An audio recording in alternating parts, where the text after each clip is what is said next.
Hi, welcome back guys. This is your friend, the fanfiction guy, back with another fanfiction. This is the first part of What If Deku Was the Son of Alastor? Now before starting, please give this video a like and subscribe to the channel if you want more videos like this. Now let's get into the fanfic. Afterlife. The topic which all of us have a different point of view and brought up one way or another. Some believe that based on our actions, we will get into heaven or fall into the burning pits of hell, while others think there isn't heaven or hell, we just reincarnate over and over in an endless cycle. There are those who think the afterlife doesn't exist and so on. The truth is, none of us know the answer. But for ordinary people, this didn't matter and didn't have a single thought about it in their everyday lives. A certain loving married couple believed the same on that very day. Despite the late hour of the day, the Mizudafu local hospital was teeming but calm at the same time. The nurses were booking appointments for future patients, helping the job of doctors during surgeries, and bringing food for patients fastly, as if it was a marathon in the Olympic Games. The doctors called the few waiting people who had to come to that time in, examined them, then after the patient left the room, called the next one in, and this went on over and over again, repeating the cycle, while the rest of people were waiting for their turn in the waiting rooms. Izuku Midoriya and her husband, Hisashi Midoriya, were among those people.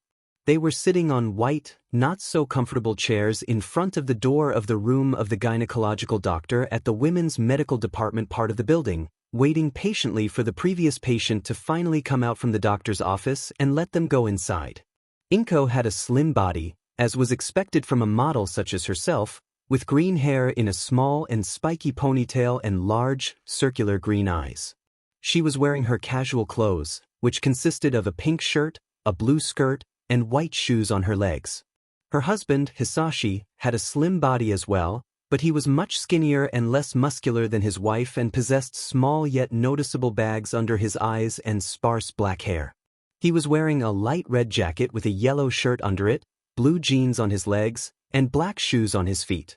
Izuku had been searching for something in her blue bag desperately, gaining the attention of her husband. "What are looking for in your bag, honey?" Hisashi asked curiously. "My phone," she answered. "I've been searching for it for like 5 minutes and I still can't find it. And I need it because Mitsuki could call me anytime and if I don't pick it up, she's going to get nervous and my photographer is going to phone me about the next photo shoot at 1800 hours and I don't want to miss any details from it, because it gives us more money and..." Izuku enumerated nervously and frustrated, as she continued to look for her phone inside her bag. She would have continued her say if Hisashi hadn't shut her up by placing his thin left index finger on her mouth. This caused Izuku to look at her husband, who was smiling at her. "Please, give me the bag," he requested kindly, offering his right hand. Without any question she placed the bag into his hand while she was shaking her right leg up and down. After less than 15 seconds, he found the pink-colored cell phone and lent his right hand out once again, offering the communication device to his wife. "Here you go, honey," Hisashi said, as he gently placed the phone into Izuku's hands. "Thank you, Hisashi." Izuku thanked, still shaking his right leg in her nervousness. Hisashi couldn't bear to see his beautiful wife this stressed, so to know the source of it he asked her worriedly, "What's wrong, honey?" Izuku took a deep breath and sighed, to calm herself down. "Sorry, honey," she apologized. "I'm just worried about all of this. Your disease, the rent, and now this. And I still don't know what's the real reason why they called us in. I just wish everything could go back to how it was." Izuku explained. 3 things. Those were the 3 things that made Izuku Midoriya anxious for the most part recently. Since Hisashi was diagnosed with small intestine cancer, they had been standing on the edge paying of their rent, due to them spending most of their money on Hisashi to improve his health as much as they could, maybe even curing him, if there was a chance. Hearing the news, Mitsuki and Masaru wanted to support them straightway by giving them some of their money, but surprisingly, Hisashi turned them down, saying that he doesn't want to spend their hard-earned money on himself and more importantly, because of the fact that Mitsuki was bearing Masaru's child inside her, who they will name as Bakugo Katsuki. Lastly, the most recent problem of hers and the reason why they were in the hospital in the first place. Before Hisashi got cancer, he and Izuku had been trying to have a child for 7 months now, But none of those actions ended with Inko getting P-Arginine. Naturally, this made Inko's worries much greater, and so, to find the reason why she couldn't become P-Arginine, she went to the doctor and examined herself. 1 week later, they were informed by the doctor the result had arrived, but they didn't say much on the phone, just that both of them has to come there. Of course, this not-so-informative phone call made Inko's nervousness even worse, but nonetheless, they went to the hospital where the doctor's office was. Hisashi lifted one hand which was closer to his wife's left leg and placed his hand on it in a comforting manner. "Inko," he said, "look at me." Inko did as what she was told to and looked at her green-eyed husband, who curved a genuine smile on his face. "I don't care if there's any problem with you or your body at all, and I'm sure there isn't any, but if there is, it doesn't matter. The only thing matters is we are here for each. I know together we can get through anything that life throws in front of us. So please, do me a favor and stop worrying. It's not good for health to be nervous all the time. After all." Hisashi placed his other hand fondly on the surface of Inko's cheek. "It doesn't suit your beautiful face," he remarked. Inko touched her husband's hand on her face and appreciated his kind gesture. As she closed her eyes, she could feel her heartbeat slow and the shake of her leg became slower as well, until it stopped completely. Sometimes, she wondered how she could deserve such a good man as him as her husband. "How can you stay always so calm?" Inko wondered calmly. "I don't know, maybe I have a secret second quirk I don't know of," Hisashi joked. Inko giggled at her husband's joke. Inko couldn't tell in words how much she appreciated that it didn't matter what was or how bad was the situation. Hisashi never threw that humorous, lovable personality of his away. Even after he was diagnosed with cancer 4 months ago, he still stayed his old funny and positive himself. Unfortunately, their lovely momentum was cut short when the doors of the doctor's office opened and a brown-haired woman in casual clothes, looking relieved, stepped out of it and left the room. Shortly after, a man in a white coat, a white shirt under it, a blue, white-spotted tie on his neck, black jeans, and black shoes on his legs stopped at the entrance of the room, with a clip-on hard binder in his right hand. "Next, the Midoriyas," he read out casually. "That would be us," Inko pointed out as both of them got out of their seats. "Wonderful. Please, come in and then we can discuss the results in much more detail," the doctor said cheerfully but with a little bit of nervosity in his voice, which he tried to hide and not to become noticed by the couple. Unknowingly to him, Inko did catch that nervousness in him and immediately started panicking, but she tried to sweep it under the rug, far away from her husband's eyes. Both she and he headed towards the entrance of the room when suddenly, Hisashi grabbed his stomach with both of his hands in immense pain. It lasted only for a few seconds but affected him long enough to get the attention of his wife, who immediately started to panic. "Hisashi!" Inko exclaimed solicitously, "Are you all right?" "You don't need to worry about me," he assured. "It didn't last for long. I'm fine already." "Are you sure? If you don't feel well, just sit down and wait here, okay?" she advised anxiously, since she knew this sudden stomach ache was because of his cancer. No, I'm okay really," Hisashi ensured. "Now, come honey, we don't want the doctor to wait for us," he noted.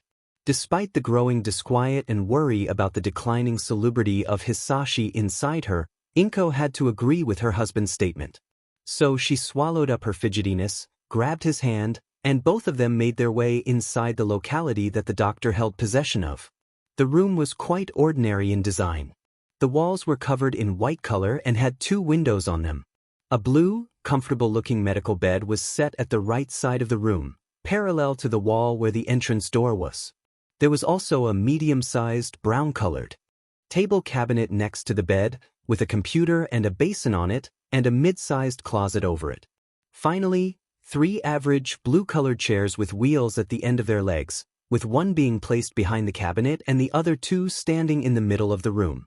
The doctor pulled the chair which was at the cabinet away from it, placed it closer to the 2, and sat on it. "Please, take a seat," the doctor requested. Inko and Hisashi have seated on the other 2 chairs, close to each other. "First, I have to apologize for that phone call earlier in the day. I've wanted to call both Mrs. and Ms. Midoriya back later but didn't have time for it because I had lots of patients today. I hope I didn't make anyone worry," he pardoned. No, doctor, not at all. Hisashi rejoined, then looked at his wife, who turned her head to see him as well with a nervous smile on her face. Hisashi opened his eyes a little bit wider and started to feel guilty on account of this as his smile disappeared for a second, due to the fact that he was mostly the reason why she was so stressed. But in an attempt to not reveal this to both her and the doctor, he returned that previous smile of his on his face and looked back at the doctor. So doctor, why you wanted the both of us to be presented here today? He asked. The doctor deeply exhaled and spoke up. Well, how can I put this? As I said on the phone, I've got the results of the tests and… The doctor started nervously. What is it, doctor? Hisashi wondered anxiously. As both of you might know, during these types of examinations, we check the level of luteinizing and follicle stimultng hormones in the system of the individual through their blood and urine samples. And since these are the SEC hormones that are mainly responsible for the control of the MNSTRTN cycle, it means they play a big role in the process of reproduction too, he stated. Yeah, I understand that, but what does that do with my wife? Hisashi asked as Inko started to feel a cramped form inside her stomach. That's when it comes into view. The GST continued. During the examination of the samples of Mrs. Midoriya, we found out that the amount of luteinizing and follicle stimultng hormones are unusually high, which can result in a very minimum or zero chance of the impregnation of the ovum, and thus the creation of a potential offspring. So does that mean? Inko stuttered with a trembling voice, already knowing the answer. You can't have children, the doctor stated sadly. A deafening quietness followed this statement for at least 1 minute. Truth be told, Inko considered this as an answer and a possible reason for her K&K, but still, the reality was hard to be accepted, as it hit as hard as a cannonball right into the stomach. She could feel the stomach cramps grow larger and larger, as she looked down and clenched her fists on her skirt, not saying a single word. To break the silence, Hisashi popped up a question for the doctor, which he thought Inko would be nosy for. Is there any cure or some kind of medicine as a solution? Hisashi asked bitterly, still processing the previous information. Unfortunately, no, there isn't, the doctor justified. In most cases, these types of disorders can be originated from the parents as an inherited disease or as a disturbance of the regulation of the hypothalamus, which can't be healed. I see. Hisashi replied woefully, accepting the reality that he won't be able to raise his own child. Well, if that's the case, we can't do anything much about it. Come, honey, he told his wife as he and Inko stood up from their seats with Inko looking at the ground, not saying a word. They turned around and went to the door, ready to leave the room. Sorry for wasting your precious time on us. You didn't waste my time. Take care, he assured pityingly, feeling bad for the couple. And thus, Inko and Hisashi exited the room, with Hisashi coming out from it as the last one and closing the door behind them. None of them swapped words with each other, just unhung their warm, comfortable coats from the stationary hanger they were hung up on and started to head towards the exit of the facility. As they walked towards the exit, they passed by other patients who have been waiting for their turns in front of the doors of separate examining rooms, with one of them being a well-suited man who was reading a newspaper at the moment, with only 2 large buffs of his hair sticking out from behind the paper. After they walked by him, the man lifted up his head from the newness he was holding, looked at the heartbroken Inko with his red eyes, and curved his smile into a malicious grin. Finally, after like 5 minutes, they found the exit and left the hospital. The sun had already disappeared, letting the moon take its place in the night sky filled with countless stars, looking like tiny dots. The weather was cold and a little bit windy, as it was expected on a November night, but it didn't have any effect on them, thanks to the coats they were wearing. Once they reached their blue car, Hisashi unlocked it with its keys in his hands and opened the doors of the car. Before he hopped in, he ran quickly to his wife's side of the car and opened the door for her, offering her to get in the car first.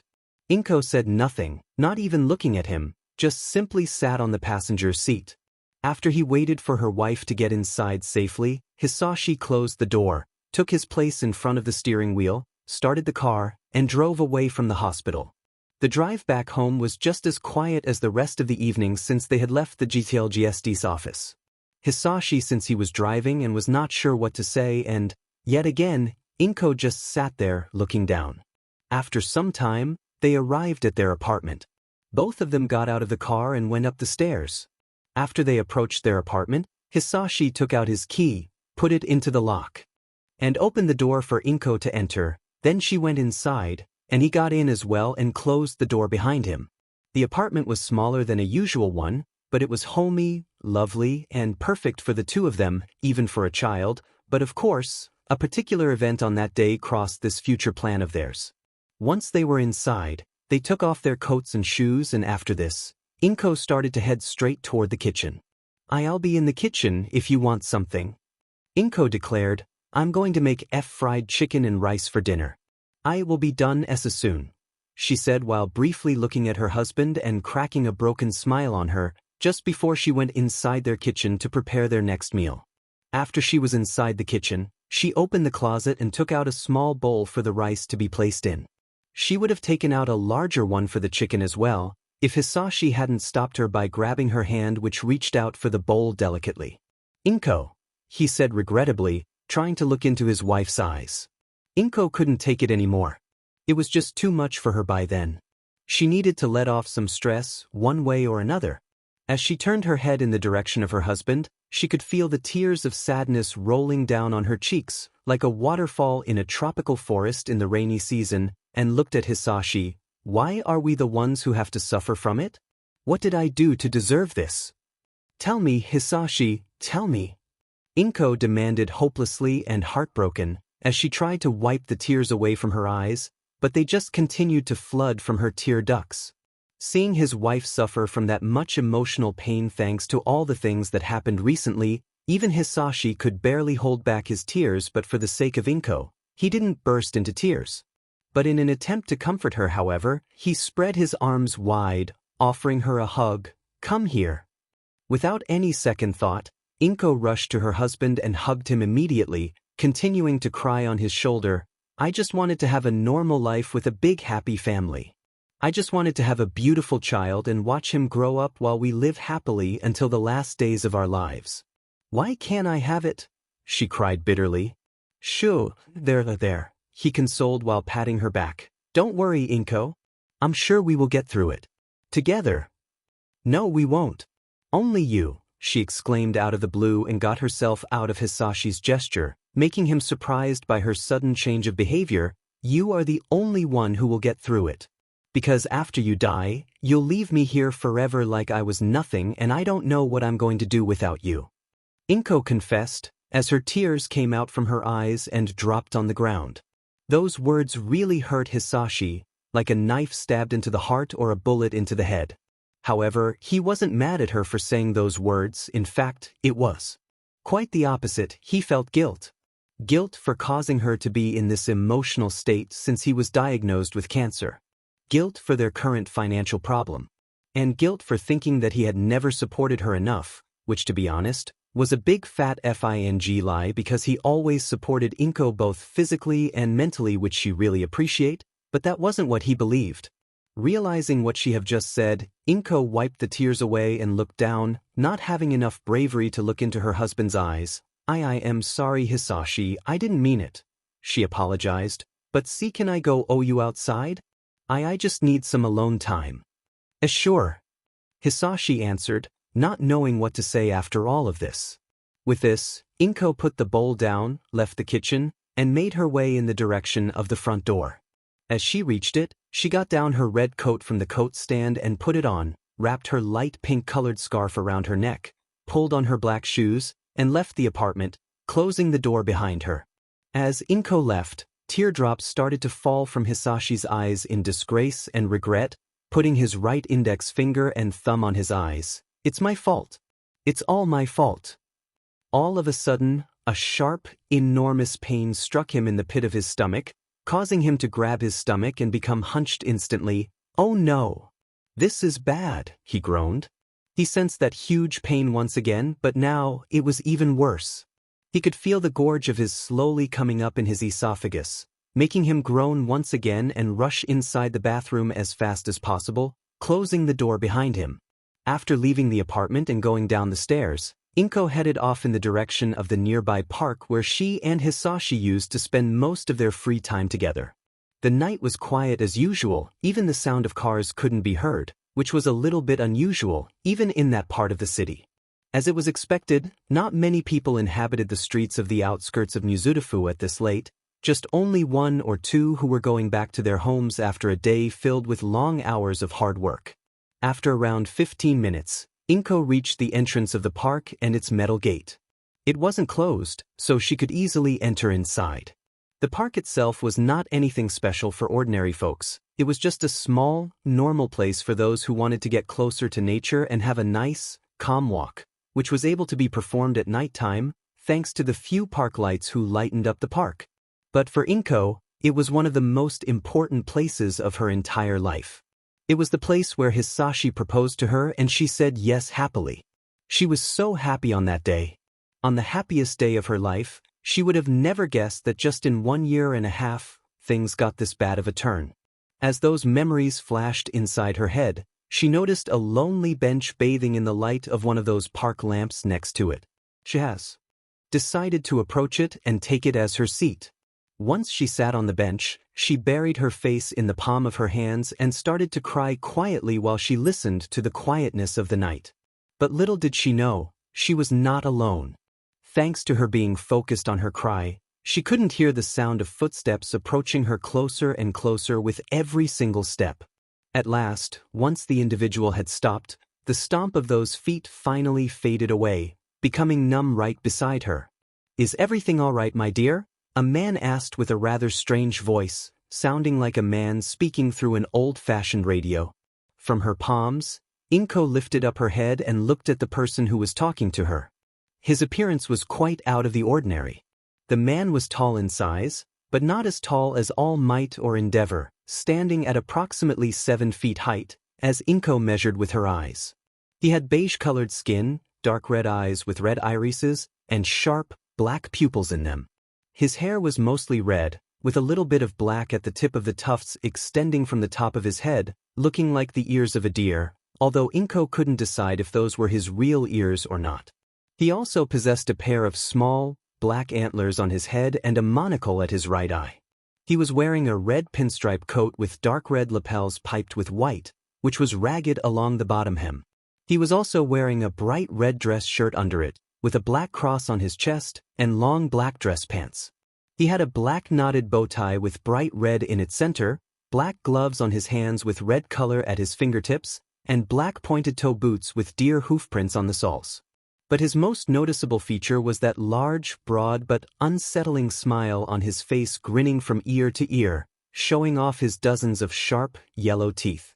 Realizing the fact that she was not the only one in the park, Inko quickly wiped away her tears and raised her head to look at the man, and assured him, "Why is everything's okay?" "It doesn't seem like it to me by the looks of it," the man observed, his smile never disappearing. "No. Everything's alright really?" Inko reassured, then the question that all people when they meet someone new popped up in her head and asked the man, Who are you?" How stupid of me.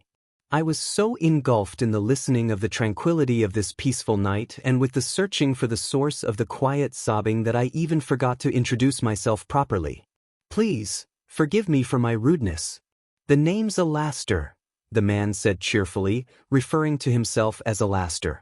After his introduction, he extended his short-clawed right hand for a handshake. "Now, who can I honor in you, my dear?" With a little bit of hesitation, she accepted the gesture and shook Alastor's hand fondly. Inko Midoriya."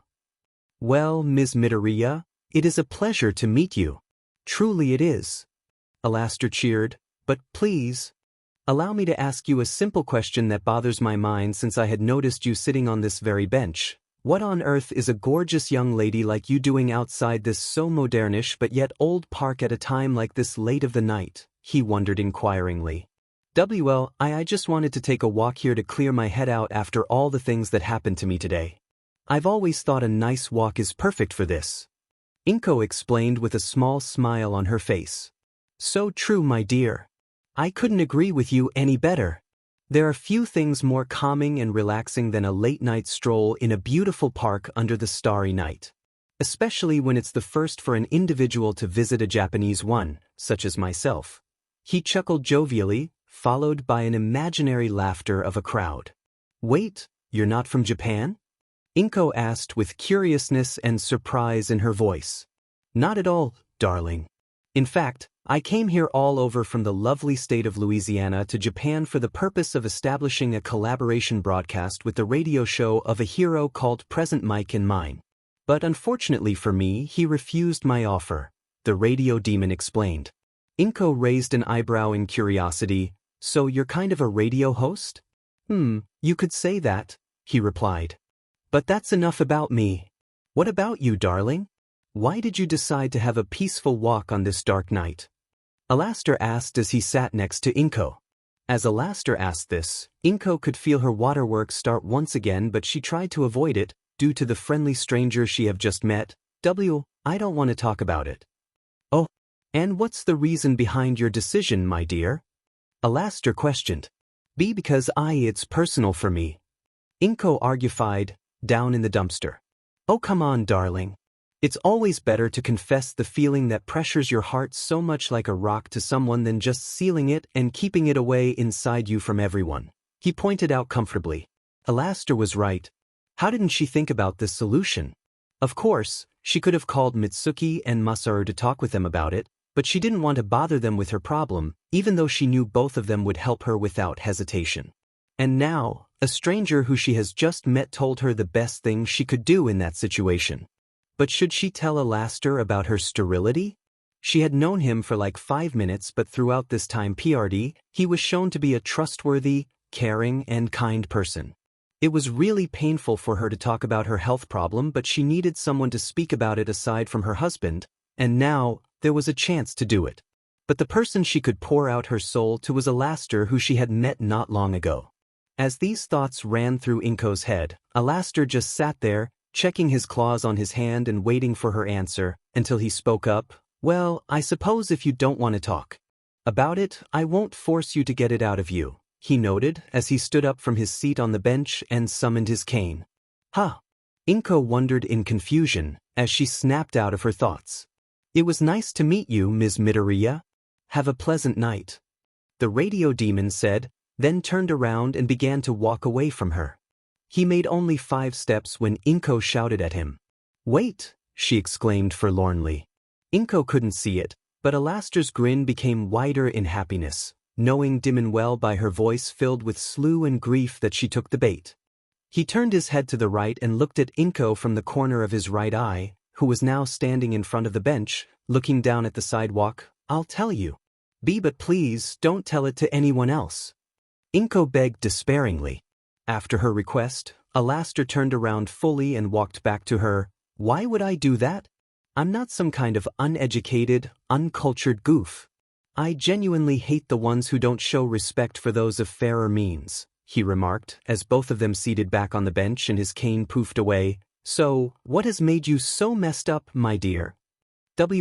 She started. Why, you see, I have a really kind, selfless husband who always cares about and loves me more than anything else in this world, always cheers me up when I'm upset and makes me happy on every single day of my life. I still remember when we first met. I was at a party with my best friend and her boyfriend, and I was standing near the counter when he came to me and asked me up for a dance.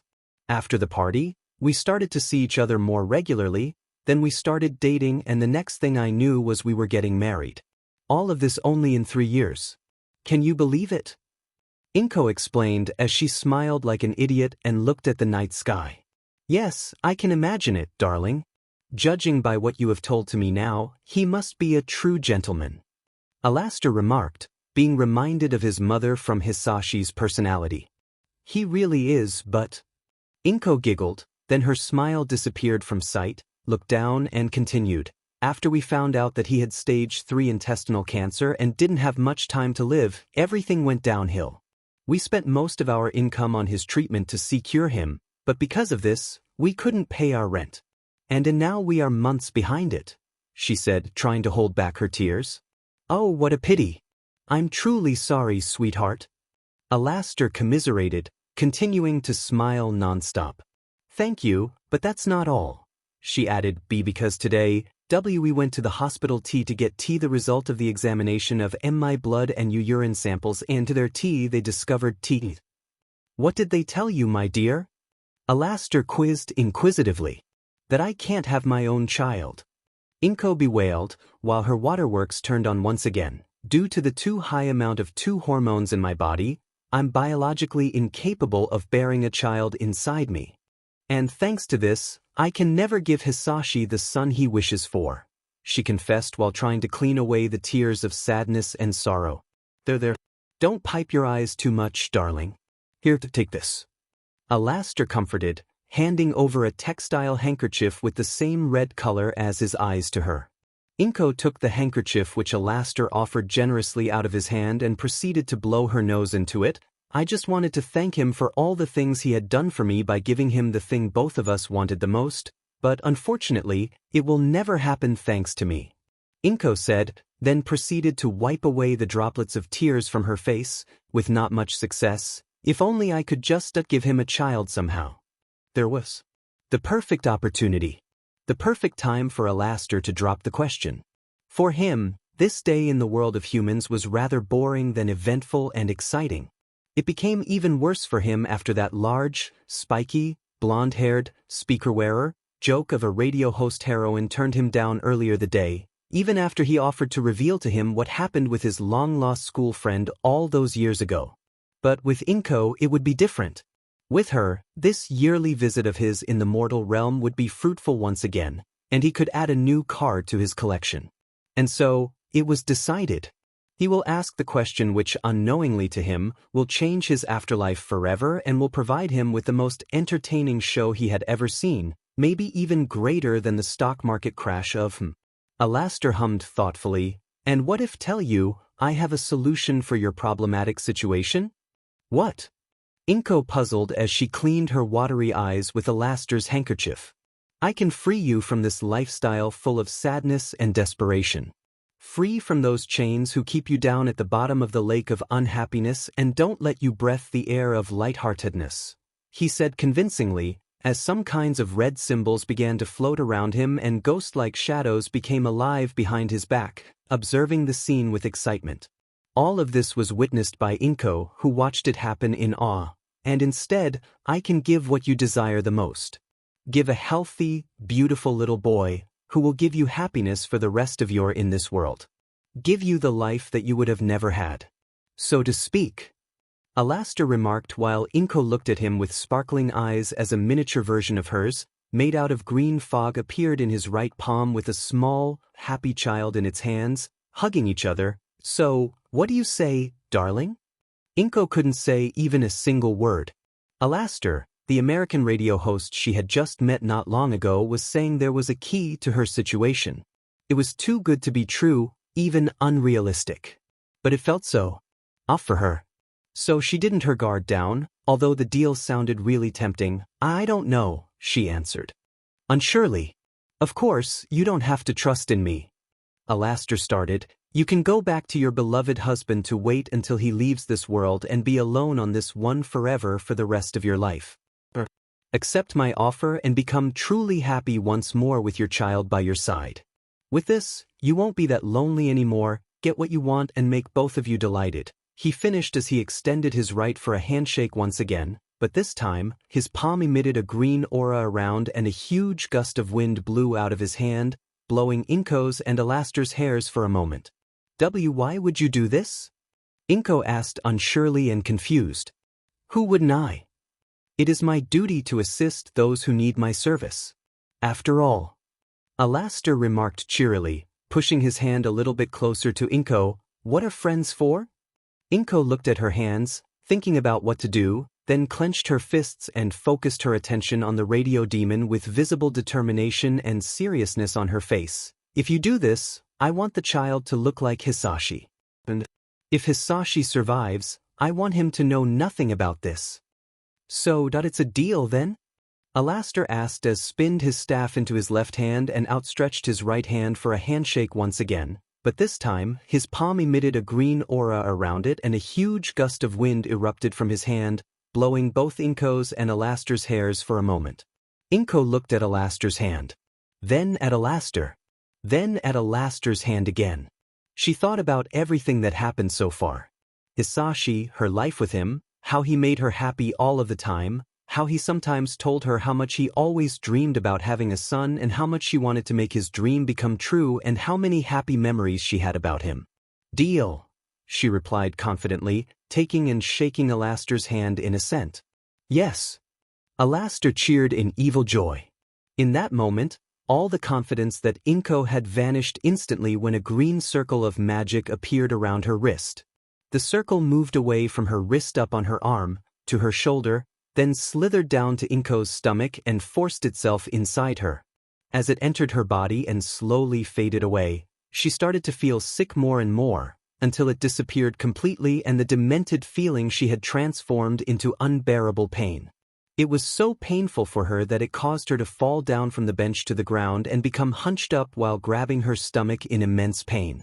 It was like her stomach could blow up in any moment. She was crying so heavily that her tears fill a dried lake, while Alastor observed the whole scene in enjoyment with a sadistic grin.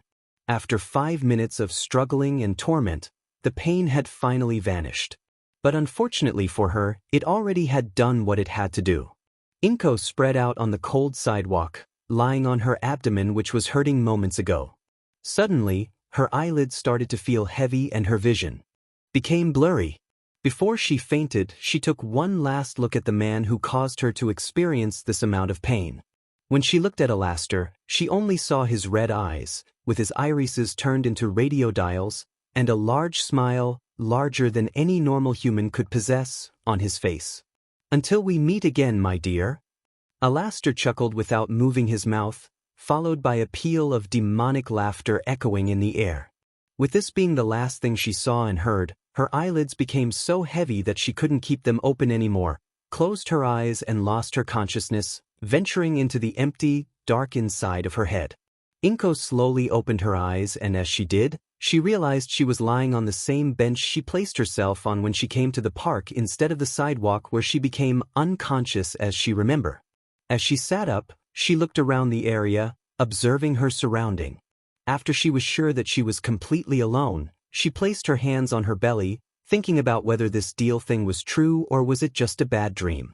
She looked up to the clean, cloudless night sky and saw the moon shining its bright light down on her, looking just like it was when she left her home.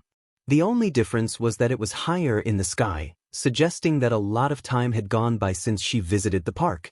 Recognizing this, she recomposed herself, let out a sigh, stood up from the bench, walked towards the exit of the park and after she left it, she began her journey back to her apartment. The walk didn't take too long, just a couple of minutes. As she arrived at the front door, she put her key into the lock and before she turned it, she took a slight breath and let it out. Then she unlocked the door and entered the apartment. "I'm back," she said in a low-spirited tone as she put her coat and scarf on the hanger. Once she was done with this, she walked to the living room. To her surprise, the room was occupied by no one.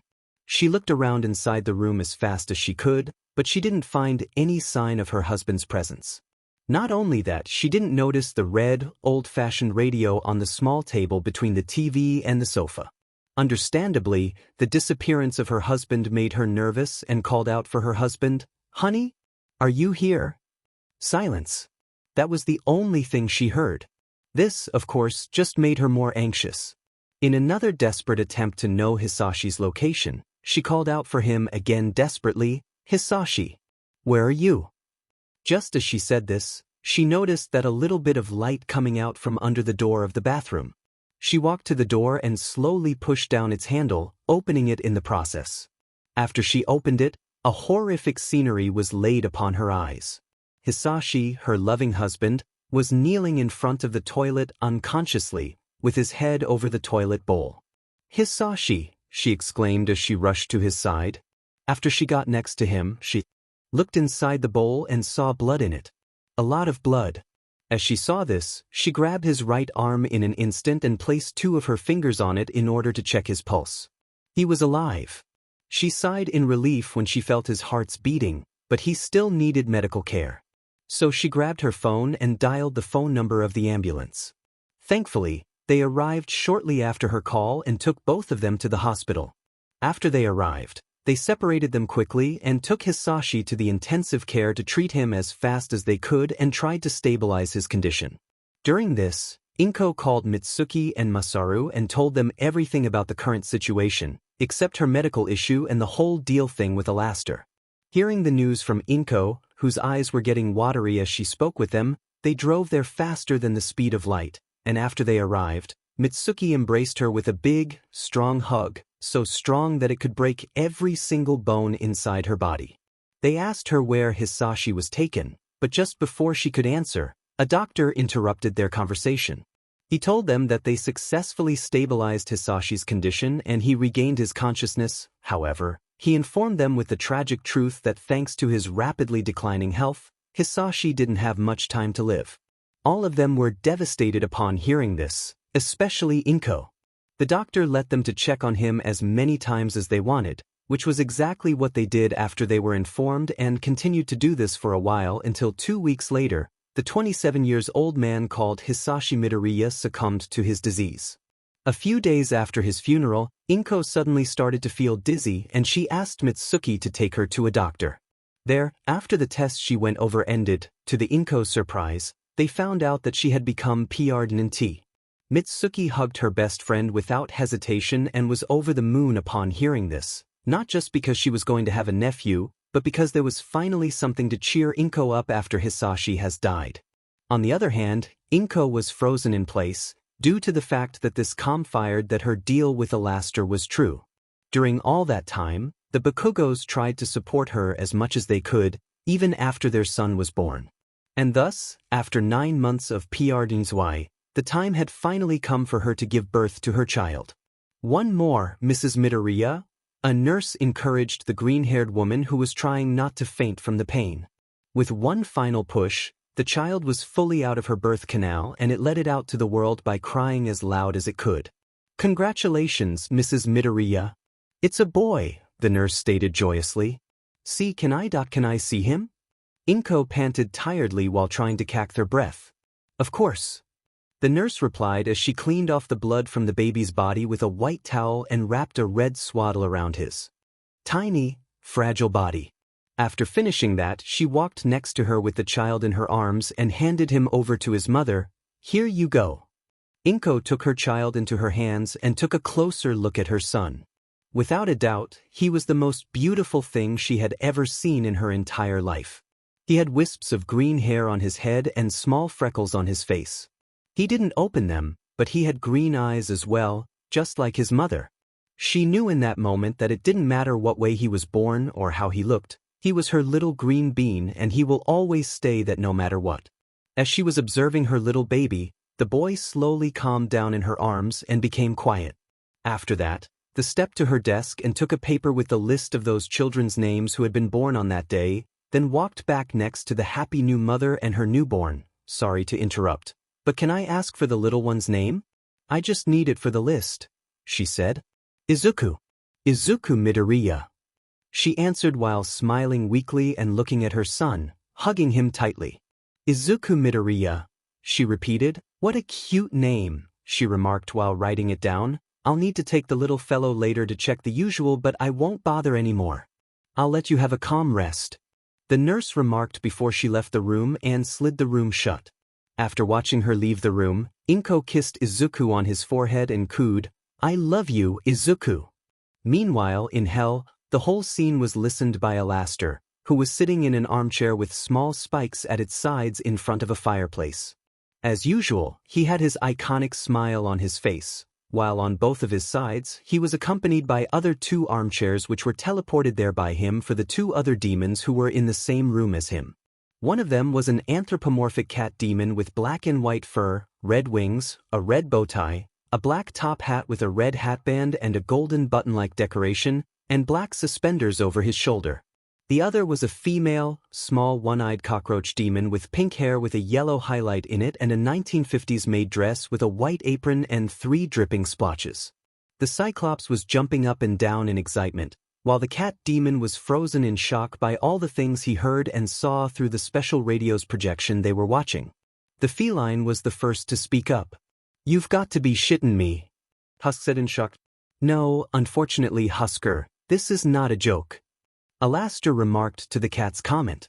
You gave that motherfucking woman a kid who has your powers? Have you lost your fucking mind? Husk questioned furiously, standing up from his seat, grabbing and pulling Alastor to himself by his collar. In fact, my friend, I did lose my sanity. That's why the citizens of Hell think I'm insane. Alastor replied jovially as always, with the laughter of an imaginary crowd following his previous statement. Hearing the answer, Husk dropped him down in anger and sat back into his armchair. This is ridiculous. A half-demon boy in the world of humans? It sounds like a really bad joke. He grumbled under his nose. I have to make you sad, Husker, but this is not a joke. I did give a child to that poor woman. There's nothing to fuss about that. Besides, I was just only doing my part of the deal. She just need exploit every opportunity until her time to pay the debt. Alastor explained. Whatever. Husk answered as he opened his half-drunk whiskey. Do what you want with him. I don't care, he stated, continuing to drink his beverage. Suddenly, the cockroach demon gasped in surprise. I can't believe it. You have a son, Alastor. And he's so cute. I can't wait to meet him. Nifty cooed excitedly, jumping up and down in her. Me too, my dear Nifty, but I'm afraid we need to wait a little longer for that. Alastor said, looking back at the radio's projection. Really? Ah. Nifty cooed sadly. But don't worry, it will come sooner or later. After all, he started, placing his chin on his hands and looking back at the radio, an overlord of hell must know the place where he will rule. Both of his servants looked at the radio with curiosity, even the grumpy Husk who didn't care much about it after he lashed out at Alastor. There, they saw the now asleep Inko with the sleeping Izuku in her arms. Although none of them said it out loud, but all three of them agreed on the same thing. This kid is going to be very special. It was a hot, summer day afternoon, with few clouds in the sky. Most of the people were doing their usual daily routines. Shopping, having a date, hanging out with friends, just having a good time in general. But this couldn't be said about the young Izuku Midoriya. He was standing in the middle of a playground with teary eyes and he was wearing a slightly green shirt, dark green shorts, white socks, and his signature red shoes. But he wasn't the only child on the playground. There were other 4 children around him. One of them was behind him, kneeling on the ground with both of his legs and holding his right arm, crying in pain. The other 3 were in front of them, with the child in the middle a little bit closer to Izuku.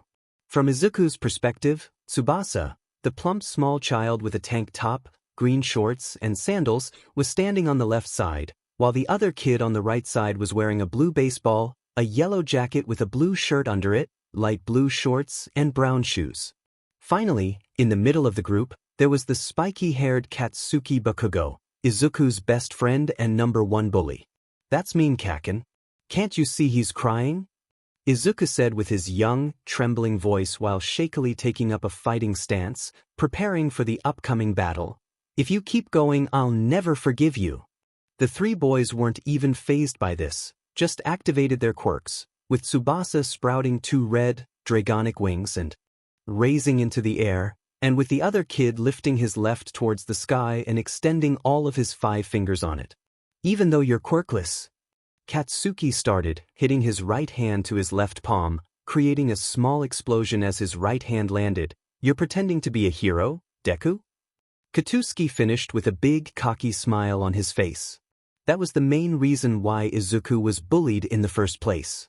His quirk hadn't come to the surface since he turned 4 years old a few weeks ago and, although it didn't mean he was quirkless, it didn't stop Bakugo, who became more cockier and cockier after he got his quirk, and his buddies to bully him because of his possible weakness.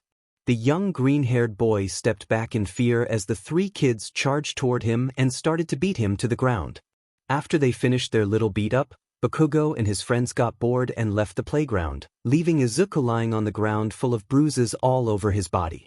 After the kid who he tried to defend left as well, he stayed on the ground until sunset, then managed to stand up, and with some of his injuries still visible, he decided to walk back to his home while looking down at the ground sadly. After some time, he reached the same apartment he always came home to every day, slowly went up the stairs, and got in front of its front door. With his tiny right hand, he grabbed the door handle and pushed it down in order to open it. After he opened it, he stepped inside and entered his home fully, closing it behind him. Hearing someone opening and closing the front door, Inko spoke up from the other room to greet his son. "Welcome home, Izuku. Did you have food dash?" Inko asked kindly as she stuck her head out the doorway leading to the other room, but quickly stopped in her words when she saw how Izuku looked. "Hi, Mommy," he said dejectedly as he raised his head and looked at his mother. "Izuku," she exclaimed worriedly as she rushed to her son who was covered in bruises. "What happened to you? Are those bruises?" I fell when I was playing with Kaken at the playground," he replied, feeling a bit bad for lying to his mother. Inko let out a sigh and calmed down her nerves and looked back at her son. "Be careful next time, Izuku. I don't want you to get hurt," she suggested. "Okay," Izuku replied with a sad voice. "Now come, dinner is almost ready. It will be your favorite," she said, smirking as she said this thanks to her already knowing how her son was going to react to this statement of hers.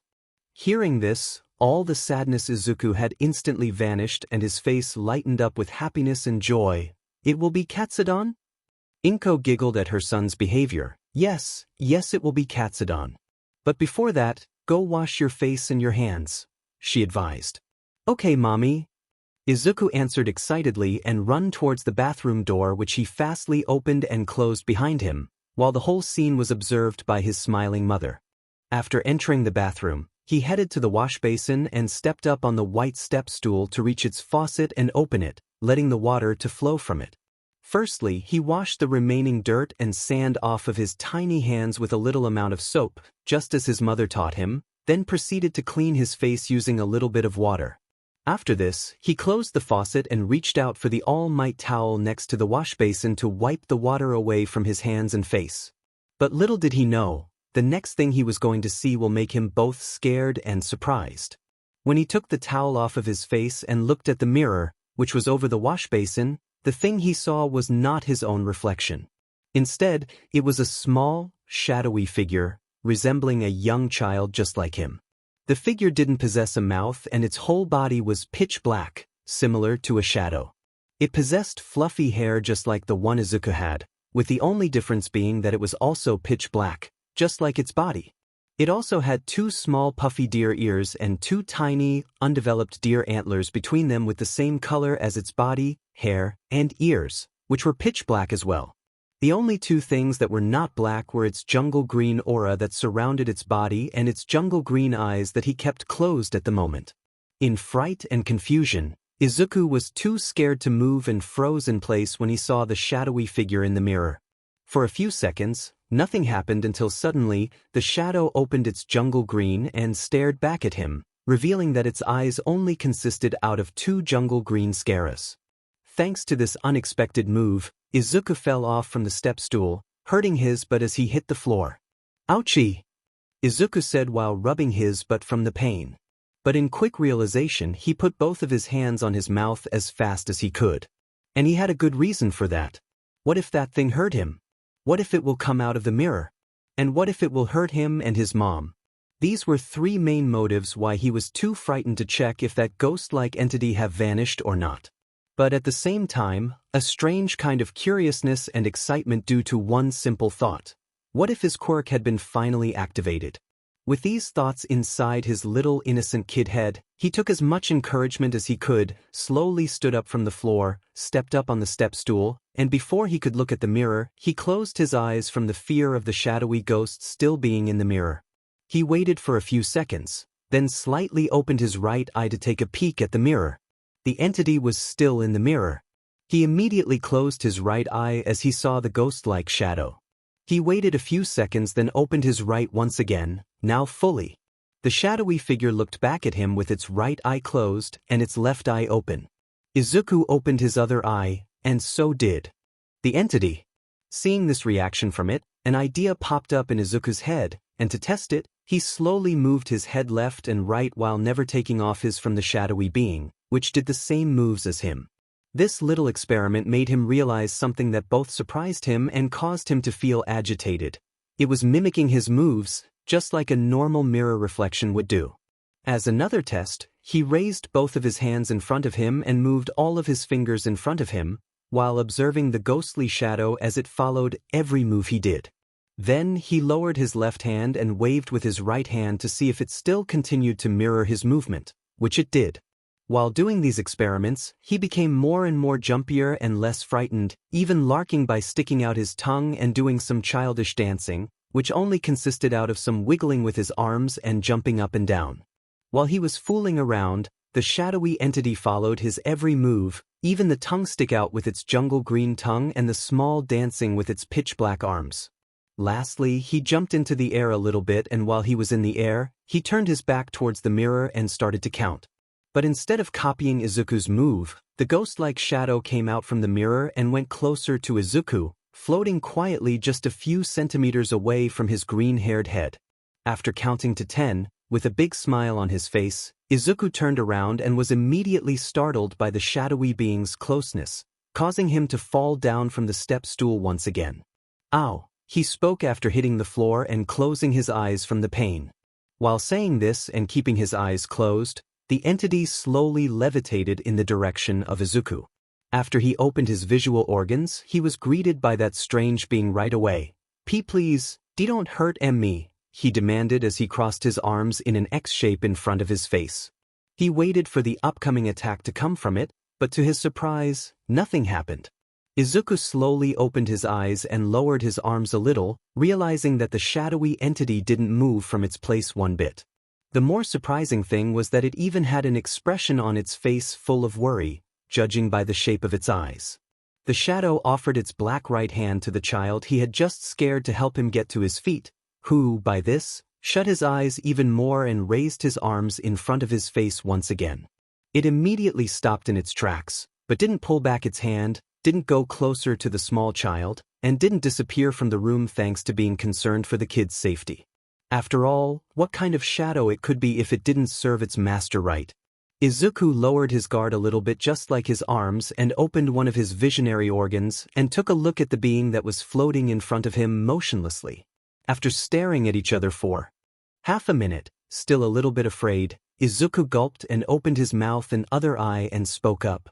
"So, why you won't hurt me?" Izuku wondered apprehensively as he took his eyes upon the shadowy ghost. In response, the entity answered with a no by shaking its head left and right and moving its hand towards Izuku closer on the purpose of helping him up. Izuku looked at the black hand with short, black claws on it, and after a short amount of time, he shakily extended his right hand and grabbed the shadow's hand. To his surprise, when he touched its hand, the entity didn't hurt him. In fact, after it grabbed his small hand, it helped him to stand up to his feet. After standing up, Izuku and the shadowy being just stared at each other, with its face still showing a worried expression, and Izuku isn't knowing what to say. The ghosty shadow lifted its right arm and pointed at him with its forefinger, confusing Izuku with this act. He became more confused when it closed its index and held up its thumb.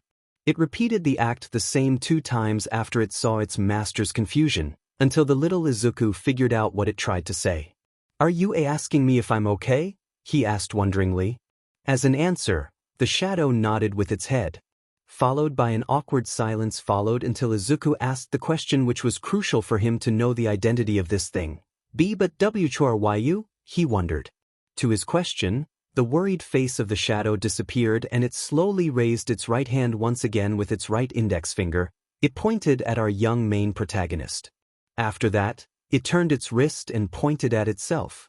After trying to understand what it tried to say to him, resulting in Izuku to understand what it tried to tell to its master, "Are you saying that you're me?" The shadow shook his in disagreement and repeated its previous act 2 times, which caused an idea to pop up in Izuku's head, which caused him to widen his eyes in shock and jolt. "Are you trying to say that you're my quirk?" The shadow rapidly nodded with its head to Izuku's guess, confirming his idea. Seeing this, every trace of fear had instantly vanished from the young boy and pure furor took its place inside him. The largest, happiest smile he had in his entire life enveloped his face and his eyes shined bright from excitement. He even began to jump up and down in joy like a small child would do who he was, while the shadow with a happy expression on his face celebrated with him as well by flying all around the room, not knocking down anything in the process. As they celebrated, an idea got inside Izuku's head which involved the person who was the most beloved and important family member at that point of his life. His mother. He quickly stopped in his little jumping exercise celebration and looked at the shadow with starry eyes. "I have to tell this to Mommy," he said quietly. After he said this, he looked at the shadow who flew around the room in happiness. "Stay here. I'll call my mommy here to show you to her." Hearing this, the shadow stopped its flying in an instant and set its eyes upon Izuku with nervousness and panic. "I'll be quick. Just stay here, okay?" Izuku asked, then ran to the door, opened it as fast as he could, and rushed out of the room, leaving the shadow alone in the bathroom, shaking its head left and right in pure panic. Meanwhile, at the other side of the house, Izuku went into the kitchen faster than the Flash could and ran next to his mother, who was putting a katsudon in a small bowl, with a large smile on his face.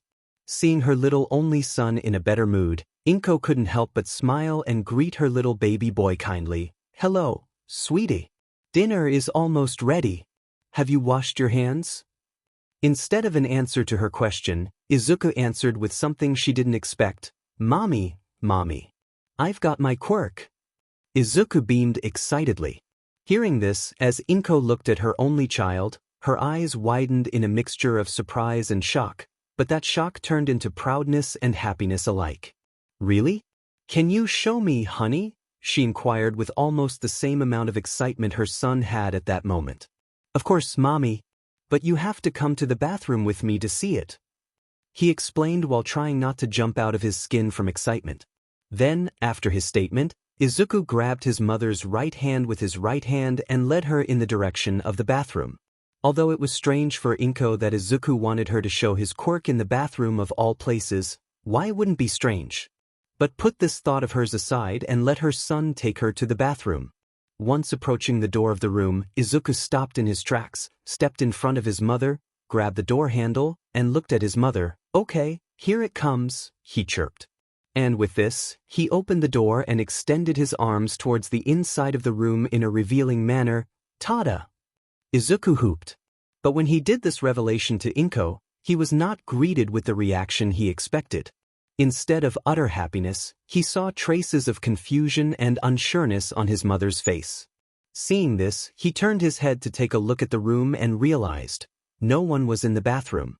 No shadow like being in the mirror, no shadow flying around in the room, no shadow in hiding a shelf. It was nowhere to be seen. It had disappeared completely. Izuku was absolutely shocked upon witnessing this. Where did that shadow go? Why did it go away? Did he accidentally deactivate his quirk? Or he just imagined the whole scene with himself and the shadow? He just couldn't understand why would his shadow, which claimed to be him, suddenly vanish when he said to it that he will show it to his mother. Maybe it was just too shy to show itself in front of his mother or something else. But truth to be told, he did expect it to be a hallucination a bit. Because why would a weak, worthless Deku like him even deserve a quirk? While these thoughts ran through his head, he tried to explain all of this to his only parent. But it was right here. "I swear," he stuttered while looking at his mother, trying to process what had just happened and trying to explain all of this to Inko. "Okay," Inko answered with a noticeable confusion and a little amount of unseeable sadness in her voice. Anyway, it's time to eat, sweetie. Dinner's waiting for us," she said gloomily. Izuku started. Please, Izuku. I don't want the food to go cold," Inko interrupted, cutting off his son's speech, before exiting the room and trying to hide her sad emotions from her son. Because not unsureness was the only feeling she felt. She was possessed by other three feelings she experienced at that moment: sadness, pity, and guilt. Sadness, for seeing her little child still being hopeful for something that maybe he can never be. Pity, for him not being able to accomplish his big dream.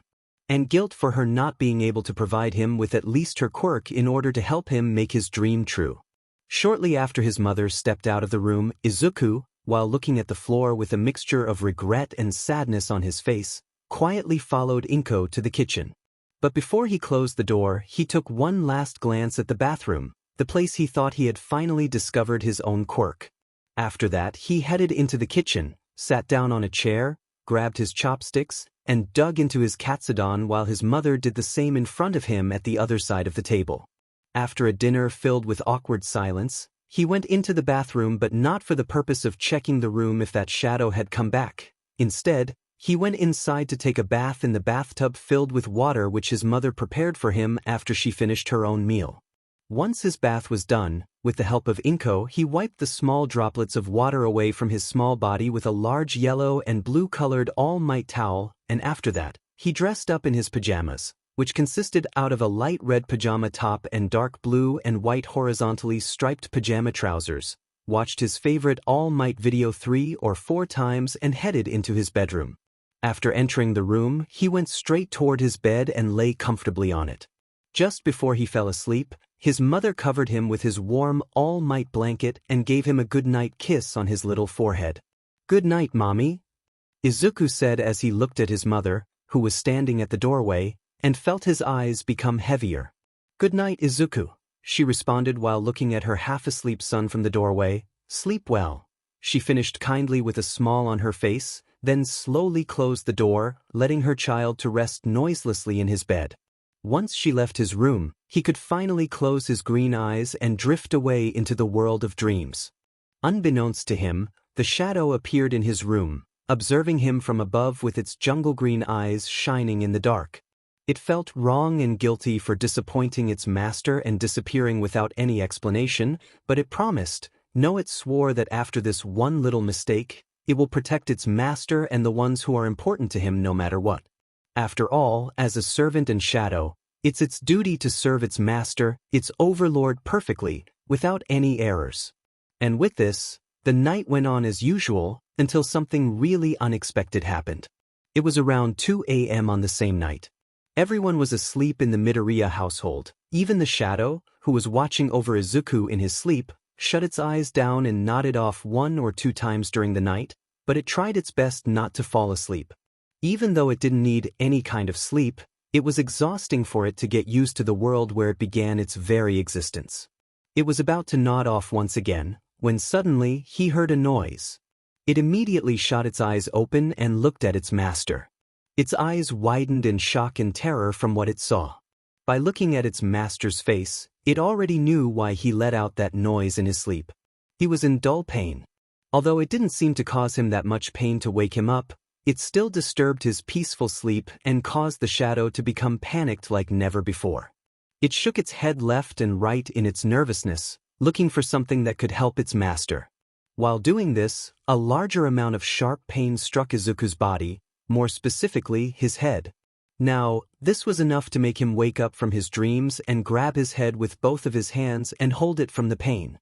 "Ow!" he exclaimed as he felt like his head could explode at any second. While he was trying to hold his head in place from the pain, he noticed the end of something floating not too high above him.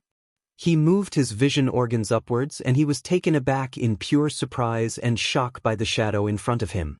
"Ah!" he screamed in fright as crawled backwards, accidentally hitting his head against the wall, causing himself even more pain. He placed his right hand on the back of his head and rubbed it at the place he hit his head while the shadow levitated towards him full of fear, worry, and panic. Once the pain from the hit had finally flown off, he turned his attention back to his little surprise visitor again. "Why, you're back."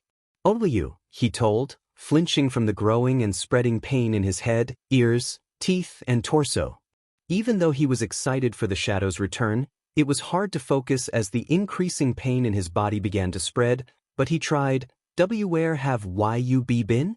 "OW," he wondered as he tried to ignore the growing pain inside him, now affecting his arms and stomach, which he tried to ignore, but to no avail. He grabbed his stomach in agony and proceeded to make his waterworks begin their job, letting a few tears of misery exit his eyes and roll down on his cheeks. Despite this and his changing teeth, he was still capable of speaking to the shadow. I thought you won't see come back." "OW," he remarked with a small, painful smile on his face when an even sharper pain struck his whole body, even at the end of his legs. He couldn't take it. It was too much for his little body to handle. He was now in so much pain that he could barely move or speak. But with all of his power, he took a look at the panicked shadow, and with his tear-filled eyes and painful expression on his face, he half-consciously asked the shadow for one single thing. "PP please, ich help me." Hearing the request, no, the order, it flew through the door of his room without hesitation and left Izuku, who was now lying on the bed at his side, grabbing his head in a fetal position inside it. After that, the shadow performed a sharp turn to its right and entered the next room to Izuku's, which was Inko. Once the shadow was inside, it saw the sleeping Inko lying in her bed on her right side. It moved above her and tapped her left shoulder as fast and as many times as it could, causing Inko to wake up. When she opened her eyes, turned the lights on, and saw the shadow above her body, she screamed in fright, and in defense, she jumped out of her bed and grabbed the lamp next to the bed, using it as a weapon to protect herself from whatever the thing that was floating in front of her. "Who are you?" she exclaimed in fright as swung the lamp like a baseball bat in order to hit the shadow in front of her without any success. While attacking the shadow, it successfully dodged every move Inko did, except for one hit, which came through its body, like it didn't have one. This shocked Inko, causing her to stop her attacks, letting the shadow to finally fly to the door of her room and go through it, leaving her inside. "Hey, come back," she demanded as she ran to the door. Once she was in front of it, she cautiously opened the door and peeked out of the room. After she lightened up the hall with the switch on the wall next to her room's door and stuck out her head from the room, she turned her head to the left, thus taking a glimpse of the shadow like being entering her son's room by flying through his room's door. As she walked guardedly to the entrance of her son's room, she was worried for Izuku. What was that shadow-like entity? Why was it here? Why did it fly inside hers and Izuku's room? What if it's going to hurt her little boy? She must stop the shadow from doing this if that's the case. She must protect her little broccoli head from everything that was dangerous for him, no matter what. At last, with her deliberate steps, she had arrived at Izuku's room. She grabbed the handle of its door and slowly pushed it down until it let out a clicking sound, indicating that she was now capable of entering the room. She opened the door inwards, letting the light from the hallway shine inside, and offering her a sight of the room and its insides. And what she saw shook her to her very core. In the room, she saw the shadow floating over the Izuku, who was clearly suffering and was curved into a small ball of torment. Upon seeing this, her parental instincts kicked in and jolted towards Izuku and the shadow faster than any other person on Earth. "Izuku!" Inko cried out as she dropped the lamp out of her hands and ran to her little broccoli head and kneeled next to him in order to check him. "What's happening to you? Are you all right?" she asked desperately. "I can't move mommy. It hurts. I'm scared." Izuku answered as he struggled to speak due to his mouth and teeth being hurt. Please mommy, help me." He craved weakly while tears of pain went down on his face. Hearing what Izuku asked for, she immediately extended both of her hands and carefully picked him up into her arms, holding him like a mother would hold her newborn child. During all of this happening, the shadow anxiously observed the whole scene, worrying for its master's condition and looking for any chance to help both him and its master's mother. "You need to get to the hospital," she remarked, then rushed out of the door with Izuku in her arms and the shadow closely following her. Once she was out of the room, she ran towards the living room with the shadow trying to keep up with her. After entering the living room, she turned on the lights and put Izuku down on the sofa leisurely, trying not to cause him any more pain. Then, with the shadow following her behind, she ran back to her room and started looking for clothes for herself to wear outside on the streets. The reason why she hadn't searched for clothes for Izuku was because if she had put clothes on him, he would have to move and thus, causing himself even more pain. She just planned to cover him in some warm blankets as long as they were out. While looking for clothes for herself and blankets for her little boy, to her surprise, by seeing how she was acting, the shadow actually helped her collect some comfortable clothes by taking them out from her wardrobe and bringing them to her, offering them to wear. After dressing up, she took a red blanket and ran back to Izuku and covered him with that red blanket, then jolted in the direction of the front door to put on her shoes. After she was done with putting her shoes on, she rushed back to the suffering Izuku, who was watched over by the shadow, lifted him, ran back to the entrance door, and took out her keys in an attempt to open the door. With her shaking hands, She tried to put it into the keyhole, but in her nervousness, she accidentally dropped the keys on the floor.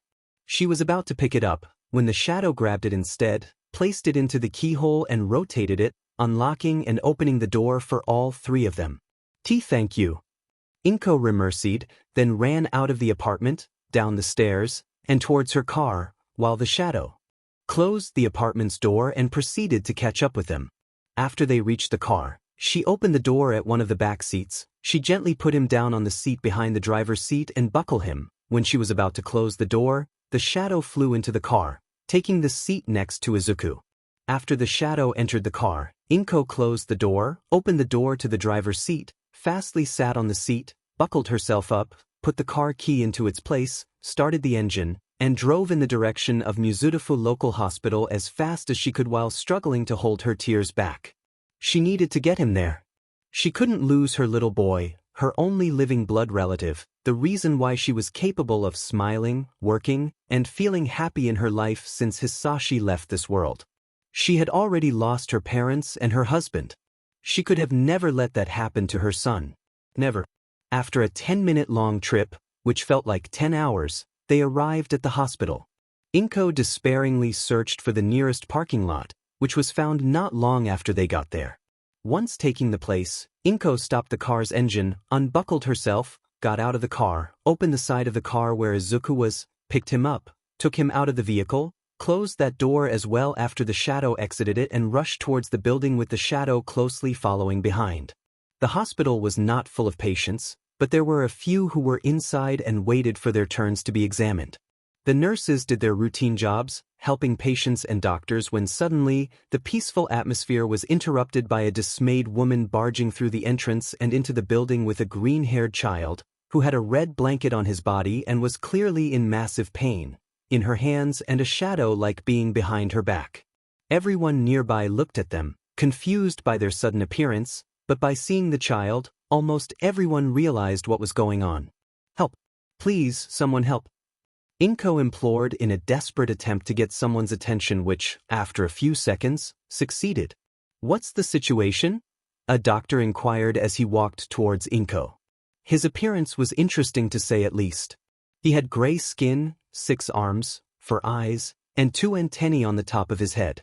But in the world of quirks, this look was quite usual. He was wearing a white coat with a white shirt under it and a black tie on his neck. He also had white jeans and black shoes on his feet. My son is in constant pain and it won't go away. Please, help him, she demanded worriedly, fighting against her tears. The doctor took a look at the suffering Izuku and knew 100% that she wasn't lying. Quick, follow me, ma'am, the doctor advised, then looked at a nearby nurse. Akari, bring painkillers and infusion to my office in an instant, he ordered with determination in his voice. Yes, sir, the nurse responded, sharing the same tone as the doctor, then rushed deeper into the building of the hospital, possibly towards the room where they kept the medicines. With this, the doctor ran off into the hallway on the right and jolted towards his office while Inko with Izuku in her arms and the shadow tried to keep up with him. 2 minutes later, they arrived at the doctor's office, which the doctor unlocked instantly as they got there, letting himself, Inko, Izuku, and the shadow in. His office was an ordinary one and looked similar to the one Inko and Hisashi were in almost 5 years ago, but Inko didn't care about it. She just wanted the thing that every mother wanted most. She wanted her child to be safe, healthy, and not to be in danger. The doctor quickly sat on his chair with small wheels on its leg and proceeded to roll next to the medical bed that was in the room and on which Inko lay Izuku. Once he was next to the bed, he grabbed a stethoscope from his desk and readied himself to examine the little boy. What happened? The doctor asked with concern in his voice as he put the ear tips of the stethoscope into his ears and placed the diaphragm on Izuku's chest in order to check his heartbeat, which was rapid. I don't know. I was sleeping in my bed when this thing appeared in my room and led me to my son's room and then I found him like this. Inko answered while pointing at the shadow and shaking like a leaf thanks to her nervousness and worriness. Then, madam, I guess you can be grateful for your quirk that he found him early before something even worse would have happened to him, he remarked as he unplugged the ear tips of the stethoscope out his ears and gingerly grabbed Izuku's left hand with his own left hand in order to check it for possible injuries, causing Izuku to wince in pain. When he touched Izuku and it made him to let out that voice of pain, in a blank of an eye, the shadow flew to the doctor and grabbed his, surprising both him and Inko with its sudden movement. The doctor looked at his grabbed hand with confusion, and when he did, he realized something. The shadow's hand was not the same. In the place of a jungle green aura around its hand and short claws at the end of the fingertips, now were a glowing red-colored aura and knife-sharp talons. The doctor slowly looked up, and when he looked up, he instantly knew the simple purpose of the grabbing. It was a warning. What he saw at that moment was not the small, timid, faint-hearted, jungle green-eyed, young childlike shadow from before. It had the same height as before, but the rest of its appearance had drastically changed. The tiny deer antlers on the top of its head had become elongated, similar to the proud head accessory of an adult male deer, with the little difference of being pointy and sharp at the end, like the end of a blade. Its jungle green eyes had an illuminating red color as its aura and glanced at the doctor with its illuminating eyes, looking down into his very soul. Through his eyes in an attempt to deter the doctor, which was successfully accomplished. But the shadow had one last surprise for the doctor. When he looked up and saw the shadow, the place where its mouth was supposed to be cracked up, revealing a red mouth full of pitch-black, razor-sharp teeth and a strange, red-colored, luminescent, saliva-like liquid in it, dripping to the floor from its mouth. If this couldn't terrify the doctor, nothing could. Ma'am? See, could you ask your quirk to calm itself down?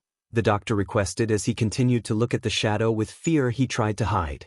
But it isn't in my quirk. Inko responded, still being a train wreck of emotions. This remark from Inko got the doctor's attention. If this scary shadow was not the madam's quirk, then what it was?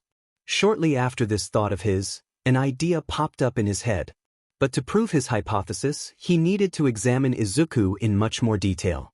He looked at his left side to take a glance at the fingers of Izuku, and to his jolt, there were short claws at the place of his nails, proving his thought. But just to be 100% sure about his idea, he leaned to the left to see the worried mother and ask her a simple question. What's the little one's name? The doctor inquired as he tried to ignore the glaring red eyes of the shadow glancing at him. Izuku. Izuku Midoriya. Inko replied. Hearing her answer, the doctor leaned back to his original position while the shadow followed his movement with its head, then looked at the suffering child on the bed. Izuku, if you don't mind, would you open your mouth? I just want to check something, the doctor asked in a kind manner. Izuku didn't answer the request of the doctor, just weakly opened his mouth, but not enough wide. The doctor stood up from his seat, grabbed a wooden medical disposable to open Izuku's mouth wide enough to look into it, and leaned towards Izuku to get a closer look at his teeth, but as he did, he was immediately greeted by the shadow in front of his face, looking into his eyes aggressively. The doctor tried to not show any kind of fear to the shadow, put up a serious look on his face, and glared back at the shadow. I won't hurt him. I promise, the doctor assured with a serious tone. A few seconds passed, then flew out of the way and back next to Inko, reverting back to its original form once it got next to her. After that, realizing what it had just done, the shadow flattened its black deer-like ears and quickly flew behind the back of Inko in its shame and grabbed her right shoulder with both of its hands, observing the whole scene from there. Inko was utterly surprised to see the shadow act like that, to say at least, but she shook that feeling because, at that moment, Izuku's safety was far more important. After the shadow was out of place, the doctor could check Izuku's teeth at last. He put the medical stick into Izuku's mouth and slowly pushed his jaw downwards with it in order to make Izuku open his mouth enough. Once Izuku's mouth was fully opened, the doctor looked inside, hoping for both finding the cause of Izuku's suffering and another proof for his theory. And what he found was quite interesting. Oh my, the doctor remarked in amazement. Are those sharp teeth? Inko puzzled in shock and worry. There were sharp teeth indeed. At the back of his mouth, he didn't possess the normal grinders that humans had. Instead, he had pointy, razor-sharp teeth as moral teeth, while the rest of his teeth were still untouched, indicating that the grinders had transformed earlier. This revelation proved the doctor's theory, making him finally know why his teeth changed and what caused this small boy to feel this immense pain. He was getting his quirk. Yes, they are. The doctor reassured as he removed the medical stick from Izuku's mouth, letting him close it. So Dr. W, what's happening to my son? Inko asked solicitously. I believe that your son's getting his quirk, the doctor replied casually, like it was nothing. What? Inko questioned in utter shock. Yes, ma'am, you heard me correctly. And as far as I'm concerned, it's a mutation quirk, the doctor explained while Inko listened to him in silence. But you don't need to worry. We're going to give him some painkillers and infusion to make his transformation more bearable, but he has to stay here overnight. We'll take care of him, he assured. Okay. Inko responded, saying the only word that could come out of her mouth due to her still being in shock and experiencing a particular emotion aside from worriness and nervousness: remorse. How could she doubt her own son? What kind of was she just by thinking that? How could she call herself a mother from now on? She had to apologize to him. But what if he didn't forgive her? What if he was so angry at her for not believing him that he'll forgive her? But she had to try. She snapped out of her thoughts when suddenly, the door got opened by a nurse, who identified herself as Akari, bringing painkillers and infusions inside on a rolling cart. Both Inko and the doctor looked at the nurse, and the doctor adopted a smile. Akari. Just in time, the doctor remarked. Quick, give painkillers to this lucky boy here. He's getting his quirk and it caused his body to transform. Oh, poor thing. Akari stated as she rolled the cart next to Inko and the bed. Don't worry, darling, it will be over soon, she assured while putting up an infusion. Couldn't say better, Akari, couldn't say better, the doctor added, then turned his attention to the only mother in the room. You can rest now, ma'am. Will you know when his transformation is finished? You can wait at the reception near to the entrance or dashed, the doctor started. I'll wait there. Inko cut off the doctor and replied without hesitation, unknowingly sharing the shadow's decision. All right, do as you wish, the doctor said, then turned his head to the right and focused his attention back on Izuku. Once they finished speaking, Inko proceeded to turn around and head towards the door in order to get out of the room.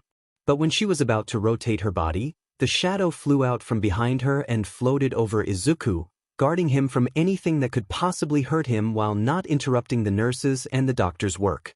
Inko, truly not knowing how to react to this after everything that happened on that night, fully turned around and headed to the exit.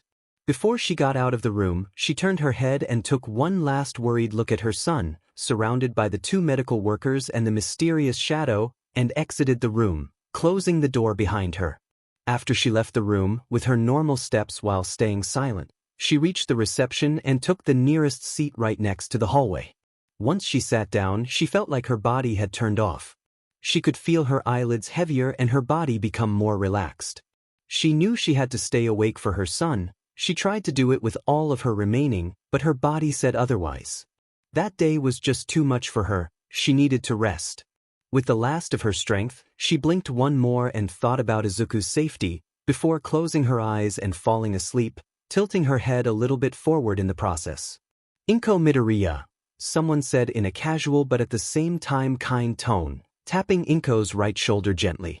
Inko was woken up by this gentle touching. She drowsily opened her eyes, letting the light enter her visionary organs. After she opened her eyes, she came to the conclusion that it was now daytime, surprising her in the process. She blinked a few times to fully wake up, then looked around, searching for the one who tapped her. Izuku Midoriya, the person repeated.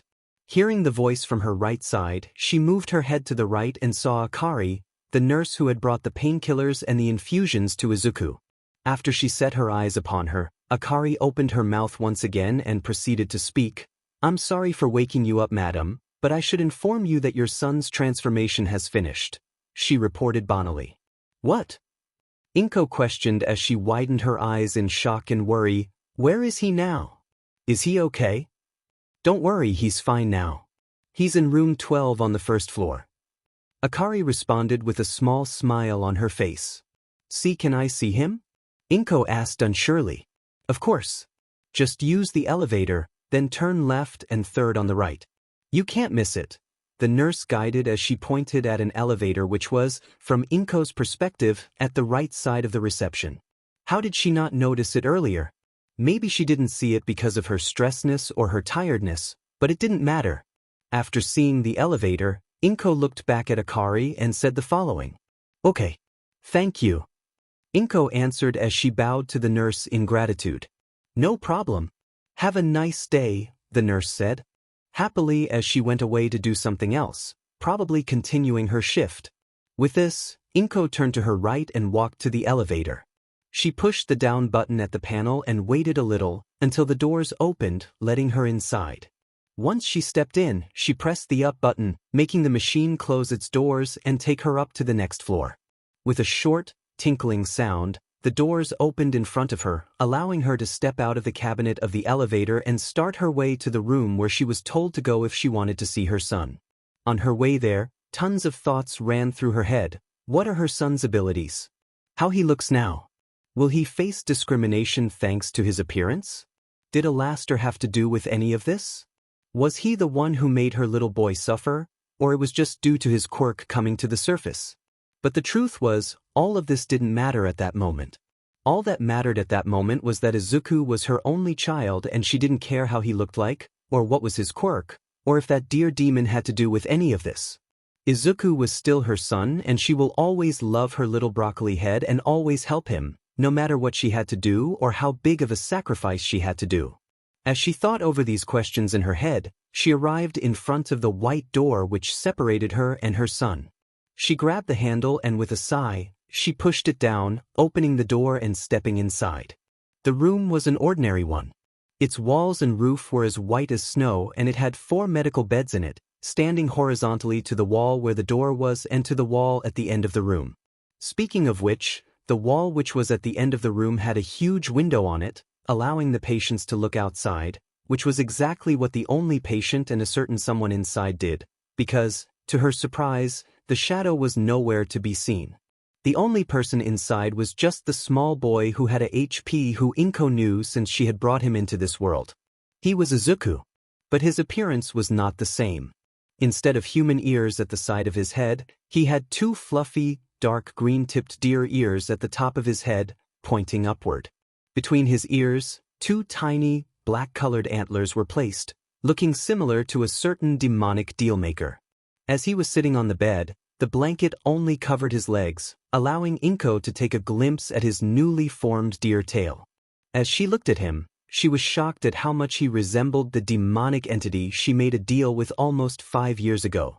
Maybe Alastor did have some connection to this, but not the way she expected. As she opened the door, hearing the sudden noise, Izuku turned around to see who had entered the room. This let Inko see her son's face, which hadn't changed a bit, aside from the deer ears and antlers at the top of his head. He possessed the same freckles, the same eyes, the same mouth. Everything was the same, which calmed her. After seeing his mother, Izuku opened his mouth to speak with his mother for the first time after his transformation. "And mommy?" Izuku quizzed uncertainly as he lowered his new deer ears, nervous for her mother's reaction. "Izuku!" Inko called out as she rushed towards her son and embraced him with the biggest hug she could give, making him shoot his ears upwards in surprise. "I was so worried for you. Are you all right?" she asked anxiously. "Yes, mommy, I'm fine. The doctor helped me a lot." Inko answered happily, calming her mother and smiling at his mother, then flattened his ears once again and formed a sad expression on his face. "Mommy?" "Yes, Izuku?" Inko asked kindly. "I'm sorry for worrying you yesterday," he expressed sadly. "You don't need to apologize, honey, it wasn't your fault. Besides, I should be the one to apologize to you for not believing to you." Inko confessed, looking down, defeated. "So, I'm sorry. I'm not mad at you, mommy," Izuku expressed with a small smile on his face. "Are really?" Inko wondered, surprised by Izuku's answer. "Of course. You're my mommy. I can never be mad at you," Izuku pointed out, his smile growing bigger and wider while straightening his ears. This statement calmed Inko's nerves, allowing her to let out a sigh of relief. "Then it looks like I'm a safe spot for you, Izuku," Inko remarked jokingly. "Absolutely." Izuku answered with a big smile on his face, chuckling with his mother at silliness with a toothy smile, allowing Inko to take a look at his mouth full of razor-sharp teeth. Izuku. Inko said. Yes, mommy? Izuku asked fondly. Why your teeth? Inko noticed. Oh, these? Izuku asked, pointing at his new, sharper-than-ever teeth. The doctor said that they look like this because of my quirk. He said that it will be strange at first, but I'll get used to it. Izuku explained. I hope so. Inko expressed, smiling. After she said this, a short quietness was followed, until Izuku lowered his deer ears once again and looked at Inko anxiously. So, do you still love me? Izuku wondered nervously. This sudden out-of-the-topic question had taken aback Inko, but she shook it shortly after her son asked this. Why wouldn't I? Why would you think such a thing? Inko puzzled, confused by the question. I mean, do you still love me even after I got my quirk and look like this? Izuku confessed as he looked at the floor in his sadness. Inko's heart sank by hearing these coming out of her son's mouth. How could he think that? He thought that after he's going to look like she's never gonna love him? Oh no, that would never happen, not in a billion years. After his son's question, Inko crouched down to her son's height and looked at her son with caring eyes, touching his face with her right hand in the process. Izuku, look at me. Inko demanded. Izuku acted just like how he was told to do and placed his eyes on his mother. It doesn't matter how you look or what your quirk is, I will always support you and I will always love you with all of my heart. Whatever you're going to do, who you will live the rest of your life with isn't matter to me. The only thing that matters is that you feel happy. And if you're happy, I'm happy. That's the most important and that will never change. Inko explained truthfully. Do you promise? Izuku questioned with unsureness in his voice. I promise. Inko swore, ensuring her son.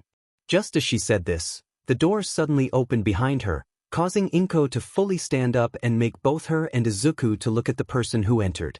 It was the doctor. His appearance didn't change, the only difference was that he had a few papers in his hands, full of results about Izuku's quirk.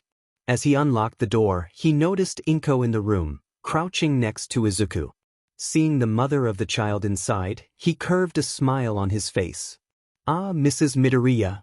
Looks like Akari has already told you to come here, he noted cheerfully. Weiss, she did, she confirmed, then developing a concerned look on her face. Doctor. How's my son? Were there any problems? Inko wondered worriedly. No, there weren't. He had cooperated perfectly. The doctor assured, then looked at papers in his hands, which contained Izuku's examination results. As you can see, his look is quite different from before. And after his examination, we found out that that's due to his quirk. His quirk caused him to grow a pair of deer ears and antlers on his head, develop sharp teeth in his mouth, claws on both his fingers and on his toes, and have a tail of a deer. He listed while the Midoriyas listened to him with interest. As he explained these changes in her son's look, it was finally the time for her to drop the question that both she and Izuku was curious about. So doctor, what's my son's quirk? Inko asked curiously. Great question, Midoriya, and I'm about to answer it. The doctor responded happily. His quirk is a really unique mutation one. It's called Overlord, he announced. Overlord? Inko puzzled, confused by hearing such a strange name for a quirk. Yes, its name is Overlord.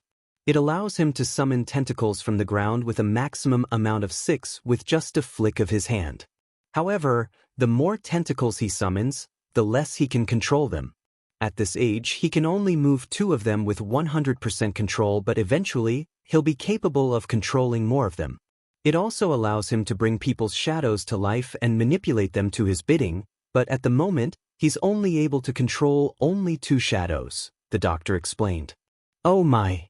Inko said in surprise while Izuku was listening to the doctor's words with sparkling eyes, filled with excitement. Speaking of shadows, he can also teleport within the range of 10 meters with the help of his little shadowy friend. The doctor continued. Who? Inko wondered in confusion. The doctor clarified, pointing at Izuku's shadow on the wall. Just as he did this, Izuku's shadow suddenly shifted and revealed itself to be the same small, pitch-black-bodied, jungle-green-eyed shadow from the previous day, floating next to Izuku with flattened ears and a defeated look, not daring to look at both of its master and its master-mother. "Oh," she gasped in surprise. "With its help, he can teleport to its location if it's in the range I mentioned earlier, but the sudden place changing can cause him some side effects such as dizziness, nausea, and maybe even vomit if he repeats this act a lot in a short amount of time. He can also see through its eyes by it sending mental pictures of its surroundings into his mind, thus offering him to see what it sees. The shadow is also a kind of companion for him, a protector that can fight and protect him," the doctor finished. "Oh my, that's quite a mouthful," Inko remarked. "This is awesome. I can be a hero just like All Might."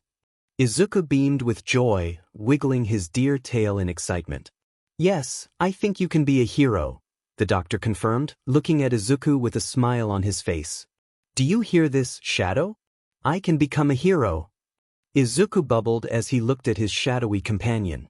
However, the shadow wasn't as cheerful as it was in the bathroom the previous day. With a face of regret and guilt, it just simply nodded slowly, agreeing with its master. But this change didn't go unnoticed, resulting in Izuku forming a concerned look on his face. "What's the problem, Shadow?" Izuku inquired worriedly. In response, the shadow raised its pitch-black hand and pointed at itself, then at the door of the room, then at Izuku. First, none of them understood what it tried to explain, so it repeated the act 2 times, until Izuku finally understood what it tried to say. "You're saying that you feel bad for leaving me in the bathroom?" Izuku wondered apprehensively, while both Inko and the doctor was taken aback by how fastly he understood what it tried to express. As an answer, it nodded tardily. After that, the shadow pointed at Izuku once again, then shifted the colors of its eyes and outlines to red, extended its antlers and claws, looking like when it browbeat the doctor, with the exception of not having its red mouth, and adapted an angry expression on its face. It also clenched its hands and lifted its arms, imitating the posture of someone who was really angry and was about to proceed at rampage to calm down. Once it did this, the shadow changed back to its original form and pointed at itself again, making Izuku realize another thing. "You think that I'm mad at you because of that?" Izuku questioned, hitting the nail on the head.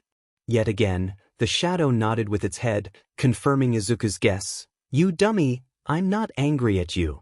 Izuku replied, catching the shadow off guard with his answer, causing it to look at its master in surprise and tilt its head in confusion, not understanding why he isn't mad at it for. Letting him down, "You're my friend, of course I don't hate you. And I think Mommy isn't either, right Mommy?" Izuku noted, now focusing his attention on Inko. "Right," Inko assured, smiling at her son. "Hear this? She isn't mad at you," Izuku pointed out, then spread his arms, offering a hug for the shadow. "Now, come here." All that regret and remorse the shadow felt vanished in an instant, and the shadow shifted back to its cheerful itself, making a joyful expression on its face with the help of its eyes, straightening its ears and wrapping its body around Izuku's body, hugging him on its own way. Izuku was surprised by this, but he quickly shook it off and chuckled at his shadowy friend's behavior, while Inko and the doctor observed the wholesome moment. "Is there any other we need to do, doctor?" Inko queried. "No, there isn't. You're free to leave," the doctor answered. "Thank you very much, doctor. For everything." She thanked him gratefully. "My pleasure," the doctor replied. "Say goodbye to the doctor, Izuku," Inko requested. "Bye, doctor," Izuku said happily.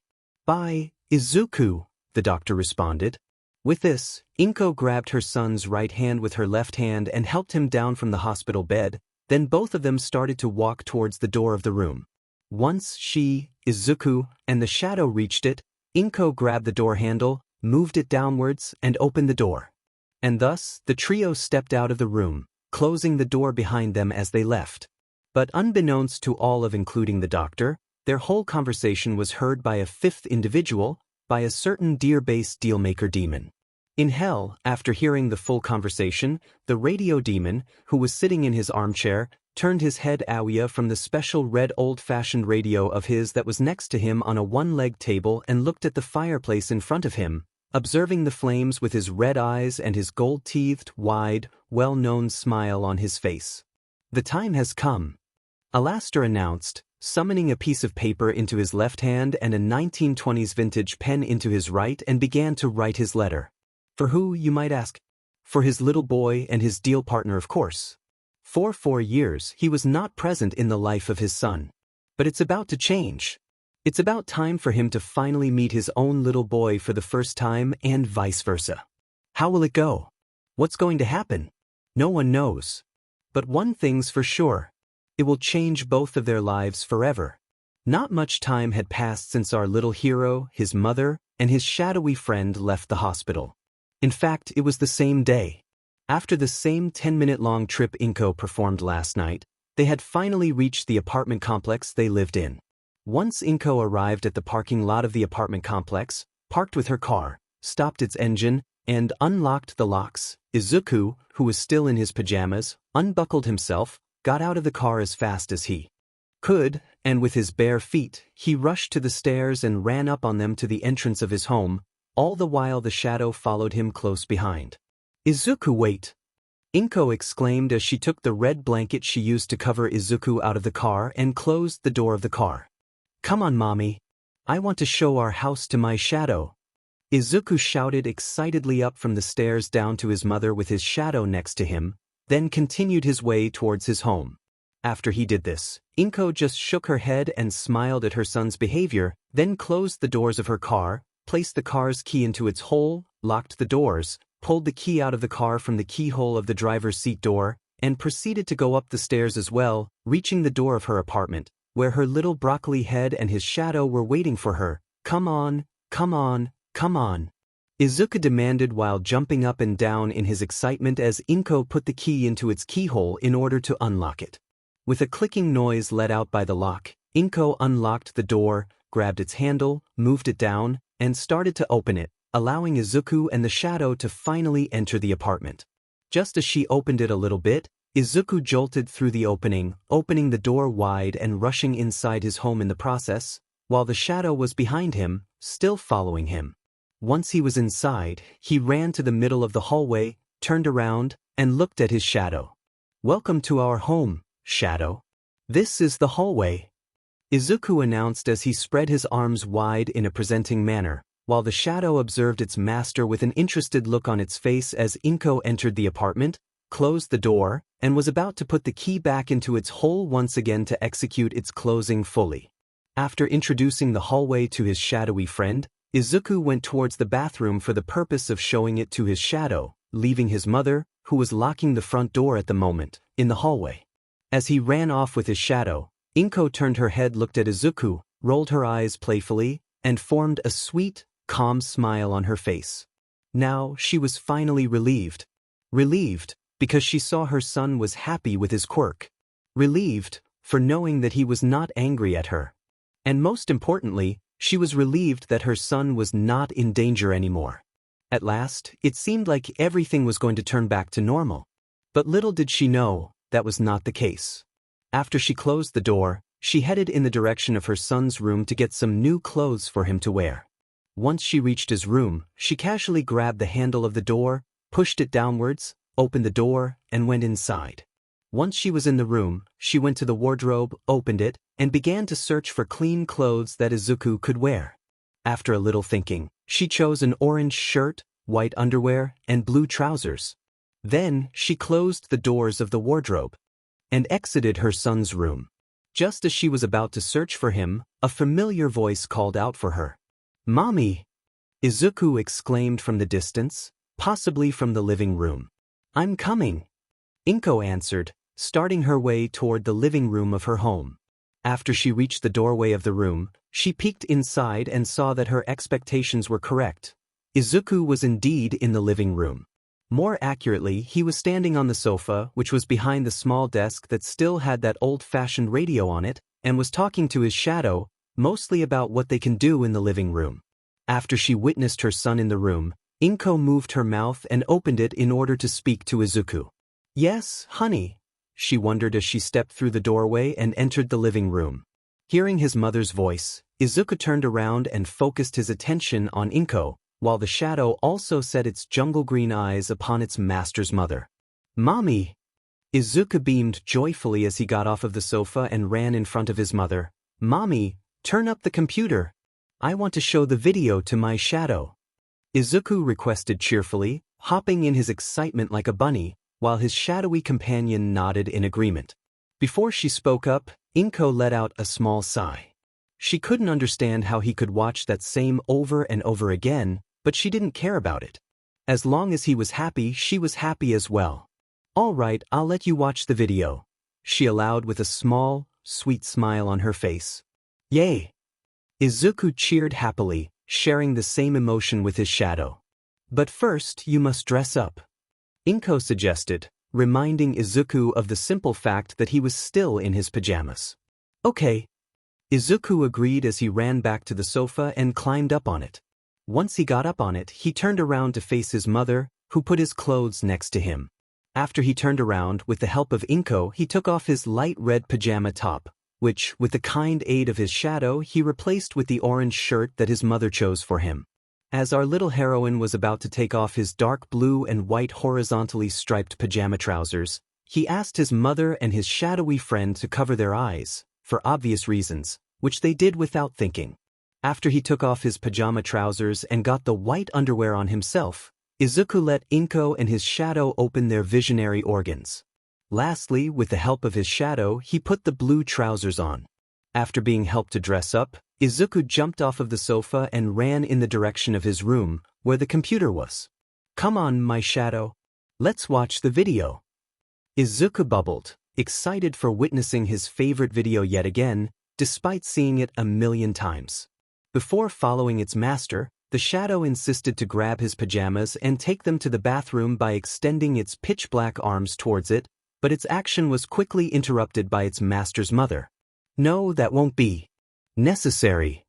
Inko refused, holding up her left hand. "I'll do it," she said to the shadow of her son, which nodded in understanding, then followed its master by flying out of the room and after him. Before following them, Inko folded Izuku's pajamas in a fine pile, then walked out of the living room and directed her way towards her son's room. Once she arrived in front of the room's door, which was slightly open, she opened the door more and entered. The sight she saw inside wasn't surprised her one bit. Izuku was already sitting in his chair with his favorite All Might toy figure in his left hand while he was leaning back and forth in his undeniable excitement, while the shadow, which was at his left side, observed him with curiosity, inquisitive for what triggered its master to be that excited. Inko stepped next to her son, booted on the computer, and began searching for that certain one video while Izuku and his shadow continued the act what they were doing when she entered the room. "Hurry," Izuku told heatedly, leaning back and forth. "Geez, you've probably added 10,000 views just by yourself, Izuku," Inko remarked jokingly as she was still searching for that certain video. "It's so scary for me. I can't watch it," she confessed as she finally found the video and clicked on it, starting it in the process. Once the video started, Izuku stopped his wiggling and looked at the screen with a big smile on his face, while the shadow watched the screen with curiosity. The recording started with a smoky area, then the camera moved to the side, revealing a place of a disaster with a lot of smoke, debris, and fire. There were a lot of people in the place, most of them dirty and injured thanks to the disaster. Screams of fear, desperation, and pain could be heard in the video. The screen moved to the right, showing a grown man with brown hair, a white shirt that had a lot of dust and dirt on it, and bruises on his face. The man turned his head and looked into the camera. "Can you see that? He's already saved 100 people, the man noted, then looked at the scene of the disaster. "That's crazy. It hasn't even been 10 minutes, the man finished. Suddenly, a figure with 6 people on his back and 2 people in both of his hands slowly walked up on a wreck of a bus, causing the crowd and thus, the cameraman who was recording to look at their great hero. The figure was a very large man with an equally muscular and well-defined physique. He had chiseled features on his face, a strong jawline, pronounced cheekbones, and bushy eyebrows. He also had short blonde hair, which was swept backwards and possessed 2 distinct tufts that were stuck up above his head, leaning slightly to each side. He was wearing a skin-tight blue bodysuit decorated with a red symbol that resembled a Y of some kind, with a white diamond at its center and a white line connected to it that traced from his chest to his shoulders. The lines were trimmed with the aforementioned red symbol. The symbol seemed to own wings on the side that ran from the top of his torso before ending around his back, over which was a similar red and white design absent of the white diamond. He also obtained large white patches lined with red covered each side of his hips before ending at his lower thighs, and he wore a gold belt that had a silver buckle with red eyes. His forearm sleeves were colored in gold that each had white lines, covered in blue accents over his wrists, and had spiked fins on the sides of his arms. His feet were covered in shin-length gold boots trimmed with white and red accents. Izuku knew exactly who he was since he had seen him when he was 3 years old. He was the #1 hero of Japan, the symbol of peace, and Izuku's favorite hero of all time. He was All Might. As All Might appeared on the screen and let out his well-known happy laugh, without any trace of fear, Izuku's smile became wider and wider while the shadow looked at the pro-hero in surprise thanks to seeing how strong and muscular he was. "He's laughing," a man remarked as the camera focused on All Might, who was still walking up on the bus, and continued his laughter. With one last step, All Might stopped at the top of the bus and looked at the crowd. "It's fine now." "Why?" All Might declared as Izuku's smile became bigger, waiting for what All Might was going to say with shining eyes. "Because I am here," All Might announced with his signature line. Like a huge gust of wind, an exhilarating feeling went through Izuku's body and caused him to look at the screen with a joyful smile, while his shadow was as enthusiastic as its master by seeing the video.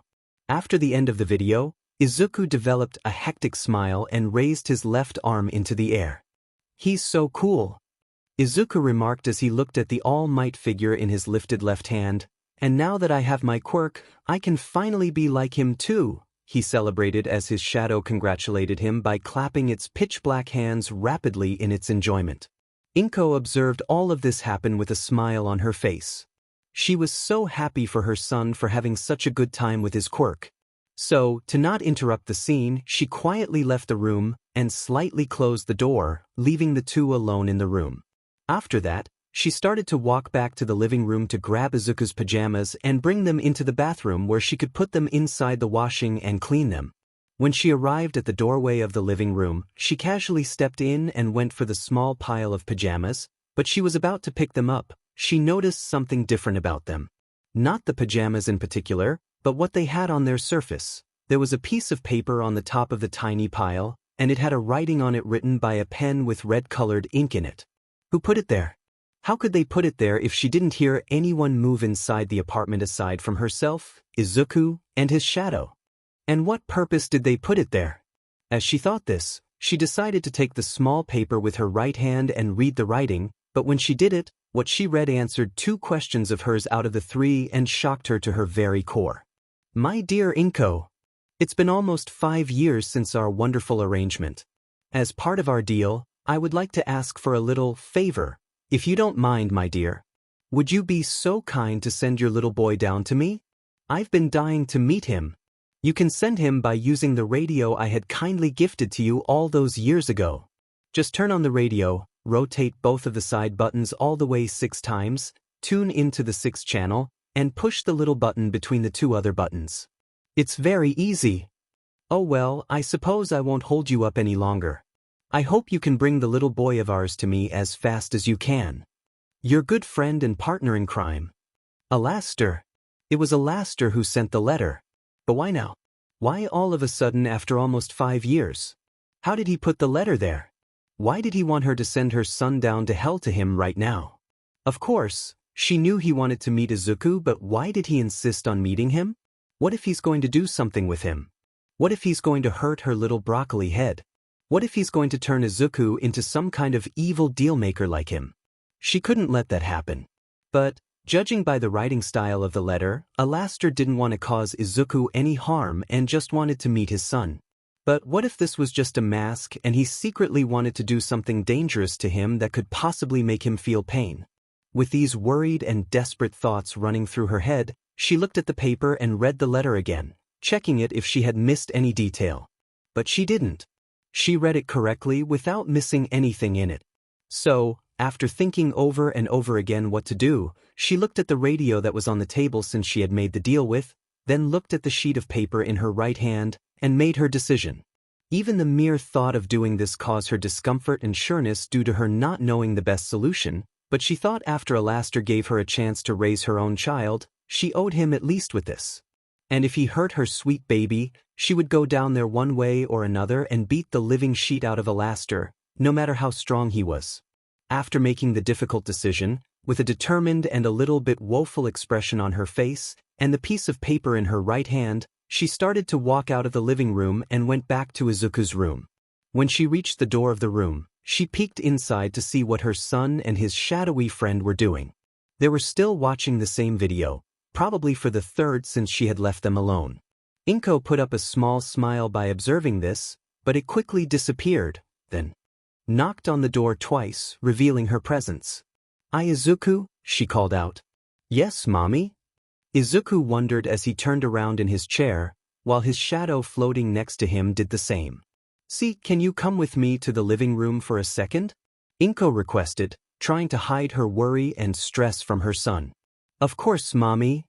Izuku answered joyfully as he got off of the chair, then ran out of his room with his shadow following him behind, not noticing his mother's distress in the process.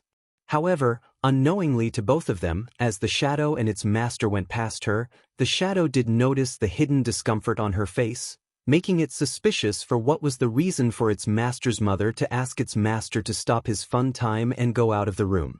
Once they left the room, Inko followed them closely into the living room, where Izuku climbed up on the sofa and sat down on it, with his shadow staying next to him on his left side.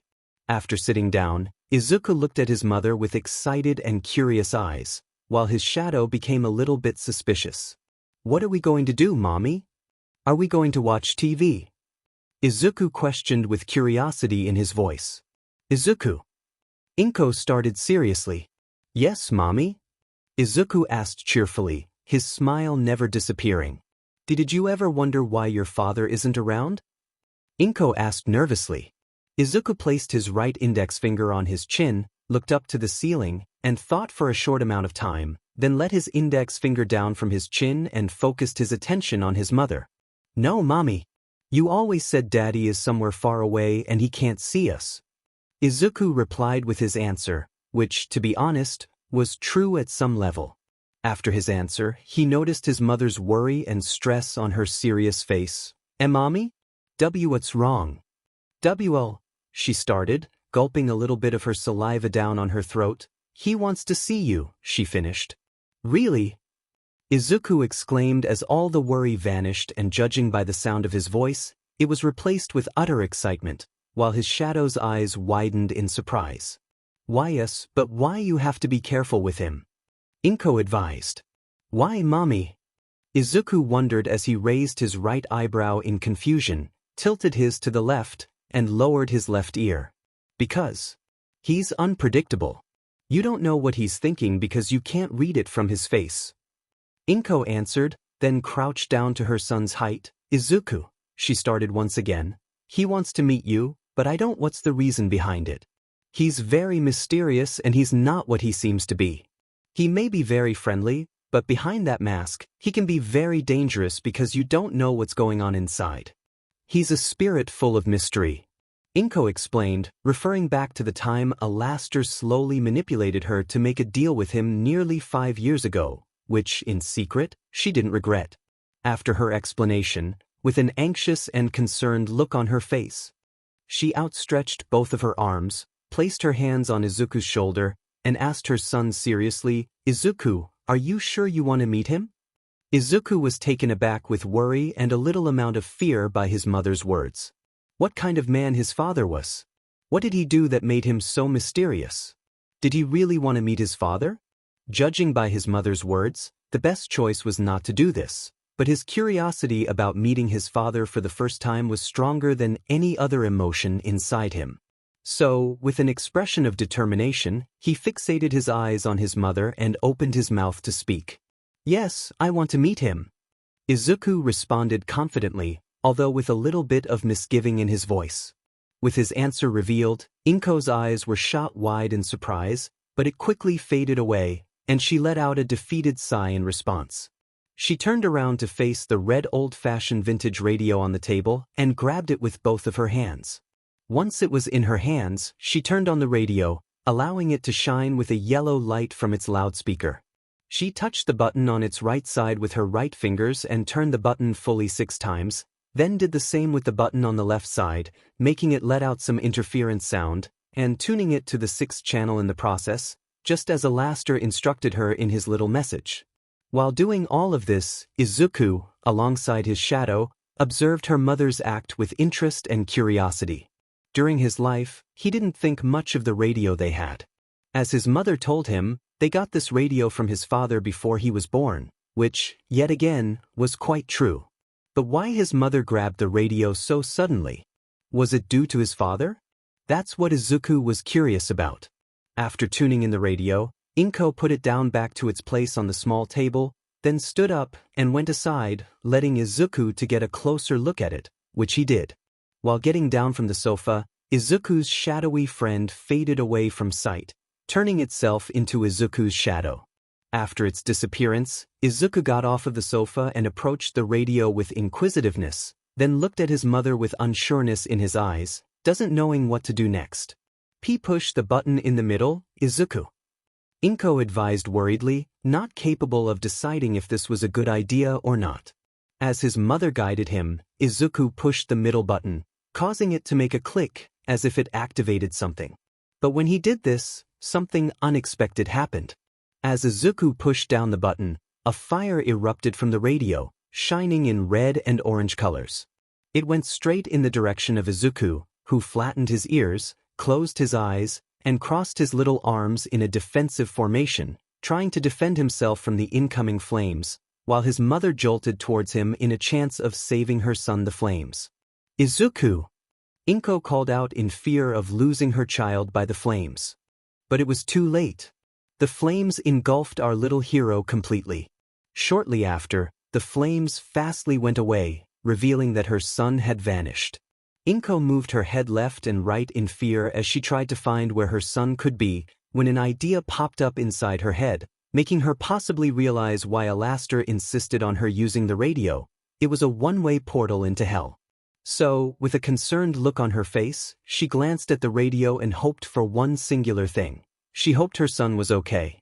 Meanwhile, Izuku was still in the same position, waiting for the flames to burn him. But to his surprise, none of this happened. Instead, when he opened his eyes, he was amazed by what he saw. As he opened his green eyes, presented with a beautiful, some kind of ring made out of fire formed around him by the same flames that came out of the radio.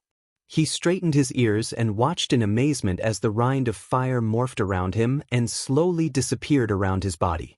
In the moment it faded away, Izuku looked at his surroundings and was shocked by one simple fact. He was no longer in his home. He found himself in the middle of a vest inside a house. Its walls were covered with tasteful red wallpaper, full of black-colored flower adornments and symbols all over it. But these flowers weren't similar to the ones Izuku knew. They rather looked scary and hellish, making Izuku uncomfortable as he observed them. Some of the flowers' leaves looked like long, sharp thorns, while others had an eye in the middle of their flower. There were 2 oil paintings on the wall, one on each side, representing some parts of hell, which, of course, Izuku didn't know. One showed a scenery of a lake with mountains in that background filled with green vegetation and a red sky with dark red clouds in the distance. The other illustrated 4 demonic-like entities in a boat in the middle of another lake, having the same colored sky and clouds the other oil painting had. The floor was made out of dark red wooden planks and it had a small, fine, red-colored carpet in the middle of it, which was laying horizontally to the walls and was the carpet Izuku was standing on at that moment. The ceiling was also red, similar to the walls. Behind him, there was a door that was also made out of the same dark wood. The door possessed a window whose glass panes that were colored with different shades of red and yellow formed the face and antlers of a deer with red eyes. In front of the door, a red doormat, decorated with 2 black antlers and a deer skull facing forward, was placed, accompanied by a coat stand, which had holders looking like deer antlers, and a large vase next to the door at the sides of it. The vase was ornamented with a bunch of yellow-irised, narrow-pupilled eyes, and they had some kind of red-petaled flowers in them with an eye at the center of their flowers. While observing the place, his shadow appeared next to him, calming and assuring its master with the fact that he was not alone. Izuku looked at his shadowy friend with small, but just as he did this, they were startled by a sound coming from a nearby room. Izuku proceeded to move his ears in the direction of the sound in order to identify it. It sounded like old-styled music? It was antique music indeed, and it sounded like it was coming out from the room at the right. So, with cautious steps and a mix of curiosity and nervosity, and with his shadowy companion at his right side, he started to walk in the direction of the music. Unbeknownst to both of them, ghostly figures watched and followed their every move. More accurately, two entities. They were similar to our little broccoli head's shadow, but they had a few differences. Both of them possessed pitch-black horns on the top of their heads, with one shadow having long horns pointing downwards at the end and the other shadow having short ones standing upwards, and both of them had stitches on their pitch-black bodies, like the ones a voodoo doll would have. The next place he found himself in after he left the vest was a small hall, which was decorated with the same wallpaper that the vest had and with a red carpet which was laid perpendicularly to the carpet in the vest. At both of his sides, he could access two rooms by going through their doorways, while there was a staircase on the right side of the wall in front of, covered with a long red-colored carpet that came down from the top of the staircase to the bottom of it. Judging by his hearing, the music came out of the room at his right. So, with cautious and silent steps, in the shadow's case, flying, Izuku and his shadowy friend quietly approached the entrance of the room. When they got there, both of them moved their heads and peeked inside. And what they found really surprised them. It was the living room of the house they got a glimpse of. The source of the music was a gramophone that was at the right side of the room, next to the wall. Speaking of which, the walls were covered with the same wallpaper as the hall and the vest, indicating that all walls inside the house were ornamented with the same type of wallpaper. The four corners of the room were occupied by the same vases that were next to the door in the vest, and had the same kind of flower in them.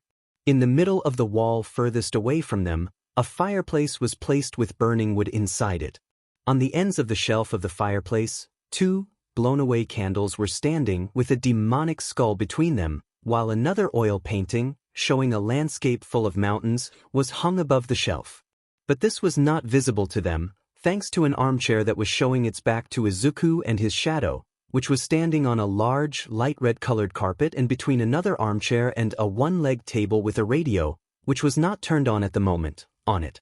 The armchairs had huge bone-like spikes at the sides of the armrests, curving downward with their ends, pointing down to the floor. But the reason they were surprised was not that they found the living room. They were surprised because someone was sitting in the armchair. Although they didn't see the body of the person fully, but they could still witness the bit of the person's red hair, his small black antlers, and his red, black-tipped deer ears at the top of his head.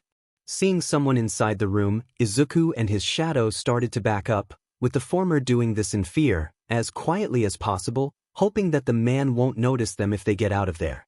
Their plan was executed perfectly, until Izuku stepped on one of the planks, making it let out a loud rasping sound as he put his left foot on it. Izuku and his shadow froze in place instantly and looked at the plank as it let out this sound, then looked back at the man in nervousness, clinging to the hope of that sound was not heard by the person in the armchair. Unfortunately, they were not that lucky. The man in his seat moved his left ear in the direction of the sound as it went off, causing him to stick his head out from behind the armchair, thus revealing his face. He had beige-colored skin, dark red sclerae, bright red irises, thin black pupils, a dark red, oval-shaped monocle, rimmed with black, over his right eye, two red, black-tipped deer ears, two tiny black deer antlers, pinkish red hair, and a large smile on his face. Although both Izuku and his shadowy companion didn't know his identity, for the sinners of hell, there was no doubt who he was. He was Alastor, the radio demon. I didn't see you there," Alastor said with his broad smile on his face, showing off his sharp, yellow teeth. "I was believed with the possibility that your mother was going to send you to me later, but it appears to me that I was mistaken." Alastor noted joyfully as he closed the book he was reading in his hands, put it down, stood up from his seat, stepped up to the gramophone, lifted the needle of the needle in order to stop the gramophone from playing the music, and walked up in front of Izuku with his arms behind his back, revealing his true height in the process. "Ah well, that doesn't matter anymore. You're here at last, my lad," Alastor announced cheerfully, then continued his speaking. "Looks like you have arrived safely. How was your journey? I hope it was a fiery experience." "Ah." Alastor laughed as the laughter of an imaginary crowd, sounding like it was coming out of an old-fashioned radio, followed his own laughter. While Alastor was laughing, Izuku and his shadow were just standing, in the shadow's case, levitating, in shock by just the sheer size of Alastor. Izuku lowered his ears and flattened his tail in fear, covering the light green furred part of his tail with the dark green part of it. This didn't go unnoticed, however, and when Alastor finished his laugh, he glanced at his boy with his signature smile on his face. "What's with that surprised face, my boy?" "I've been known to tickle the ivory from time to time, but I think this is too much." Alastor chuckled, followed by the laughter of the same imaginary crowd, then crouched down to his son and looked into Izuku's eyes, showing no sign of danger. "You can calm down, my boy, there's no need to fret." Izuku didn't dare to open his mouth as Alastor spoke. He was too afraid to speak. But a lingering thought didn't allow his mind to rest. Was this man really his father? Was this cheerful, happy man, who his mother described as a mysterious, dangerous, really his other parent? He had to know. So, he gathered as much encouragement as he could and raised the question that people usually ask when they meet a new person. Who are you?" Izuku wondered with a trembling voice, while his shadow retreated behind his back. "Oh dear, what a tragedy," Alastor declared dramatically. "I thought your mother had already told you about me." "Oh well, that isn't important. Allow me to introduce myself," the radio demon replied, placing his left hand on his chest. "My name is Alastor. I'm your father, Izuku," he revealed. Izuku's theory was true. This man, who referred to himself as Alastor, was indeed his father. How could he be his father? There were no similarities between him and Alastor?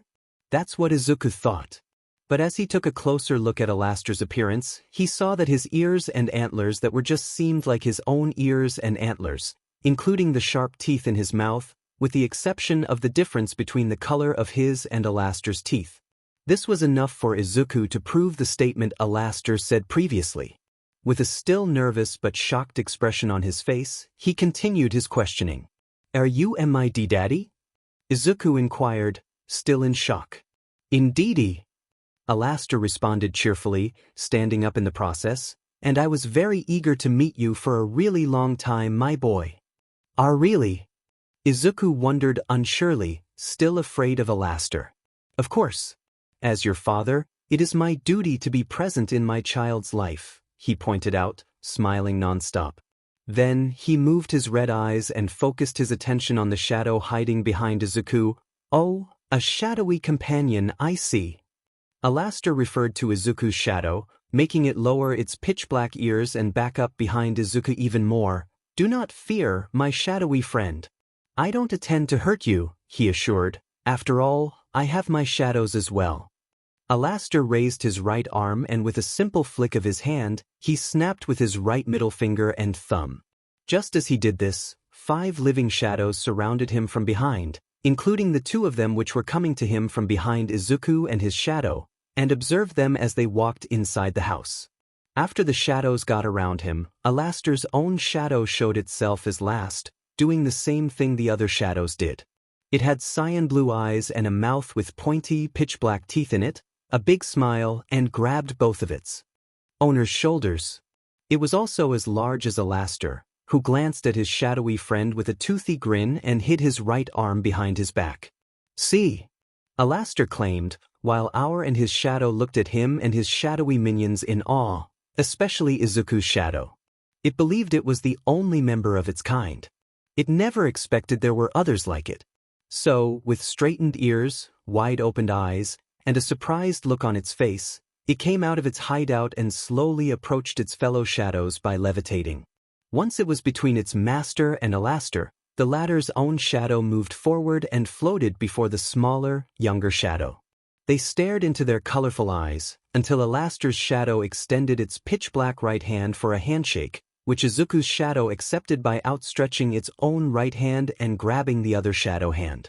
Just as it shook Alastor's shadow's hand, the radio demon's shadow wrapped its body around the smaller shadow, catching it off guard. Izuku's shadow looked at the larger one in surprise, then recognized a cyan blue smile on its face.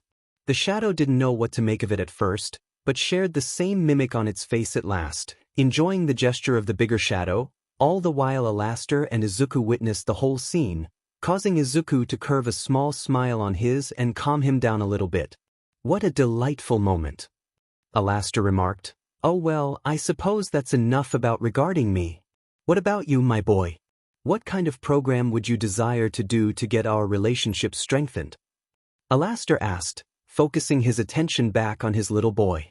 As he dropped his question, all of the shadows looked at Izuku, waiting for his answer with curious eyes. Did he hear it correctly? Alastor, his father, wanted to spend time with him? With his little son? It was like a dream come true for Izuku. So, after a little amount of thinking, he decided on the place he wanted to go. I want to go to the P playground," Izuku requested, still scared a little bit. "The playground it is," Alastor cheered. "But first, we must get you a change of wardrobe," Alastor stated, pointing at the clothes Izuku was wearing. Izuku set his eyes upon his wearing with a confused and scared look, then looked back at his father. "Why?" Izuku quizzed uncertainly. "Because," the radio demon started, moving his left hand towards Izuku's head, stopping it above his boy's head and extending his left index finger. "A gentleman must look like one," he explained as he swirled his hand over Izuku's head. At that moment, Izuku's clothes magically shifted form and look, making him really surprised. His new clothes were quite similar to the ones his father wore. He sported a green pinstripe coat with dark green lapels piped with white, which was ragged along the bottom hem. Under the coat, he wore a bright green dress shirt with a black cross on his chest, and long black dress pants with matching bright green. He also possessed a black knotted bow tie with a bright green center, black gloves with green at the fingertips, and black pointed-toe boots with green deer hoofprints emblazoned on the soles. All the fear and worry that Izuku contained inside himself disappeared in an instant, and these emotions were replaced with amazement, excitement, and joy. "How did you do that?"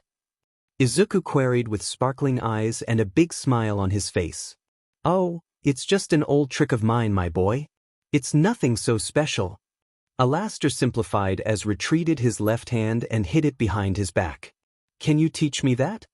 Izuku interrogated enthusiastically. As he heard this question, Alastor had gotten two wonderful ideas, but to test that his idea was accomplishable, he had to ask his little boy a certain thing to do. However, he could only pop up that question after they reached the playground. So, with his wide, toothy smile on his face, he answered Izuku's question. "Sure," Al assured, then went back to his old, cheerful himself. "Now then, let us go to the playground," he announced, then left the living room and went towards the entrance of his house, while Izuku tried to keep up with and all the shadows followed their masters. Once reaching the door, all the shadow had vanished, except Izuku's shadow, and Alastor grabbed the door handle with his short-clawed right hand and pushed it downwards, thus allowing it to open outwards. When he opened the door fully, Alastor offered his left hand to Izuku to hold, which Izuku did, grabbing his left hand with his own right hand, and stepped out of the house with Izuku's shadow behind them, thus revealing the looks of the place where Alastor lived. When they got out of the house and Izuku looked around, it certainly proved one thing for him. He was clearly not at home. What he saw was a neighborhood with full of houses that looked like they came from the early 30s. Most of the houses had a first floor, as Izuku thought by the size of the houses, and were mostly dark red, and possessed yards with some trees, bushes, and other plants that looked quite similar to the ones up on Earth, while in the distance, he could witness larger, taller, more modernish buildings. Izuku moved his head upwards and saw the same red sky that the oil paintings had. But there was a key difference. Most of the sky was dominated by a dark red orb with a huge pentagram on its surface, and a gigantic red pentagram, which was the main defense of the city and the reason why the city was named Pentagram City. As they went down on the stoop by going down its 3 staircases and got a little bit of distance from the house, Izuku looked back at the house to see how it looked. Its color was the same as the other houses in the area, and it was one-storied as well and retained a radio antenna at the top of it. Then, they began their journey to the nearest park in the area, with Alastor leading the way towards it. During their walk in that retro neighborhood, Izuku didn't see that many of the inhabitants, but he witnessed a few, and let's just say, he was utterly surprised. Some of them had human-like features with the addition of some animalistic ones, or extra limbs, or wings, while others didn't look like humans at all. And even the ones they had encountered looked at them with confusion, utter fear, or with a mixture of both emotions. As they continued their journey, the more modern structures got bigger and bigger, indicating that they were getting nearer and nearer to the end of the quarter Alastor lived. When they reached the edge of the center of Pentagram City, Alastor began to hum a song from the time he was alive, with his humming being followed by the same music playing in the background, sounding like it was coming out from a vintage radio. All the demons that were nearby went silent or hid in fear when the music got louder and louder, signaling for them that the radio demon was close. But for Izuku, it was the complete opposite. He felt calm when his father hummed this music. It ensured him that his father was at his side and he was not lost in a place he didn't know. He even enjoyed listening to the song and Alastor's humming a little bit. After a 30-minute walk, which was longer due to Alastor using the longer way and not wanting his son to witness any kind of drag or SXL-themed building, they had finally reached their destination. The dark gray gates of the park were wide open, allowing all sinners and all kinds of demons to enter it. Alastor and Izuku stepped in and found themselves in a beautiful lush forest with dirt roads guiding the visitors of the park through itself with the addition of some benches, letting the demons rest if they got tired, and some lampposts to light up the park. Izuku and his shadow were astonished by how gorgeous the forest was. It was so similar to the ones he, Kaken, and his friends usually go to explore. While they observed the forest, Alastor, who now stopped his humming and was still holding his boy's hand, looked at his son with a gentle smile. He was actually happy for his son. He didn't pretend to be his usual, cheerful, charming himself. He felt actual happiness for his little boy, like a normal parent would. What a strange feeling, he thought. The last he felt like when he was around his mother. And now, as a father, he experienced the same feeling after a long time. After a short walk, they reached a small but more open area where they saw the playground, which, to Izuku's surprise, was not empty at the slightest. Some devil-like creatures inhabited it, playing and chasing each other, enjoying each other's company. Unlike sinners, the exterior of these beings was built on the same foundation. All of them had one pair of horns at the top of their heads, with most of them having black and white stripes on them, red skin, yellow scaras, black slitted pupils, and an arrow-tipped tail. Unbeknownst to Izuku, there were the imps, the lowest ranking in Hell's hierarchy. As they reached the edge of the playground, they stopped there and Alastor looked at Izuku, who was a little bit afraid of the imps. "Now go and play, my boy. Enjoy yourself," the radio demon advised smilingly. "Okay," Izuku replied insecurely, then let go of his father's hand, and with his shadow behind him, he started his way shyly in the direction of the sandbox, which was occupied by no imp. "Have fun." Alastor cheered, waving for his son as he left off. Then he turned around, went to a nearby bench where he could look out for his son, and sat down on its left side. "What a wonderful day we have, aren't we?" he asked from a trio of imp parents who were hugging each other in fear and were shaking like a leaf at the other end of the bench thanks to his mere presence. Meanwhile, our hero and his shadowy companion quietly headed towards the sandpit, with Izuku flattening his ears and keeping his head down. He didn't dare to lift his head. Even with this, he could still feel the confused and shocked eyes of the imp kids gazing upon him as he approached the sandpit. Once reaching it, he climbed into it and began to build a small sand castle from the sand. Just as he started this, all the imp children went back to play with each other, leaving Izuku alone in the sandbox with his shadowy friend. This went on for a couple of minutes, until the sound of approaching steps became louder and louder, stopping in front of Izuku. "What are you building?" someone asked with a high-pitched voice, pointing at Izuku's unfinished castle. Izuku and his shadow looked up from his unfinished structure to see who talked to him. It was an imp girl, around the age of 5. She had red skin, hair that was kept in a baby-styled ponytail, curved horns that were leaning backwards and were pointing upwards at their ends, blackish, grayish hair, yellow scaras, red irises, black slitted pupils, long, black eyelashes, black lips, a mouth full of sharp, tiny, white teeth, a devilish tail, and red hooves. Her attire only consisted of a one-piece black dress with lots of red dots all over it and a pair of black stockings on her hooves. She was looking at our hero with her yellow eyes and an innocent smile on her face, holding her hands in front of her. A sandcastle. Izuku answered timidly to the little imp girl, keeping his dear ears lowered. Can I join you? The imp girl wondered with interest. Izuku said nothing to this, just nodded with his head in approval. Seeing his response, the imp girl kneeled down to the sand in front of Izuku, and started to gather some sand with her red hand to help our little green beanie, then looked back at Izuku. What's your name? She queried. I Izuku. Izuku Midoriya. He introduced himself. I'm Mello. It's nice to meet you, the imp girl, referring to herself as Mello, announced, offering her red hand for a handshake. Izuku grabbed her hand and accepted the gesture of the imp girl, then went back on continuing the construction of his sandcastle. I like your shadow. Mello praised, pointing at Izuku's shadow, which hid behind its master as she mentioned it. Thank you. Izuku remercied shyly, looking up at Mello for a little bit, then went back on building his sandcastle. So, are you some kind of sinner? She inquired. You don't look like an imp, or a succubus, or a hellhound at all. What's a sinner?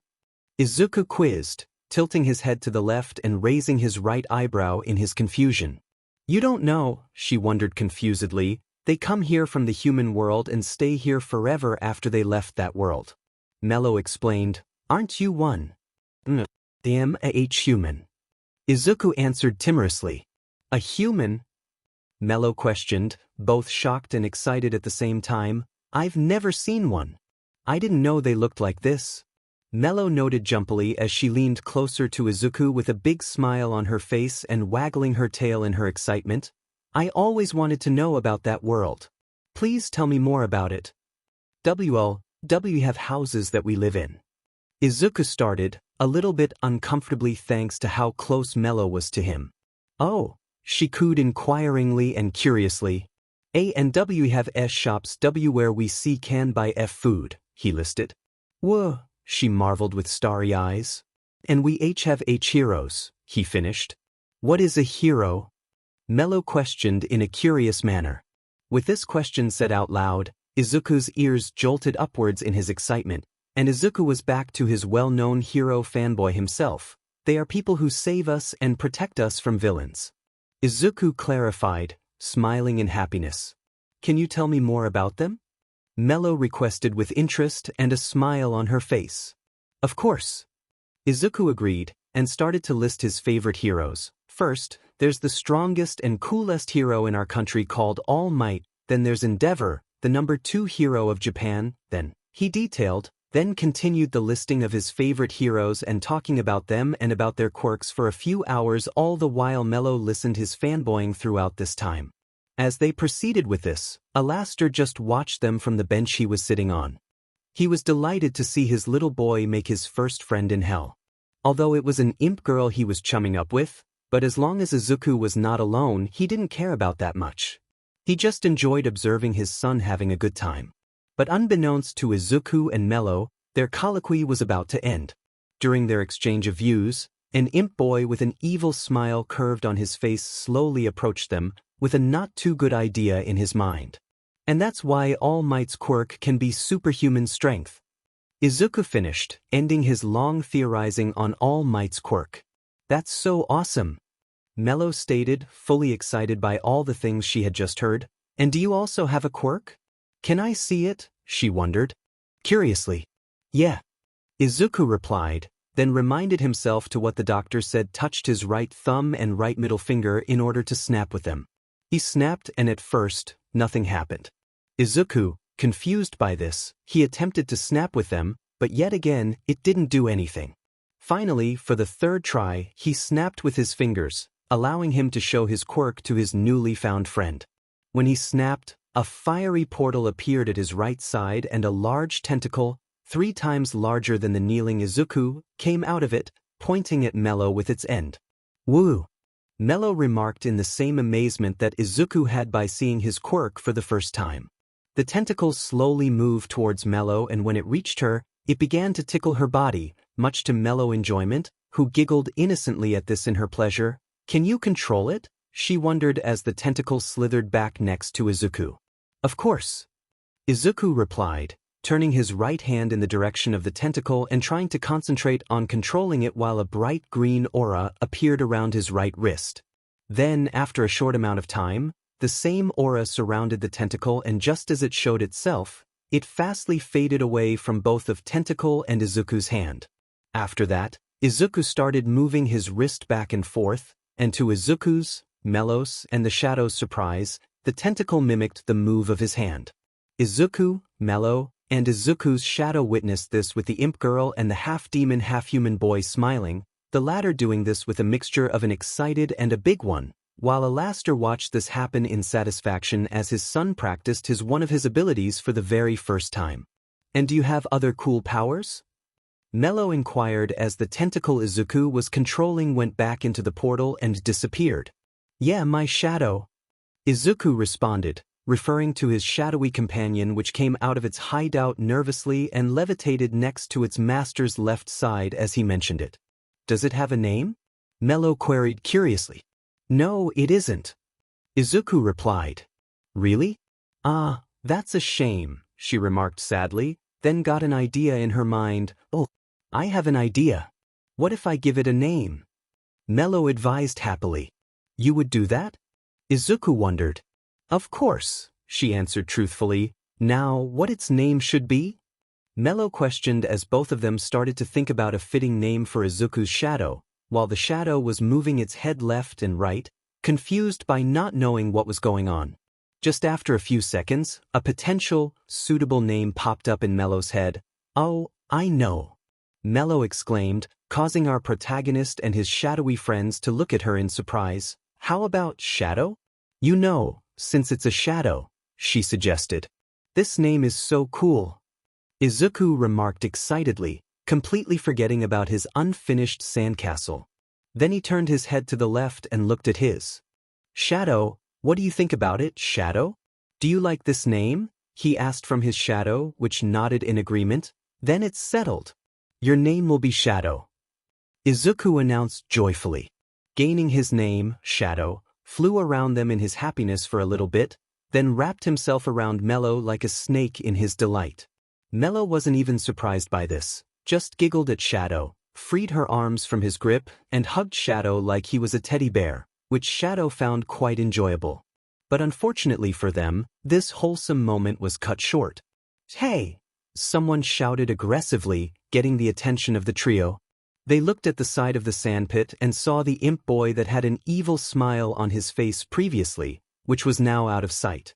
He had black and white horns that were pointing towards the red sky of the Pride Ring, short, white-colored hair, red skin, yellow sclerae, black-slitted pupils, sharp teeth, red hooves, and a long tail. He also had a white circle around his left and white markings on his right arm, resembling small claw marks. He was wearing a black tank top and gray hose.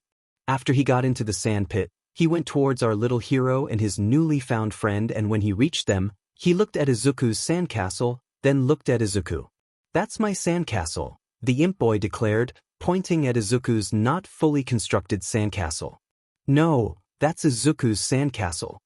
Mello corrected, standing up from the sand and defending her friend. Izuku? What a stupid name. The imp boy remarked rudely. You're just like your name.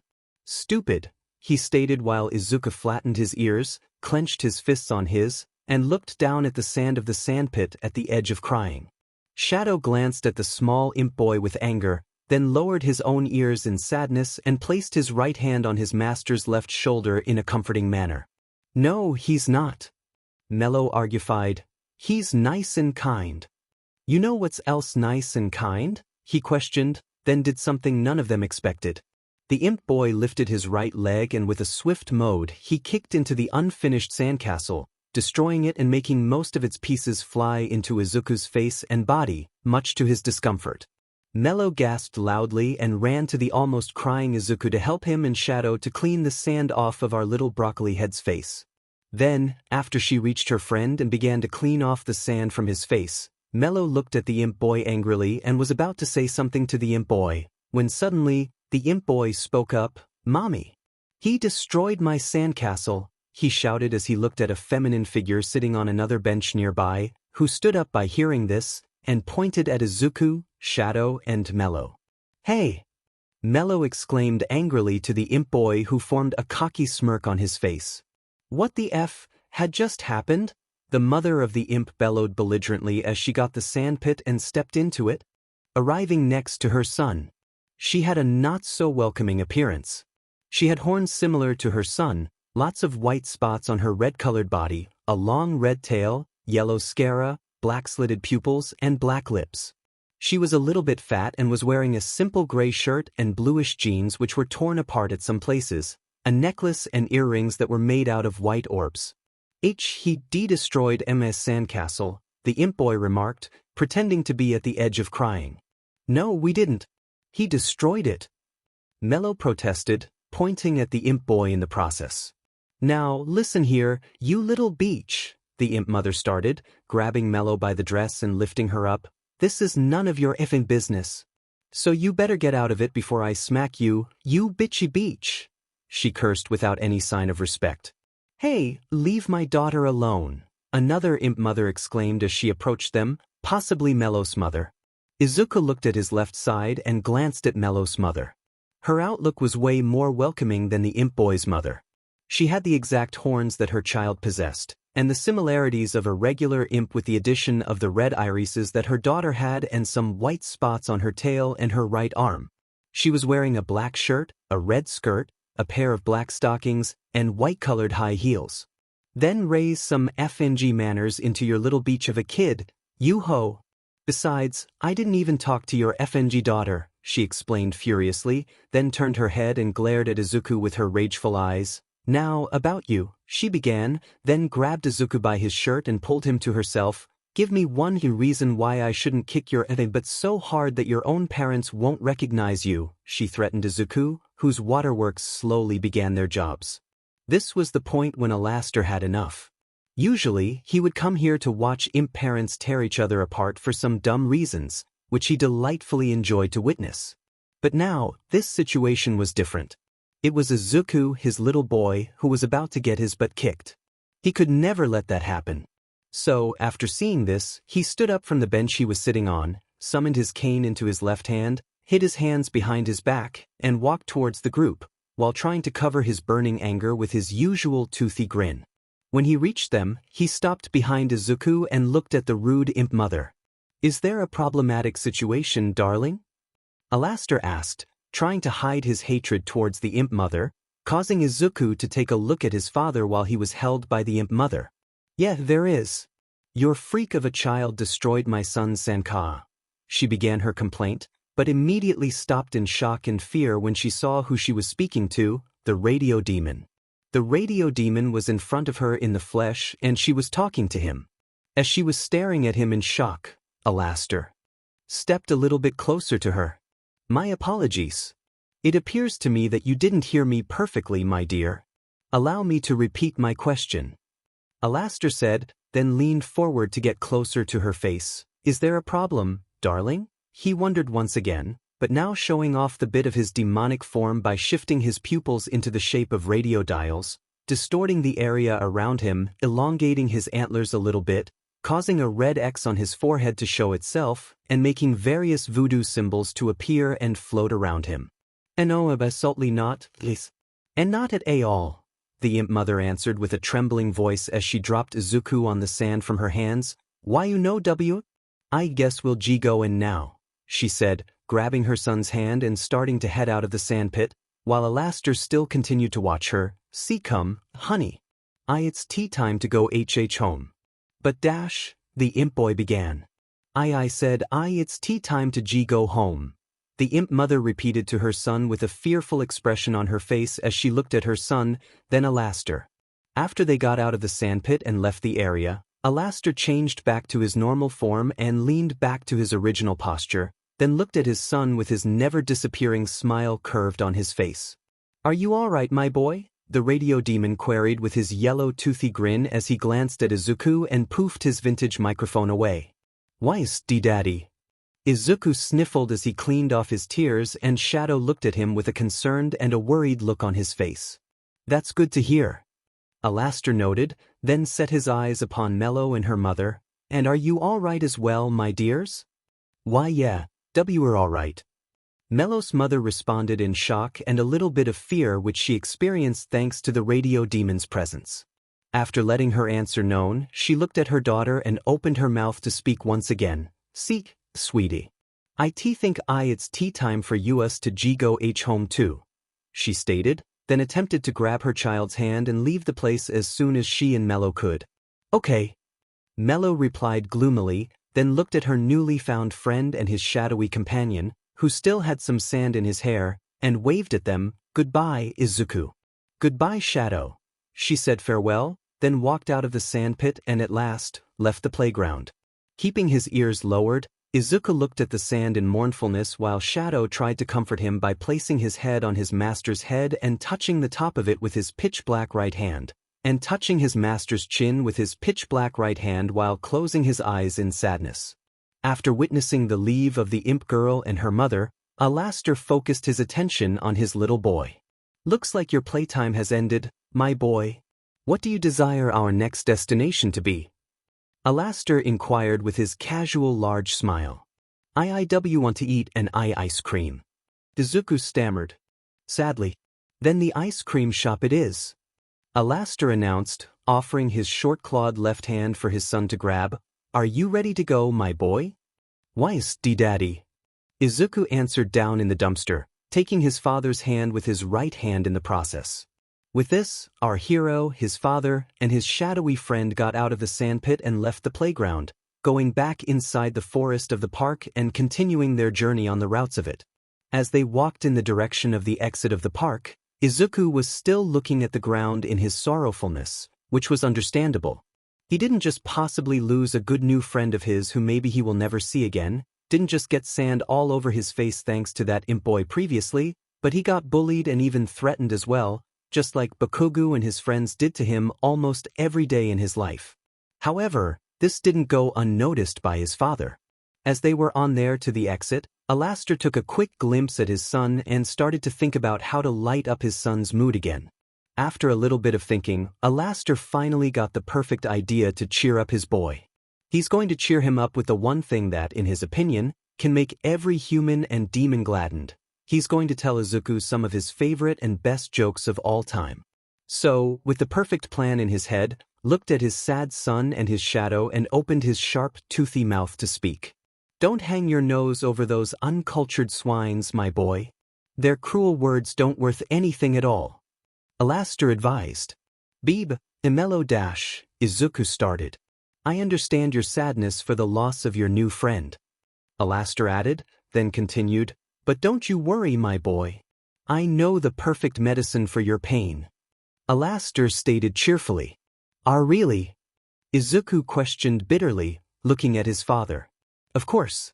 Allow me to tell you one," Alastor said, then began to tell his jokes. "Why was the stadium so windy?"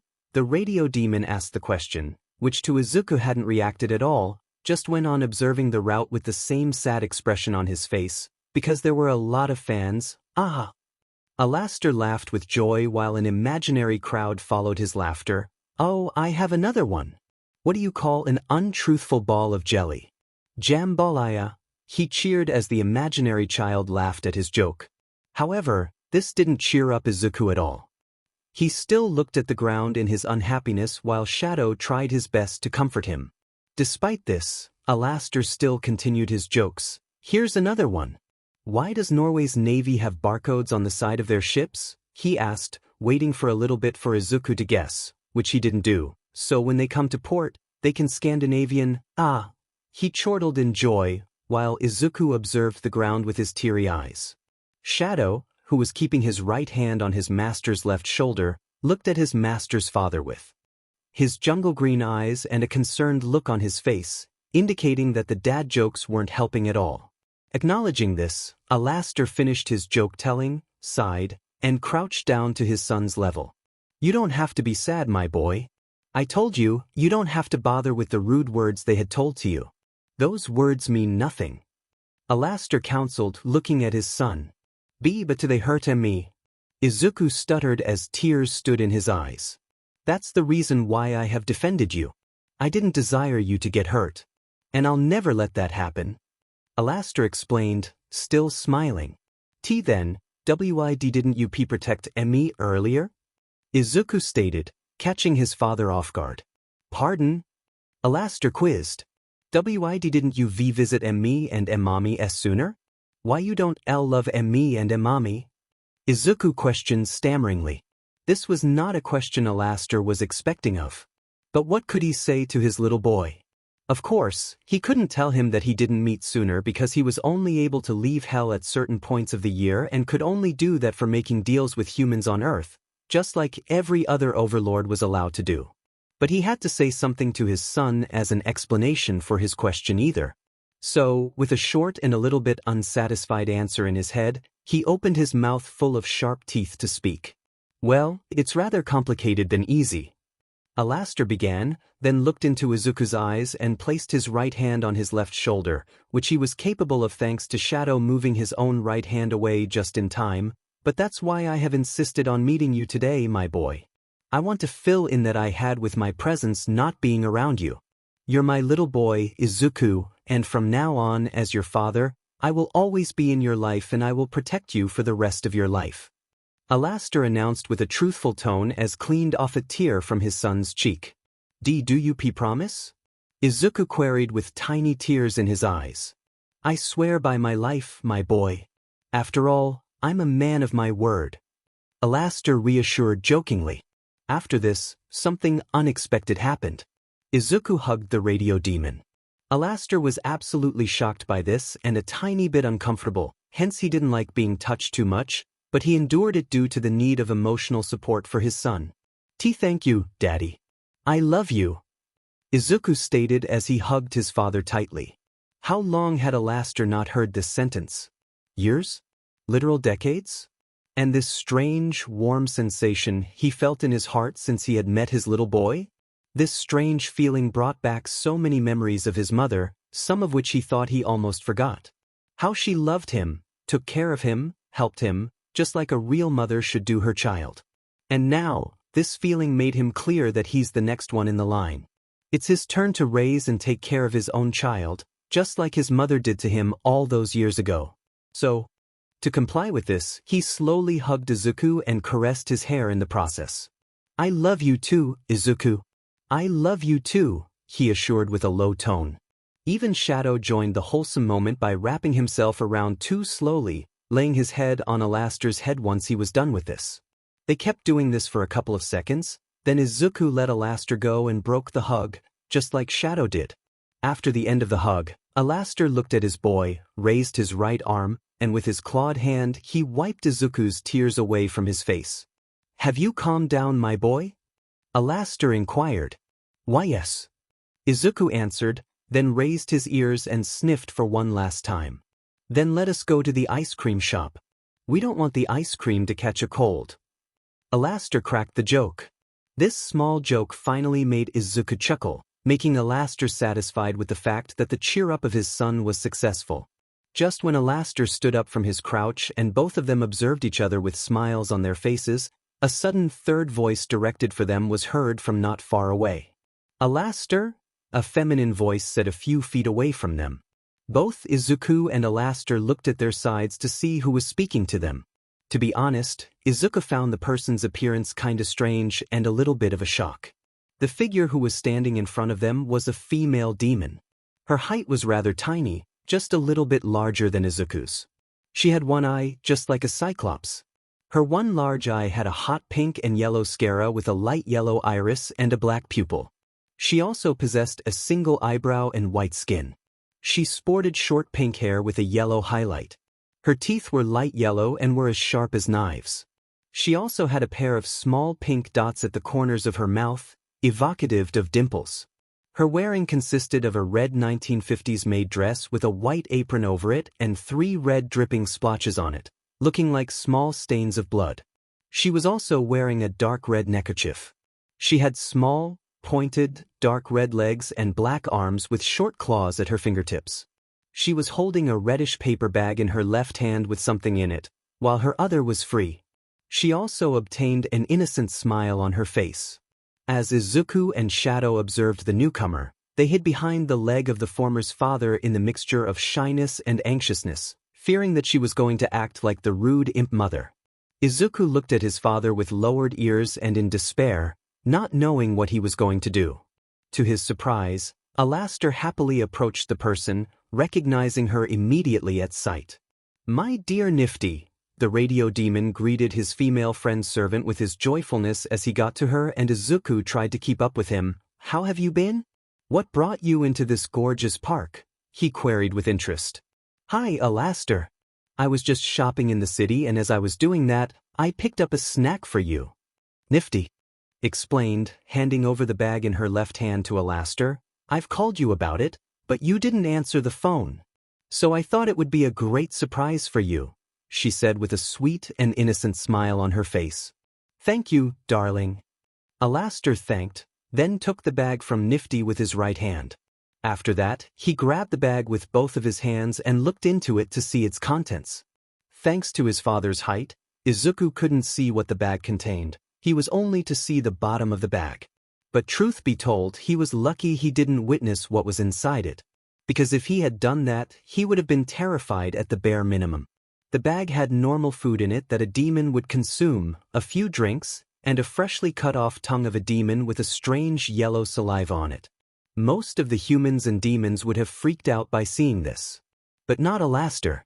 The cannibal father even widened his smile in his delightfulness by looking at his surprise snack, then looked at his friend. "Oh, my dear Nifty, you're always so thoughtful," he remarked with utter joy.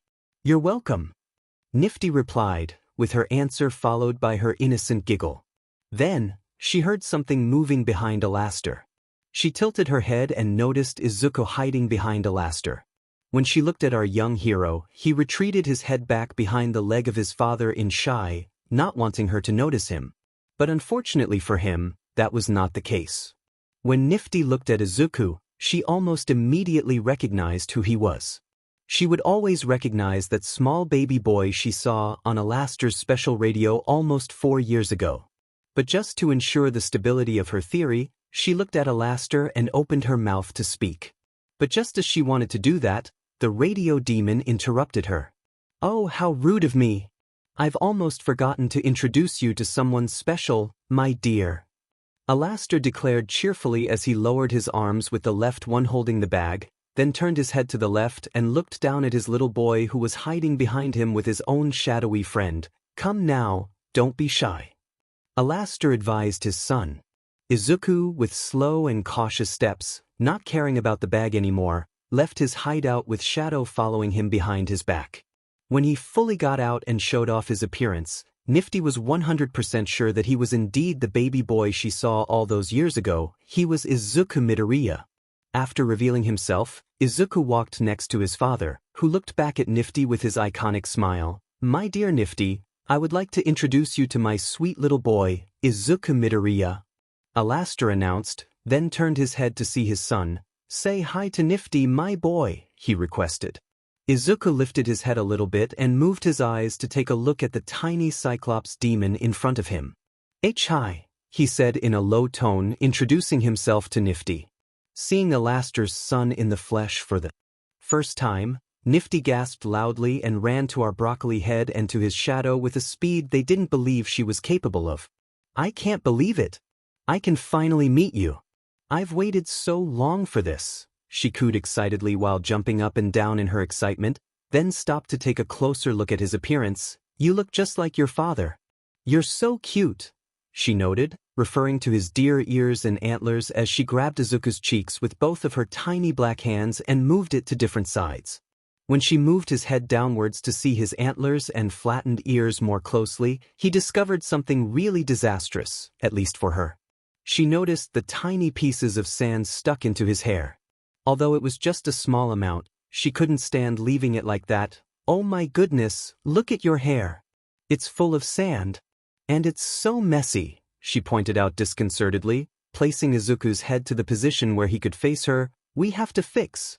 "Come on," she declared, then took Izuku's right hand with her left hand and fastly ran to a nearby bench with him while Shadow tried to keep up with them and Alastor followed them with casual steps. Shortly after, they had reached the bench, and when they did, Nifty stopped in front of it, led Izuku's hand, and looked at him. "Sit on it, please," Nifty requested Izuku kindly, pointing at the bench. Izuku, after getting the request, began to climb up on it. When he was finished, he sat down on it nervously and faced the other three in the process. After that, Nifty quickly climbed up as well, walked to our hero, and placed herself behind his back. As she performed this, she took a dark red wooden hairbrush with a lighter red pentagram in the middle of it out of her right pocket with her right hand. How she got it? No one knew. When she got it out, she lifted it above Izuku's head, preparing herself to brush it. "Now, hold still," she suggested, lowering her right hand with the hairbrush in it, getting closer and closer to Izuku's hair. Izuku closed his eyes in fear, readying himself for what was going to come. But when he felt that the object touch his head, he was pleasantly surprised, making him jolt up his ears. Nifty didn't hurt him with the hairbrush. Instead, she began to clean and adjust his hair gently with the hairbrush. He looked up at his father's tiny friend with surprise, who, when he observed her, presented him with a sweet grin on her face. "What?" Nifty quizzed, then realized why Izuku was looking at her like that and chuckled at it. "You thought I was going to hurt you? Don't be silly, sweetie. I would never do that," she assured, smiling at him. "Now, please turn your head forward so I can continue my work," she requested. This remark calmed down Izuku and he complied with the request, turning his head to a position where he could face Alastor and Shadow, and allowing Nifty to continue to brush his hair. This was the perfect opportunity for Alastor to finally ask that little certain requests of his from his little boy to do. The requests that could prove his two theories regarding something special about him. The requests that were mainly because of one simple thing that both of them possessed, although Izuku's was not as strong as Alastor's. The requests that were inside Alastor's mind for one very single reason, to test the true capabilities of his little boy's powers. So, with a plan inside his head, he looked at his son with interest and moved his mouth in order to open and allow him to speak. "My dear sweet boy, if you allow me, may I ask you a question?" Alastor wondered. "Yes, Daddy," Izuku replied joyfully, while Nifty continued to his hair and found it adorable how he called Alastor. "I've witnessed that when we were at the playground, you showed off your abilities to your little friend of yours. May I see it as well?" Alastor queried. "Of course," Izuku replied happily, then proceeded to snap with his fingers on his right hand, just like how he did when he showed his quirk to Mello as Shadow floated to his right side. He flicked with his right hand unsuccessfully 3 times, until finally, on the 4th attempt, he accomplished it with flying colors. As he snapped with his right thumb and right middle finger, the same massive tentacle appeared from the fiery portal on the ground route of the park between Alastor and Izuku. Izuku looked at the tentacle with a huge smile while Nifty's face was accompanied by a surprised expression as she stopped in her half-completed job, all the while Alastor's face didn't change one bit. Here came one of 2 moments the radio demon was mostly curious for. As he observed the pitch-black tentacle, he moved his attention to his own little boy once again. "My dear little boy, now may I ask you one very single thing?" Alastor wondered, then got to the main point. "Would you be so kind to summon all of them?"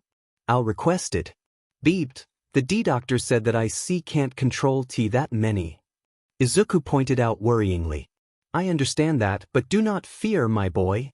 I assure you nothing bad will occur," the radio demon reassured his son. "Okay," Izuku answered insecurely. After his reply, he looked at his right hand nervously, not so sure to do what his father asked him for.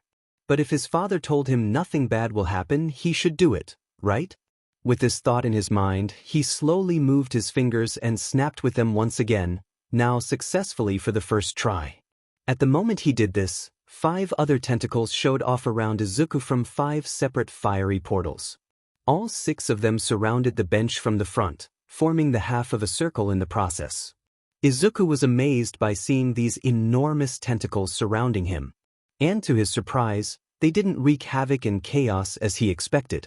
After he summoned them, he looked at the tentacles on his right side, cautiously turned his right hand in the direction of the tentacles, and concentrated his mind on 3 tentacles out of the 6 in order to control them. Not long after, the same green aura from before covered his right hand, and it quickly spread to the 3 tentacles he focused on. The green light quickly vanished, just like it did when Izuku got control over the 1 tentacle he showed to Mello. He moved his hand a little bit, making the 3 tentacles change positions at his command. To his shock, it wasn't hard to direct these tentacles at all. It was as easy as dictating a singular tentacle. In his amazement, he turned his head to the left and raised his left hand, attempting to control the other 3 tentacles just like he did with the previous 3. He accomplished that task as well, making the tentacles glow in green color and causing the aura to disappear. He moved his left wrist back and forth to see if those moved at his will, which was exactly what the tentacles did, mimicking the moves of Izuku's hand. For the last experiment, he moved both his hands simultaneously to test if the tentacles followed his movement. To his surprise, they did. They followed every single move of his hands. Both he and Shadow witnessed in wonderment as this happened, with the former adopting one of the biggest smiles of his current on his face, while Nifty was almost done with the brush of Izuku's hair. As they observed this event occur, with the flick of his own right hand, Alastor poofed a tiny sheet of paper into his right hand with 5 red, strange symbols on it and writings under them. He placed his vision on his little boy who was filled with happiness and extended his right hand with the paper in it towards his son. "Now, my boy, would you take this little paper and read it out what it says?" Alastor wondered, handing over the paper to Izuku. "Sure," our protagonist replied excitedly as he took the piece of paper out of his father's hand and all of the tentacles retreated back to their portals. But as he and Shadow looked at the paper and what was on it, they became really confused when they saw the symbols and the writings on it. Unbeknownst to them, they were looking at voodoo symbols and their meanings. Despite the confusion, Izuku opened his mouth and began to list what the writings said: Loco, Calfo, Papa Legba, Santamware, Ogun. He read out confusedly. Just as he said these words, something happened that he never thought of. When he read those symbols, fire erupted from his palms, lighting up the small paper on fire and incinerating it to ashes and forming a ball of fire above his palms. Both Izuku and Shadow witnessed this in shock while Nifty stopped her nearly finished work and observed the fire with an excited smile, which was quite understandable from a former pyromaniac. But soon that shock Izuku possessed turned into astonishment and excitement as he broad smile formed on our little broccoli head's face and looked at his father. "Look, Daddy. I can make fire," he beamed excitedly, then went back to examine his ball of fire and decided to play with it a little bit as his father continued to watch his doing. Now these 2 successful experiments showed Alastor that his theories were true and the doctor didn't know anything about Izuku's true power. Aside from the royal family and the 7 deadly sins, the dark energies of hell are the crucial factors that allow the overlords and other strong demonic entities to use their powers at their maximum. And since this only works on the sinner citizens of hell, no human could exploit this power source. But Izuku was different. Thanks to his demonic side, Izuku was capable of accessing the power of this special energy source, thus allowing him to use his quirk without any boundaries, as it was seen when he controlled all of the 6 tentacles at once. Not only that, it appeared that his little boy even inherited the basics of his voodoo magic as well, and he could use this magic without any difficulties in hell, just like when he did with the tentacles. And that opened up countless possibilities. He could teach any kind of voodoo magic to his son, useful for both good and evil, with the latter being the one that Alastor preferred more. Not only that, with this, Izuku could be able to unlock more of his abilities: pyrokinesis, phytokinesis, portal creation between hell and the earth, outfit alteration, manifestation, etc. Of course, on Earth, it would be a lot harder to learn and use the abilities, but with a lot of practice and with his help, his little boy could become a true Overlord, maybe stronger than him. But that had to wait. The main focus now was that he had to spend some quality time with Izuku. Speaking of which, Izuku was still playing with the ball of fire, bouncing it up and down, causing Alastor to look at him with his own wide smile. "Have you played enough with the fire, my boy?" Alastor asked, making Izuku set his eyes upon him. "Yes, Daddy." Izuku responded, then levitated the fireball into his hand and closed his wrist, making the ball of fire vanish in his hand. "Then let us go to the ice cream shop," Alastor declared. After his declaration, Izuku was about to get off of the bench, but he was quickly stopped by his father. "But before that, let my dear Nifty finish what she started," the radio demon pointed out, making Izuku stay in place. "And I'm done," Nifty announced, raising the hairbrush out of Izuku's hair and putting it back into her right pocket. Then, out of her left pocket, she took out a fancy dark red hand mirror with a small yellow eye on the top and handed it over to Izuku, who grabbed the mirror and looked into the mirror to see his hair. To his surprise, his hairstyle had changed. Instead of the usual look of his hair, the style of his hair was now similar to his father's hair, without Alastor's undercut at the back.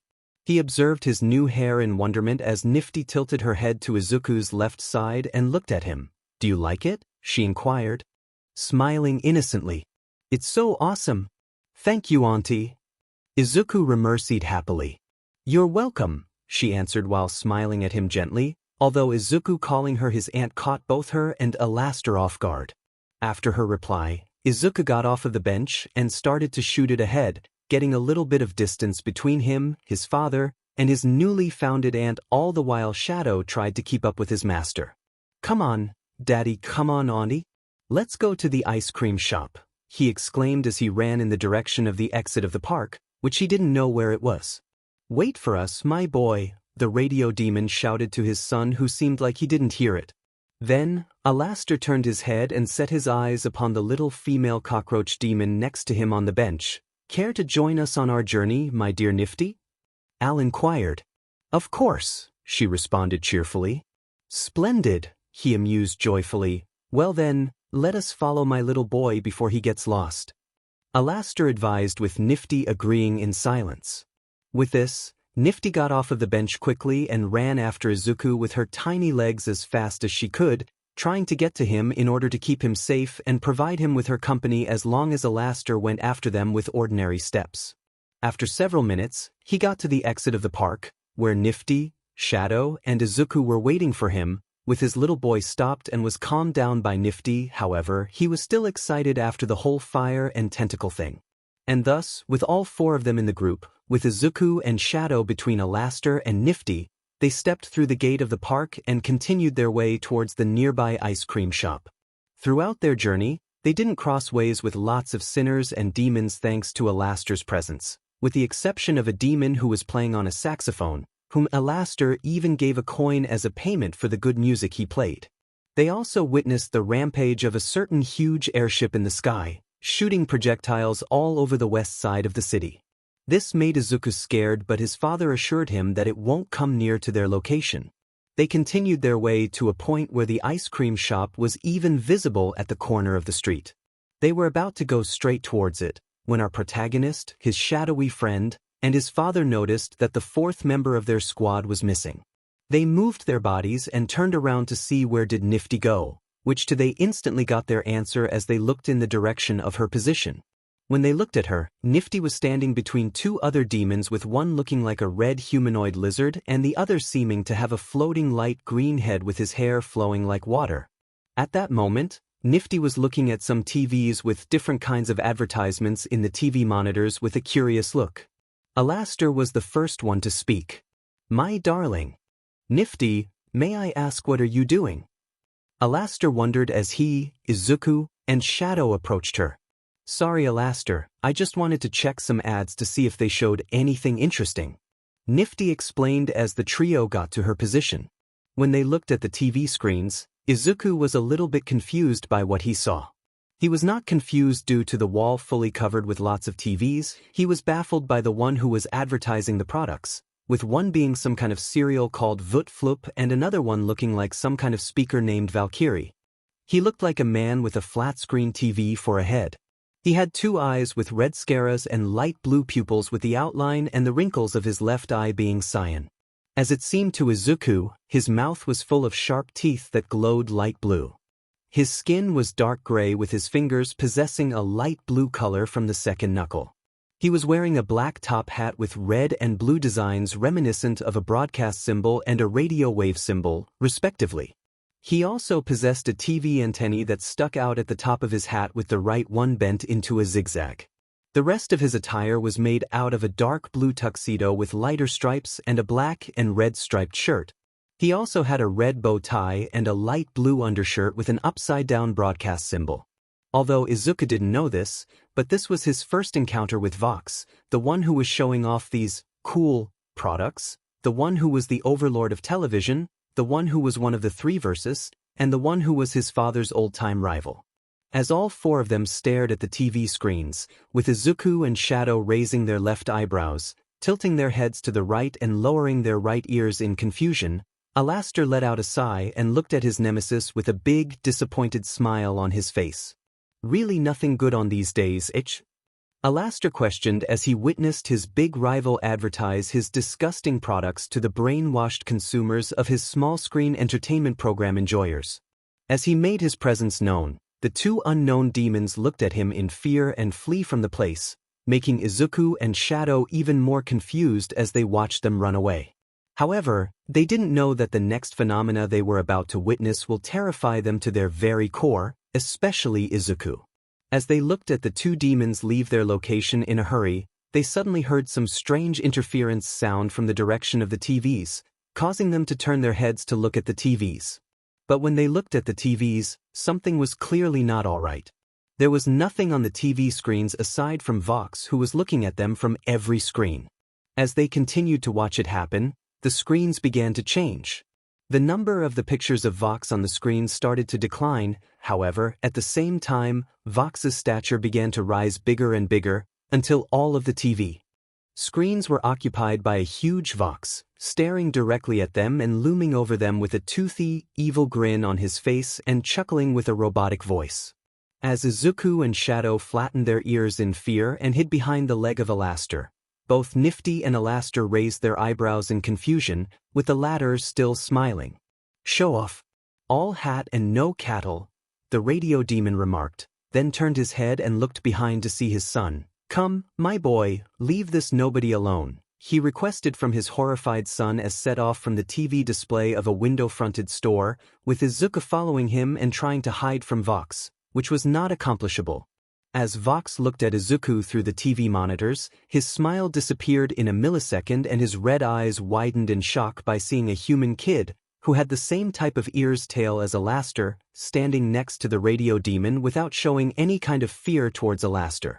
He followed the move of the group with his eyes until they got away from the window of the store, thus getting out of his sight. After this little drawback, Izuku slowly calmed down and went back to his joyful himself, while Nifty, Shadow, and Alastor followed him from behind, with the latter trying not to let out his frustration by ranting about how much of a jackass Vox was. And thus, after like 4 minutes of walking, they finally reached the ice cream shop.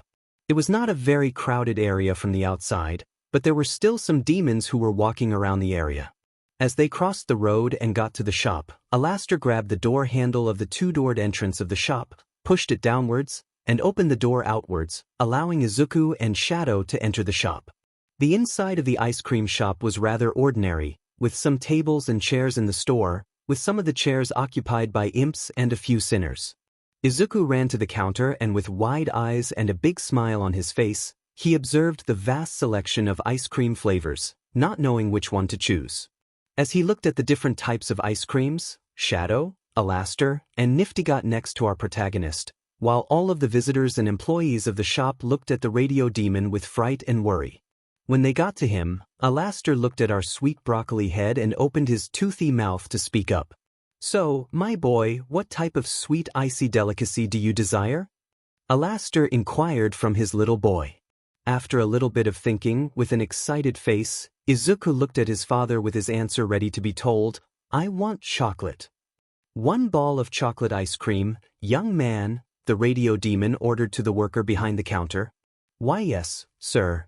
The worker replied with a trembling voice. Then he gave Izuku an ice cream cone and grabbed the ice cream spoon with his right hand and scooped a ball of ice cream with it and put it on Izuku's ice cream cone. Thank you. Izuku beamed, then started to lick the icy sweetness with his tongue. After observing his son eating his own ice cream, Alastor turned his head back to the worker behind the counter and focused his attention on him. And what kind of ice cream do you want, my dear Nifty? Alastor wondered, turning his head towards his female Cyclops friend. I choose vanilla. Nifty announced excitedly. Then I would prefer a scoop of red meaty strawberry, he asked the worker. As Izuku heard this, he thought that the ice cream his father wished for was just a special strawberry ice cream, but he was too busy with his own ice cream to ask it. Truth be told, he was far from the truth. Red meaty strawberry was indeed a strawberry ice cream, but it had a slight difference from the regular one. Only the flavor was just strawberry, the whole ice cream was made out of the flesh and the organs of dead demons. So to put it short, it was an ice cream for cannibals, like Alastor. And although Alastor was not a fan of ice cream, but when he was in the mood he always chose this type of ice cream. I'm sorry sir, but we RNO out of R red meaty strawberry and VV vanilla, the worker explained. Really? Oh well, what a shame. Alastor said. But I can see check if W had any R red meaty strawberry and V vanilla in this storage, the worker pointed out, then jolted out of the room, possibly towards the storage of the shop. It appears that this will take much longer than I expected. Alastor noted with a tired sigh, then turned his head towards his little boy who was enjoying his own ice cream. My dear sweet boy, would you wait outside for us? I won't take too long, he advised to his happy son. Okay, Daddy.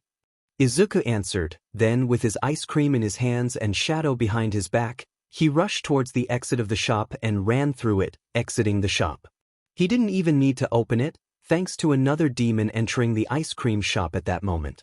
She was a female demon with a slender body, pale white skin, sharp white teeth, eyes with only black scaras, and a very long neck. She acquired short white hair and similar to the radio demon, she was smiling. She was wearing a red dress with gray shoulder pads, a black belt, and black wrists. She had a red sun hat with 2 skulls and 3 black flowers on the front side, with a large red and black plume on the top side.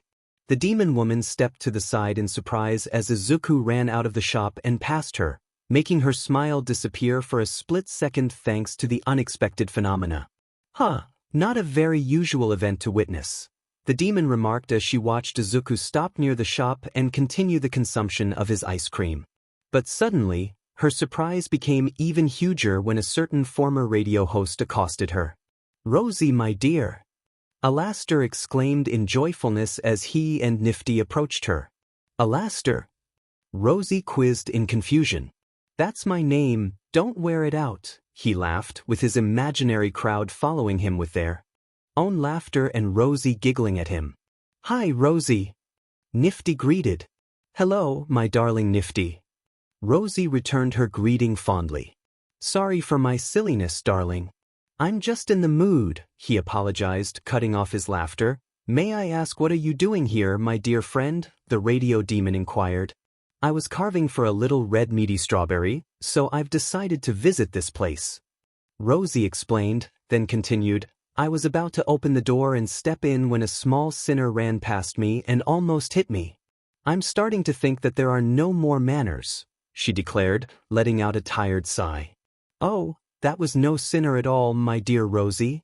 It was my sweet little boy, Izuku, he corrected, causing the leader of Cannibal Colony to widen her eyes. Rosie blinked in shock and surprise by hearing this from her old friend, causing her to say only 2 words, You're what? Meanwhile, our protagonist went on liking his chocolate peacefully and cheerfully, like every child would do if they had ice cream in their hands, while his shadowy companion observed his act. It was like a tranquility that no one thought it could be disturbed.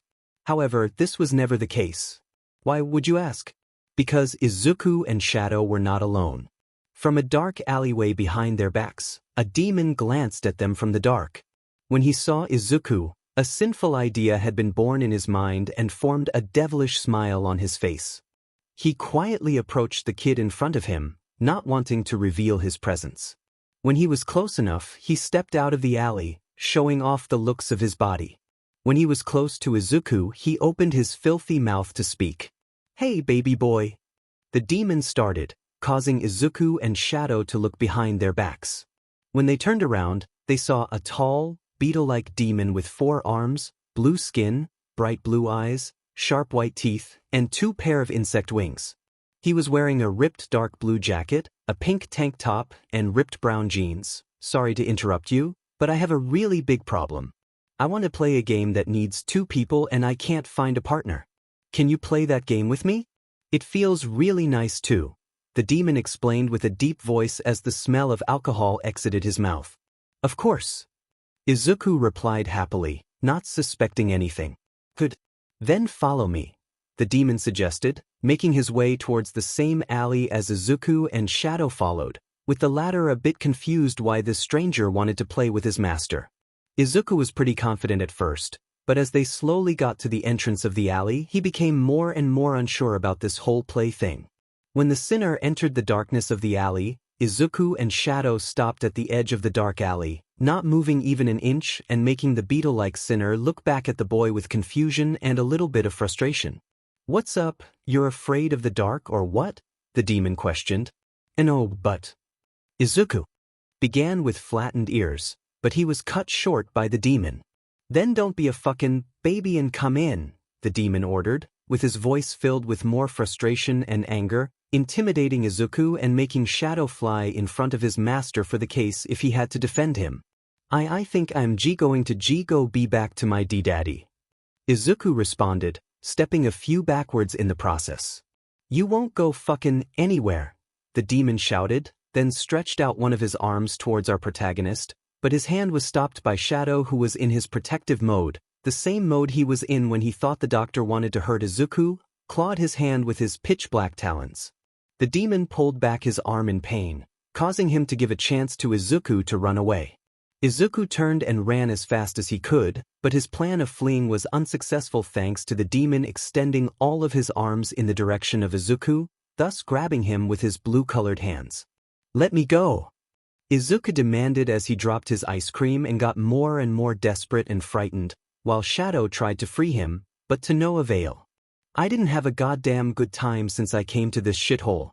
Now, I'll have my fun," the sinner shouted as he loomed over Izuku, whose waterworks began to function in fear. "Don't worry, kid, it won't hurt you much," he advised with an evil grin. Izuku's tears began to flow like a waterfall in despair and fear during this. What was he going to do? How could he get out of this situation? As a last attempt, he opened his mouth and shouted towards the red sky of the Pride Ring. "Help!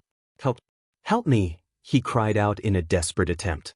"No one is coming, kid," the demon pointed out, frightening Izuku with his remark.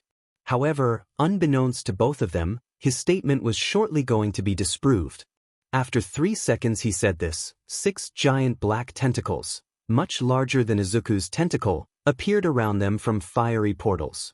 The beetle demon looked up at the tentacles when suddenly one of them swooped down at his and punched him to the left wall of the alley, making a huge crack on the wall.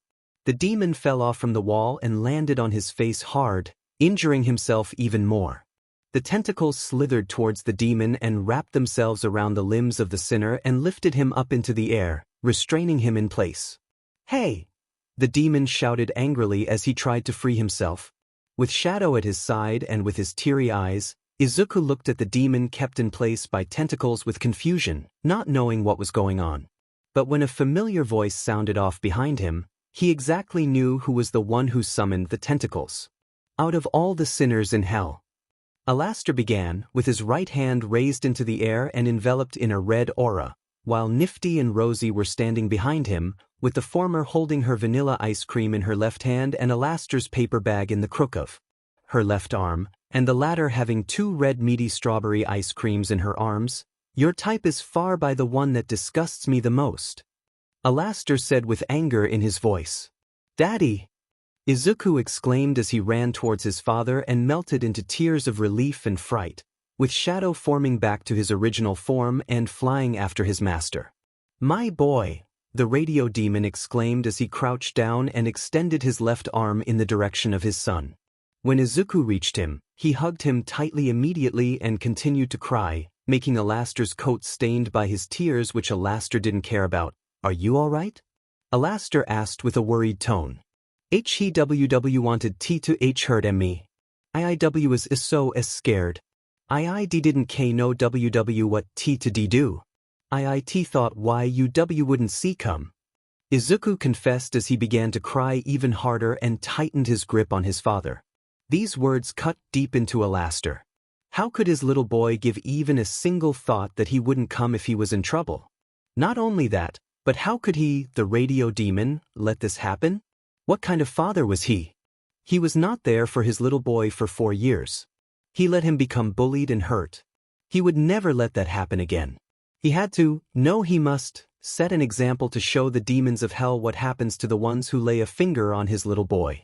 And this was a perfect chance to present it. As he thought over this, he observed his crying boy and hugged him with his left arm to comfort him. "Don't worry, my boy. I'm here.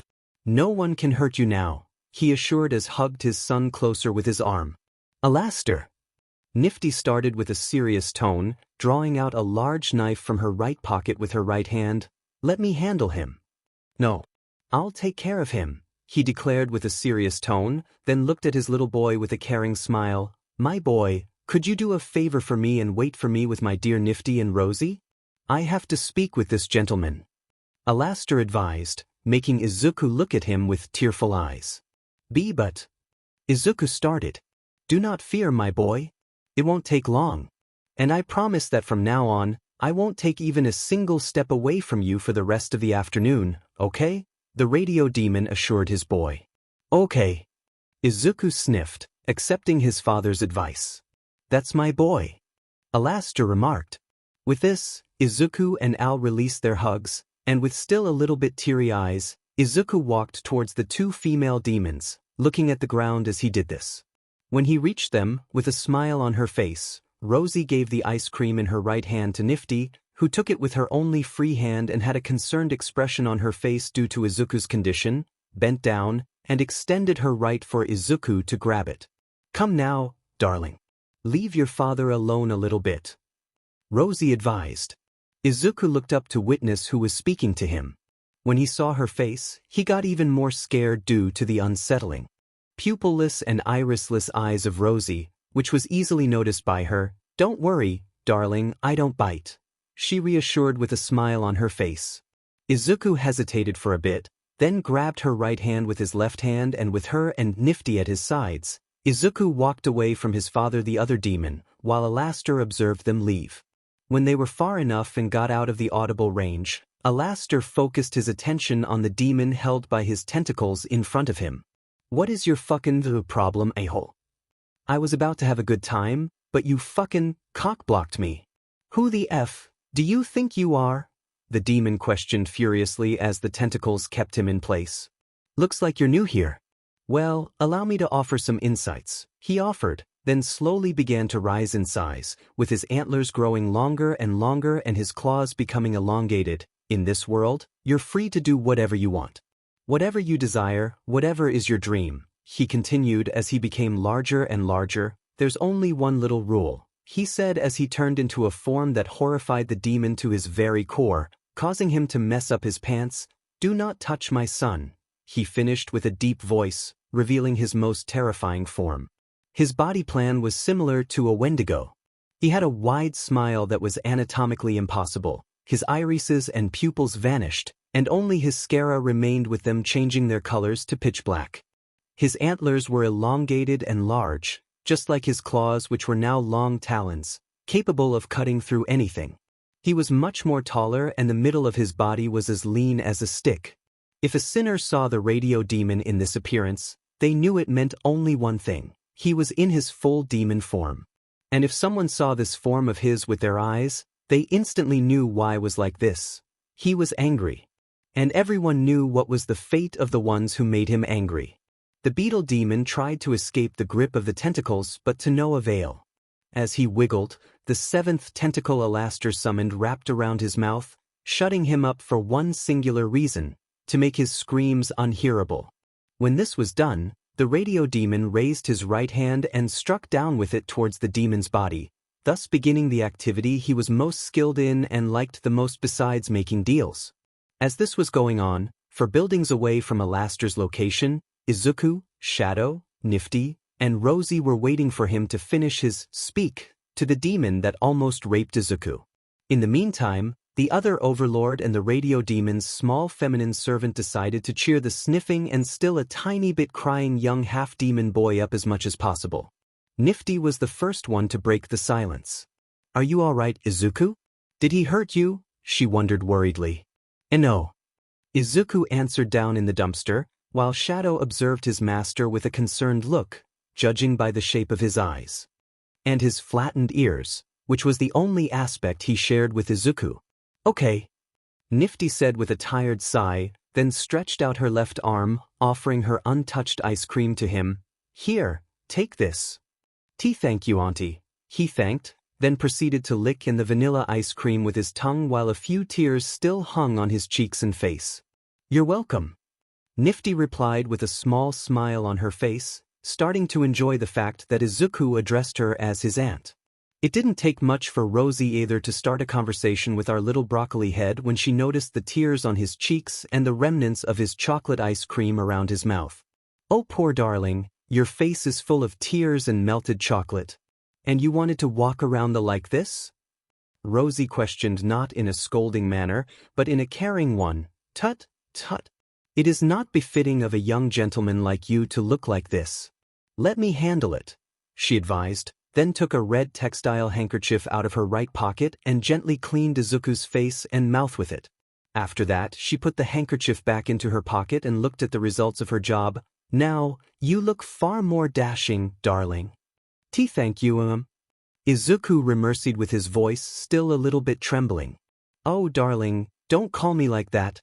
Maybe I'm out of my age, but not that much," she joked. "It's Miss Rosie," she corrected him kindly. "Okay. Thank you, Miss Rosie," he answered, correcting his mistake. "Don't mention it, darling. I just did what had to be done," she replied fondly. This was followed by a short silence, but it was cut right away by Izuku. "So, are you one of my daddy's friends, T2? Izuku inquired from Rosie as he went on liking his ice cream, which was almost eaten fully at this point. "Yes, indeed. We're like birds of a feather flock together. To be precise, I was the one who showed him around this place," she revealed, surprising Izuku with this fact. Really?" Izuku questioned. "Yes, darling. And what days those were. You should have seen him back then." Rosie replied, "I can still call back how confused he was. He lacked some proper manners when I first met him, but I gave him a little guidance and assisted him to get used to those new conditions he faced, and in the end, we became very close friends," she explained with a sweet smile on her face. "And is my daddy nice to you?" he inquired, nearly finishing the vanilla ice cream in his hands. "Certainly. In fact, he even helps me and the inhabitants of the colony sometimes," she answered. "So, he's kind of a hero?" Izuku wondered shakily. "Well, not quite, but yes, he indeed helps and protects the ones who he deems worthy," Rosie clarified, knowing that the longer Izuku doesn't know his father's unique, heroic judgment, the better for him to sleep peacefully. "Like me," Nifty interrupted, causing Izuku and Rosie to look at the one-eyed cockroach. "Demon, your father helped me too, and now I try to repay him with anything he wants," she explained, remembering how she made her own deal with Alastor decades ago.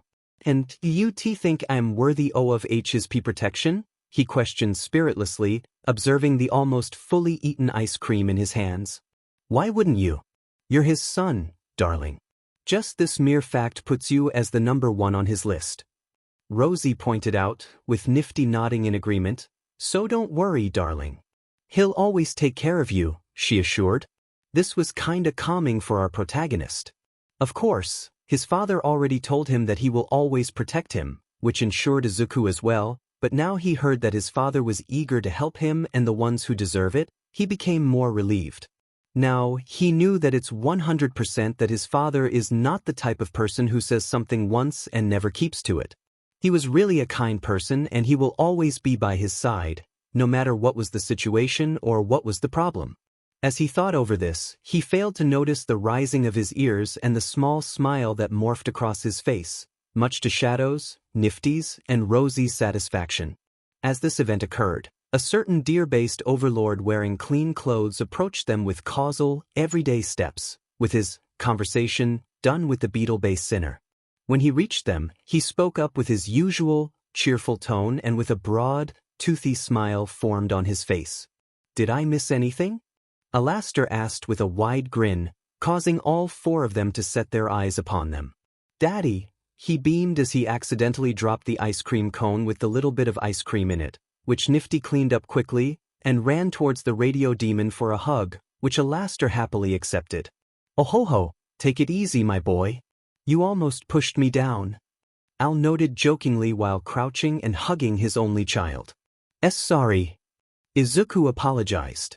"Don't be sorry, my boy, it's nothing," Alastor answered. Then they looked into each other's faces. "Did you have fun with Rosie and Nifty?"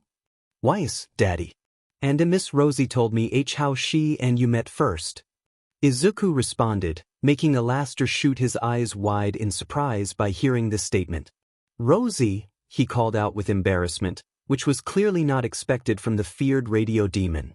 "Oh, come on, Alastor, there's nothing to be ashamed of," Rosie replied, keeping her big smile. "Besides, I just wanted to cheer your little boy up." With this said out loud, Alastor let out a defeated sigh and looked back at one of his best friends. "You won't let's suffer peacefully, will you, darling?" "No," she joked. Then both of them shared a chuckle giggle as Izuku and Shadow turned their heads and exchanged their looks between Rosie and Alastor in confusion. Meanwhile, Nifty just observed the scene with a small smile. After they finished, Izuku looked back at his son and continued his conversation with him. "I suppose that was enough adventure for us today. Let's head back to our home, my boy," Alastor suggested. "Okay," Izuku replied, now a bit more higher-spirited. After that, they broke their hug and Alastor stood up from his crouch and faced Rosie with his well-known grin. "Mind to join, my dear?" Alastor asked Rosie. "Of course, love." Rosie consented amiably. "And you, my dear Nifty?" he inquired from his female servant, turning down his head and looking at her with his red eyes. "I'm coming too," she declared with a lot of energy. "Then it's settled. Let us go back to my residence, shall we?" they announced, smiling in the process. And with this, our group set off towards the house of Alastor as the dark red orb with a huge pentagram on its surface became larger and the night slowly approached them. The walk was not that long, just around 30 minutes. When they reached the house of the radio demon and got up on the 3 staircases, Alastor, who was at the front of the group with Izuku and Shadow next to him, fast walked to the door with them, grabbed the handle with his left hand, moved it downwards, and opened it for the 2 female demons of the group, allowing them to go inside first. "Ladies first, my dears," Alastor pronounced, opening the front door of his home wide. "Thank you, Alastor," Rosie remercied as she stepped inside and put her large hat on the handler of the coat stand, revealing her hair which was tied in a bun. "Thanks, Alastor." Nifty thanked as well, following Rosie in the process. After both of them entered, Alastor turned his head to the left and moved his head downwards, looking at his son and his shadowy friend. "Remember, my boy, always let a lady go ahead," he taught his boy. "Okay, Daddy." Izuku nodded, understanding his father's lesson. "Now come, my boy. Let's not make our pleasant guests wait," he suggested, then entered the house, while Izuku and Shadow followed him behind. Once all of them were inside, Alastor closed the door and with Izuku and Shadow, he headed to the dining room, where Rosie and Nifty were already waiting for them. And from then on, the rest of the day went pleasant. As a dinner, Alastor cooked his favorite meal for his son and his guests, which of course, was not other than the only dish that could even raise hell based on Alastor's opinion, jambalaya. When Izuku grabbed his fork, dug it into the meal, lifted it, moved towards his mouth, placed it inside his mouth, and tasted jambalaya for the first time in his life, It was so delicious that it immediately brought back his joyfulness and instantly became his second favorite dish, much to Alastor's delight. After their meal, they walked into the living room and Alastor grabbed a disc and placed it on the megaphone, and turned it on, allowing themselves to listen to some vintage and fashionable music, which Izuku and Shadow enjoyed as well. After the music began to play, Alastor offered his right hand to Rosie, who was sitting in one of the armchairs, inviting her for a dance. Rosie happily accepted his offer and took his hand, standing up from her seat and becoming the devils of the parquet with her old friend by dancing various dances like foxtrot, rumba, and samba, all the while the rest of the group observed this event unfold. As he watched his father dance with Miss Rosie, he got interested in their act and walked to the two overlords to ask his parent if he could educate him to dance like them. Alastor was so touched by this that he and Rosie showed him the ropes right away. Heck, Izuku even danced with both of them, with Rosie as first and Alastor as second, which was fully recorded by Nifty with her phone for the reason of preserving this memory for the future. This was the moment Izuku knew it was worth meeting his father. Although there were two major hiccups, it was far behind the so many good things he had experienced. He made a new friend, and found out he had another aunt besides Aunt Mitsuki. Heck, he even discovered new things about his quirk and learned some really basic dance moves. So overall, this was an absolutely great day for him and one of the best days of his life. This little dance practice went on for a while, then Alastor and Rosie talked a little bit, then Rosie decided to leave due to her remaining tasks at her colony, which Izuku was grateful for not knowing what kind of colony's leader was Rosie. After that, Alastor advised his little boy to take a bath, which he agreed to do kindly. Accompanied by Nifty and Shadow, Alastor took his little boy up to the first floor and guided him to the bathroom of his house, which was on the left side of the short hallway. There were 3 other doors in the hallway, 2 at the right side of the hallway and 1 at the left side of the hallway next to the door of the bathroom. There was also a single window at the end of the hallway. They walked to the door and Alastor opened it for his little boy and his shadowy companion, revealing the looks of the room. It was rather small than large, to be precise, but not too small. Its walls were covered with red tiles, while the tiles of the floor resembled checkerboard, but instead of black and white pattern tiles, they were light and dark red. It had a pedestal basin beneath a mirror and in front of a toilet, which had a footed vanity at its left side. The vanity possessed 2 doors at its front side, 3 red towels piled on each other at the top of it, and a single window above it. The last part of the bathroom was an empty roll-top bath at the end of the room, standing horizontally to the wall next to it, perfect for the purpose it was created for. As Alastor opened the door, Izuku, Shadow, and Nifty went to the bathtub and Nifty began to flow the water inside the bath, put some soap into it. Alastor snapped with his fingers, creating a vertically striped pajama top and bottom with dark and light green stripes and teleporting it next to the pile of towel on the vanity. After that, he closed the door, leaving the 3 of them alone in the room. As the water continued to pour into the bathtub, Izuku shyly asked Nifty and Shadow to close their eyes as long as he undresses. The cockroach demon and his shadowy friend did what they had been asked for, and they covered their eyes or shut their eyes. Izuku began to take off his clothes. After he took them off, he stepped up to the black step stool and carefully climbed into the bathtub almost full of water. When the sound of the splashing water was hearable, Nifty and Shadow opened their visionary organs, and as Izuku enjoyed the warm water and Shadow floated over his head, Nifty took out a tube of shampoo from the vanity, then walked to the bath, got up to the step stool, and asked Izuku to swim to her in order to help him wash his hair. Izuku complied with the request, moved to the side of the bath where his aunt was, and leaned to the side of the bathtub with his back, letting her gently wash and clean his hair and ears while the foam in the water surrounded Izuku like icebergs in the Arctic waters. When she was done and washed the foam away from her nephew's head, Shadow brought one of the towels to her, allowing her to dry Izuku's body after he got out of the water. Speaking of which, when Nifty kindly asked him to get out of the water, they were once again requested by our little broccoli head to close until he gets out of the water and turns around. After this was done and Izuku showed his back to them, Nifty fastly cleaned his body with the towel and helped him get into his pajamas. Then, after Nifty brushed his hair back to its previous form, she lifted the step stool and put it in front of the basin, allowing Izuku to wash his teeth if he wanted to. Izuku stepped up to the step stool and looked into the mirror with Shadow at his right side, searching for a toothbrush and toothpaste, which were magically placed on the basin. The toothbrush was green-colored and was placed inside a green glass while the toothpaste was next to the glass. Izuku grabbed the toothpaste, put in enough amount on the toothbrush, and began to clean his teeth. Meanwhile, Nifty folded up his clothes. Once he was fully done and put the toothbrush back into the glass, all three of them exited the room and saw Alastor next to the door in front of them, waiting for them. After they approached the radio demon, Alastor grabbed the door's handle and pushed it down, unlocking the door inwards in the process and offering him a chance to see how the room looked. The walls of the room had the same wallpaper the rest of the walls of the house possessed. At the right side of the room, a large wardrobe made out of dark red wood was placed with a bed next to it. It was standing horizontally to the wall at the right and had a dark red blanket and red pillow on it. On the left side of the room, the part that was closer to Izuku was occupied by a huge bookshelf with the shelves filled with different books, while there was a desk next to the bookshelf, which had 3 drawers at both of its sides, a vintage wooden chair in front of it, an old-fashioned table lamp with telescope arm on it, and another shelf above it.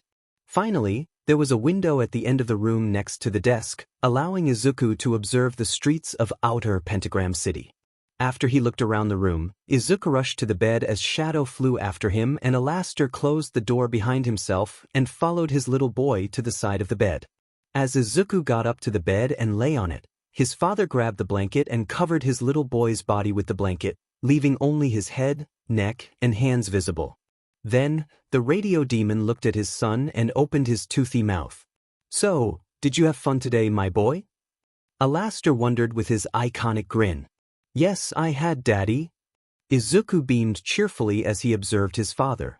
"That's good to hear," Alastor said, then continued, "Now rest well, my boy. I don't want you to stay away for long."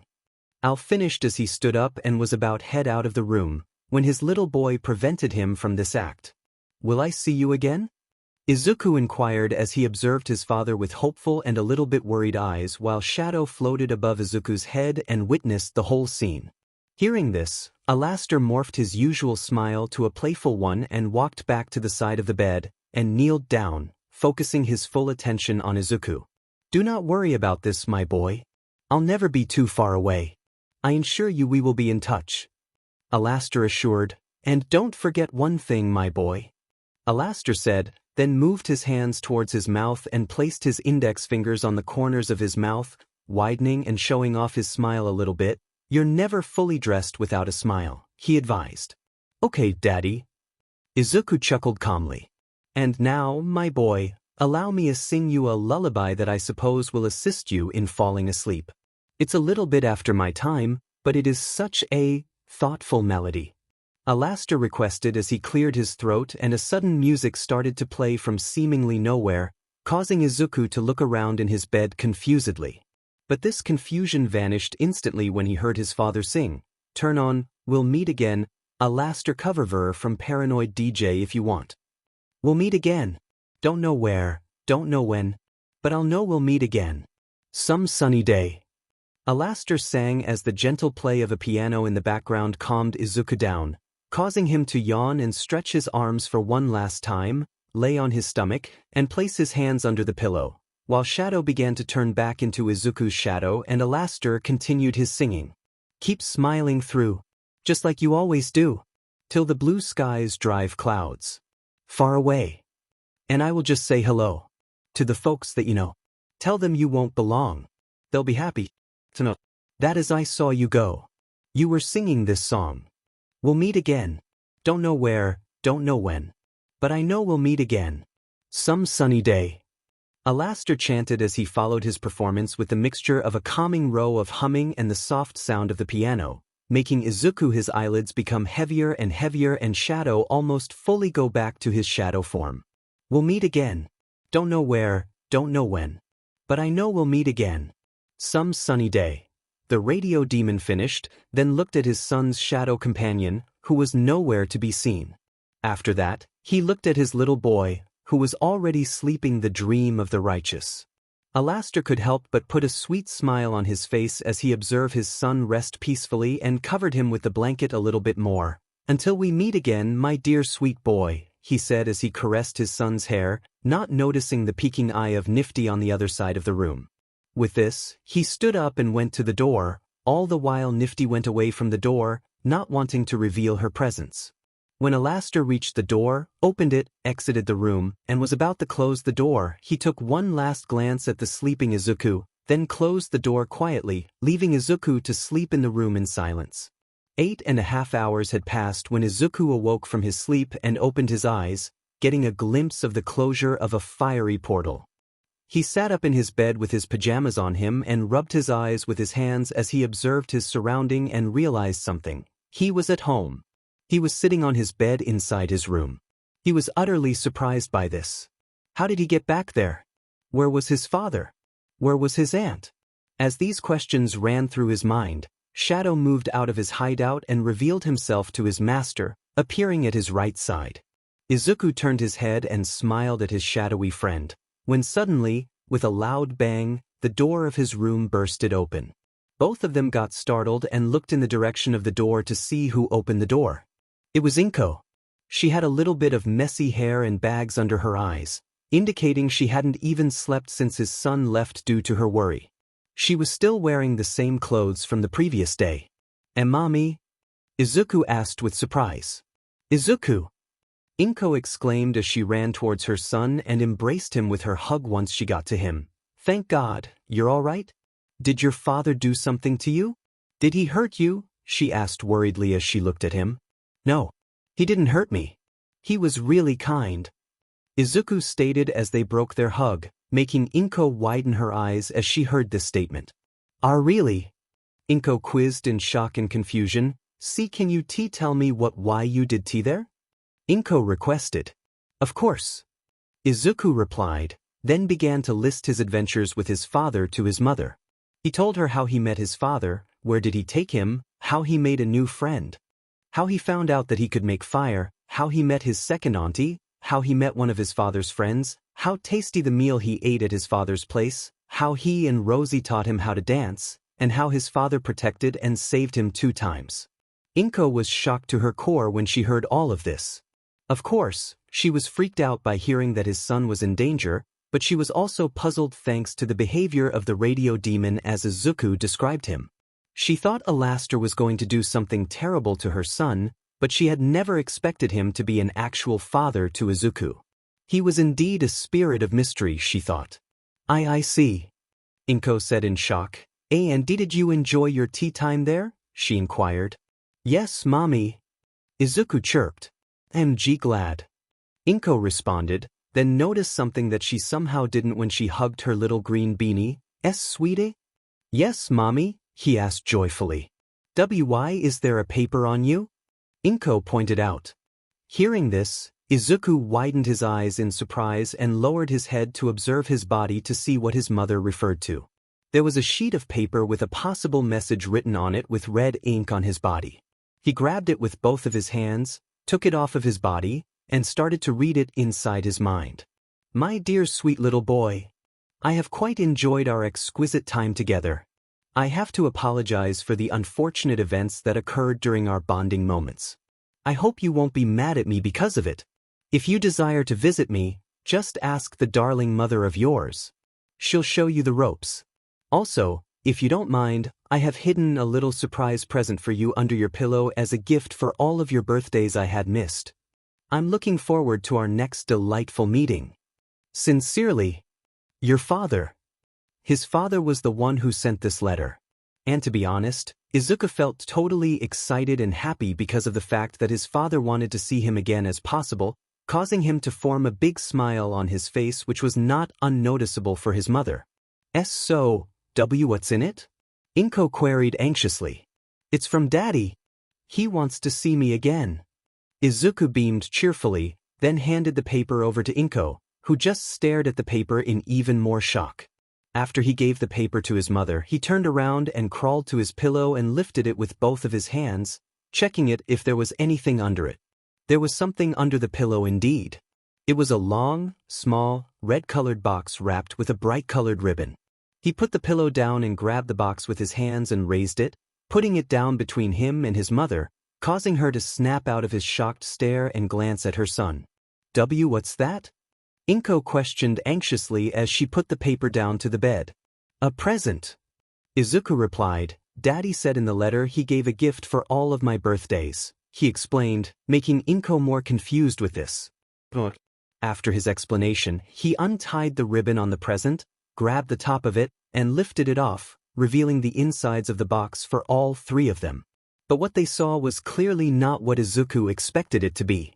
Inside the boy, a short, thin, green-colored cane was laid with a green vintage microphone attached to it, with the addition of white trimming on the mic. As Izuku curiously observed the cane, he took it out of the box with his hands and witnessed it with interest. With curiosity lingering inside him, he raised his right hand and touched the mic with his right finger index 2 times to see if it reacted to it. When he proceeded to do this, the middle of the microphone suddenly glowed up in a green color, and in the place of the light, a singular eye appeared with a green sclera and a black sharp pupil and looked at him. Hello, master, the mic greeted happily. Yeep. Izuku was startled as he dropped the microphone on the bed in alarm. I'm sorry for scaring you, master. I didn't want to. The mic apologized with remorse. You can talk? Izuku wondered as he picked the up and looked into its only eye. Yes indeed, master. I'm capable of organizing verbal communication with you in order to lend my help for you in whatever you need. The microphone interpreted, making Izuku observe it with sparkling eyes. You're so cool. Izuku noted excitedly. Oh my, I'm flattered. Thank you, master. The mic remercied as both Shadow and Inko watched their occurring conversation. I have to thank Daddy for this next time I see him. Izuku chirped as he continued to look at the mic with excitement and cheerfulness, allowing Inko to drop the question that she was most curious and worried about. So sweetie, do why you want to visit your father again later? Inko questioned, wanting to know the answer of her son eagerly. After she asked this, Izuku focused his attention on his mother and started to think about it. But as he began this act, he grabbed the piece of paper and looked at it as he recalled everything that his father told him in person and in the letter. How kind he was, how he showed him he had other abilities, how he tried to cheer him up when he was gloomy, and how he protected him. And lastly, how his father desired to him again as soon as and as regularly as possible. These facts made him clear that he knew what was the right answer to Inko's question. So, with the answer in his mind, he looked up from the paper and set his eyes upon his mother, a relaxed and happy expression on his face. Yes, mommy. I want to see him again. Izuku confessed honestly to Inko with a small smile on face. Are you sure, honey? Inko quizzed uneasily. Yes, mommy, I'm sure, he stated as he turned his head, and with the observing Shadow behind him, he looked at the sheet of paper in his hands with a sweet smile. And from that day on, our protagonist visited his father on almost every weekend, strengthening their relationship even more. Not only that, he even reunited with his new friend, Mello, who immediately hugged him when they met again at the same playground, and as they turned older, they became really close friends. She was his first demonic friend. Of course, as time went on, he eventually found out who his father really was and what place he lived in. And although he wasn't a fan of his father's past actions, it didn't matter to our broccoli head. Alastor was still his father and he still loved him. And as his visits became more frequent, the sinners and native-born demons began to gossip about a human boy who had some sort of special connection to the radio demon. Some of them said that it was just a pure myth which was founded by a group of some crazy drag-addicted dumbass, but some of them stated they saw them walking around with their own very eyes. They didn't know it was true or not. But one thing was certain, if this boy really existed and was somehow the son of the radio demon, they had to fear him, just like his father. Because if they didn't, God knows what kind of terrible things he would have done to them. It was a sunny spring morning in Japan, 10 years after our hero met his father for the first time. The sky of Mizutafu was accompanied by a few fluffy clouds, decorating it with their white bodies, while the wind scattered the cherry blossoms across the city, just like it did in the time of every spring. Most of the people were already on their way to their workplaces. Meanwhile, the students of the city were heading towards their schools due to the fact that it was the beginning of a new school year. Our protagonist was not different, not even in the slightest. Izuku Midoriya, who was now a 14-year-old teenager, was running on the sidewalk of one of the streets excitedly while a much larger shadow, around his master's height, attempted to follow him by flying. Izuku was wearing a black-colored school uniform, a yellow backpack on his back, and red shoes. However, his excitement was not because of the new school year. It was due to another phenomenon. The phenomena he was a fan of since he was little. As he ran on the street, he reached a pedestrian crossing which was controlled by a traffic light that changed its light into a red color, signaling and causing Izuku and Shadow to stop in front of the pedestrian crossing next to 3 other people. As they waited for the traffic light to show its green-colored light, Izuku enthusiastically lifted his legs one after another and Shadow got next to his master. Shortly after, the red color of the lamp disappeared and it shifted to its green color, allowing the citizens to cross the road. At the moment they saw this, Izuku immediately jolted forward, crossing the road as fast as he could while Shadow tried to keep up with him. He just ran and ran, until at a point of his journey, he looked up to check if he was in the right direction. When he saw that he was indeed in the right direction, he continued his way forward while Shadow tried to keep up with his master. As he was on his way to the location, a loud roar was heard in the air, assuring the both of them with the fact that they were close to their point of interest. Not long after the roar, Izuku and Shadow finally got to their destination, which was not other than the Tetsuin station. As they arrived at the station, they instantly got the sight of a crowd standing in front of the station and staring at the reason why Izuku wanted to come to this location in the first place. At the rails of the station, a giant man was rampaging, not allowing anyone to approach the station. He was 6 or 7 meters and had a strange, animal-like head, reddish-brown beard, and long brownish hair, with his attire only consisting of a black torn jacket and blue jeans. As he continued to wreak havoc, Izuku and Shadow observed the large man with astonishment, with the former forming a big, excited smile in the process. "That's a huge villain," Izuku remarked hectically as Shadow nodded in agreement, sharing his master's opinion. After Izuku said this, the giant man let out a roar once again and swung his left, causing a metal structure to break apart and begin to fall down towards the crowd. The people in the crowd started to scream in fear and fright, when a tall, strong, muscular man with short, spiky, white hair, small black eyes, and a square jaw ran in the direction of the falling metal structure. He was wearing a large headband on his forehead with a yellow and black striped caution pattern, matching his thick wrist guards and his belt around his wrist, which possessed a square buckle with a triangular decoration sat in its center. He also had what seemed to be a cyan-colored cardigan that exposed his lower torso and the center of his pectorals, held onto his chest on each side by small metal nuts. His pants were dark blue with a white stripe down each side and were slightly baggy on him, and his shoes were plain black with a simple design. The man ran under the metal structure, and as he got to his position, he clenched his hands into fists and touched them to each other, then raised his arms towards the sky, attempting to catch the falling structure.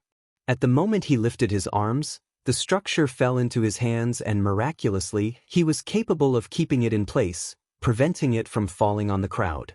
As he caught the metal structure, a small gust of wind was released, causing the front row of the crowd to close their eyes for a short amount of time. After they opened their visionary organs, they watched in awe as their savior held the structure in place. "It's Death Arms," a man stated in a traditional suit announced in amazement. "He carries out justice through his great physical strength, the punching hero," the same man announced in wonderment. Just as he said this, a barricade rail made out of water, with the rail possessing X-shaped warning symbols, appeared in front of the crowd, not letting them take another step forward. "Everyone, this is dangerous. Stay back, stay back." Another hero alarmed, getting the attention of the crowd. His costume was rather unique, to be precise. He was dressed like a firefighter and acquired a long yellow jacket with high visibility lines running down the center, along his sleeve cuffs, hem, and high collar, as well as a red fireman hat. A thin cannon was strapped to his left shoulder, which was attached to the red water tank he wore on his back.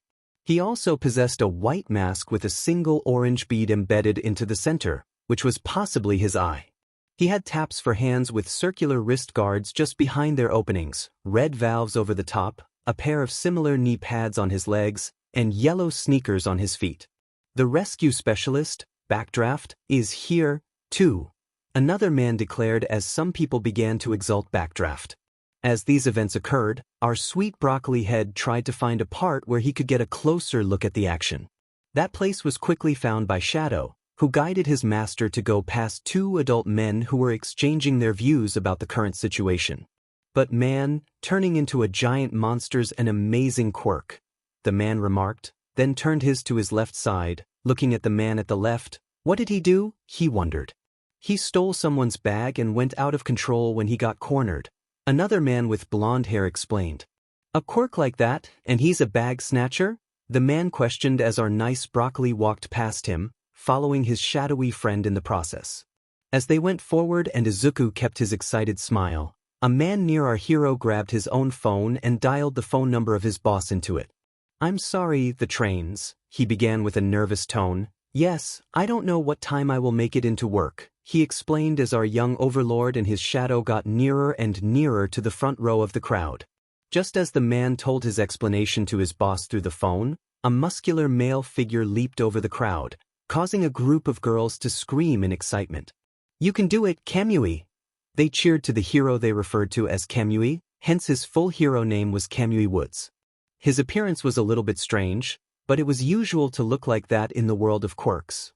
He possessed skin that looked like the surface of a tree and a wooden mask on his face, covering his puffy red leaf-like hair and every part of his face, except his eyes. His hero attire also consisted of a dark blue bodysuit that included a wooden belt, which had a bundle of roses hung from the left side, wooden knee pads, and wooden shoes.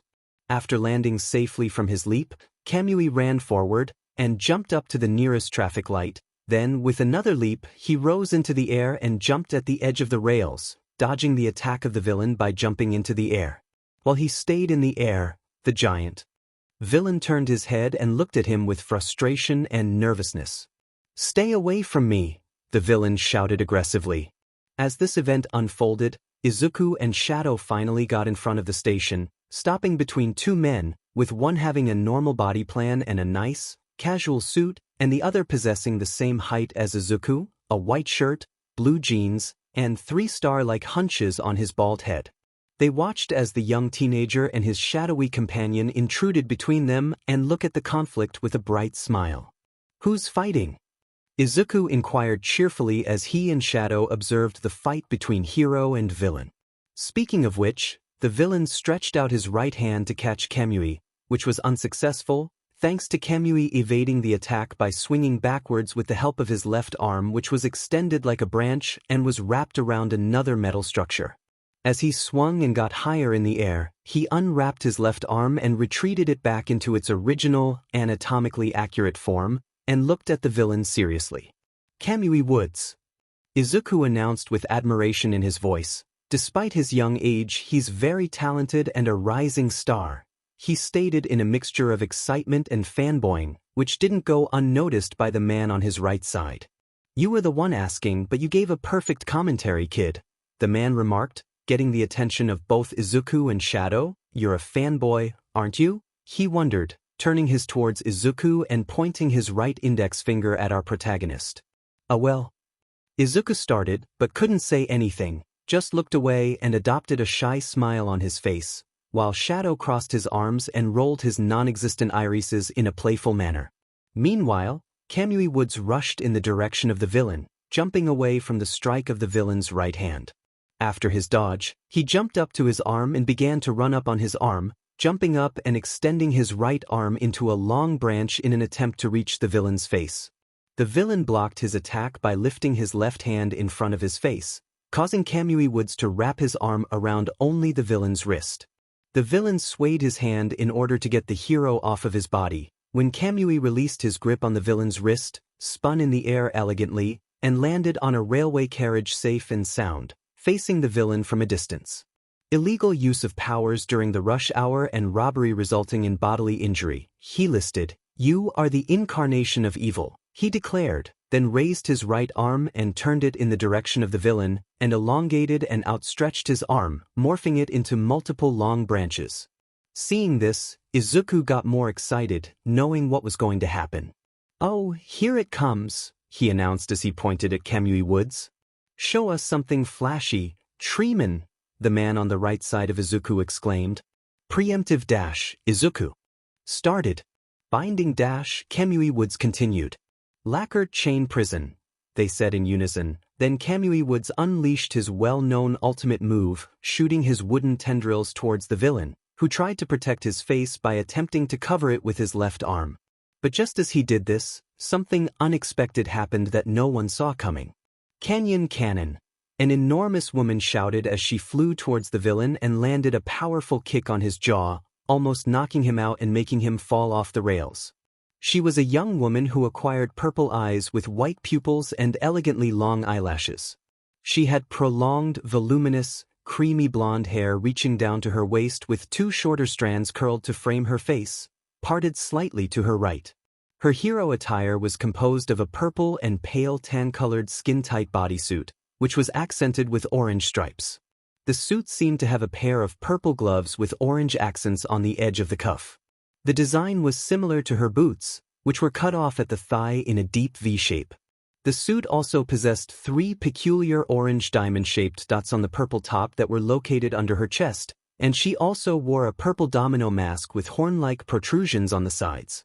Everyone in the scene, including the heroes, looked at the new arrival dumbfoundedly as she touched with her large feet, making the ground rumble as she did so. The moment she landed and straightened her posture, tons of photographers and journalists surrounded her and made as many photos as they could, recording the possible new hero.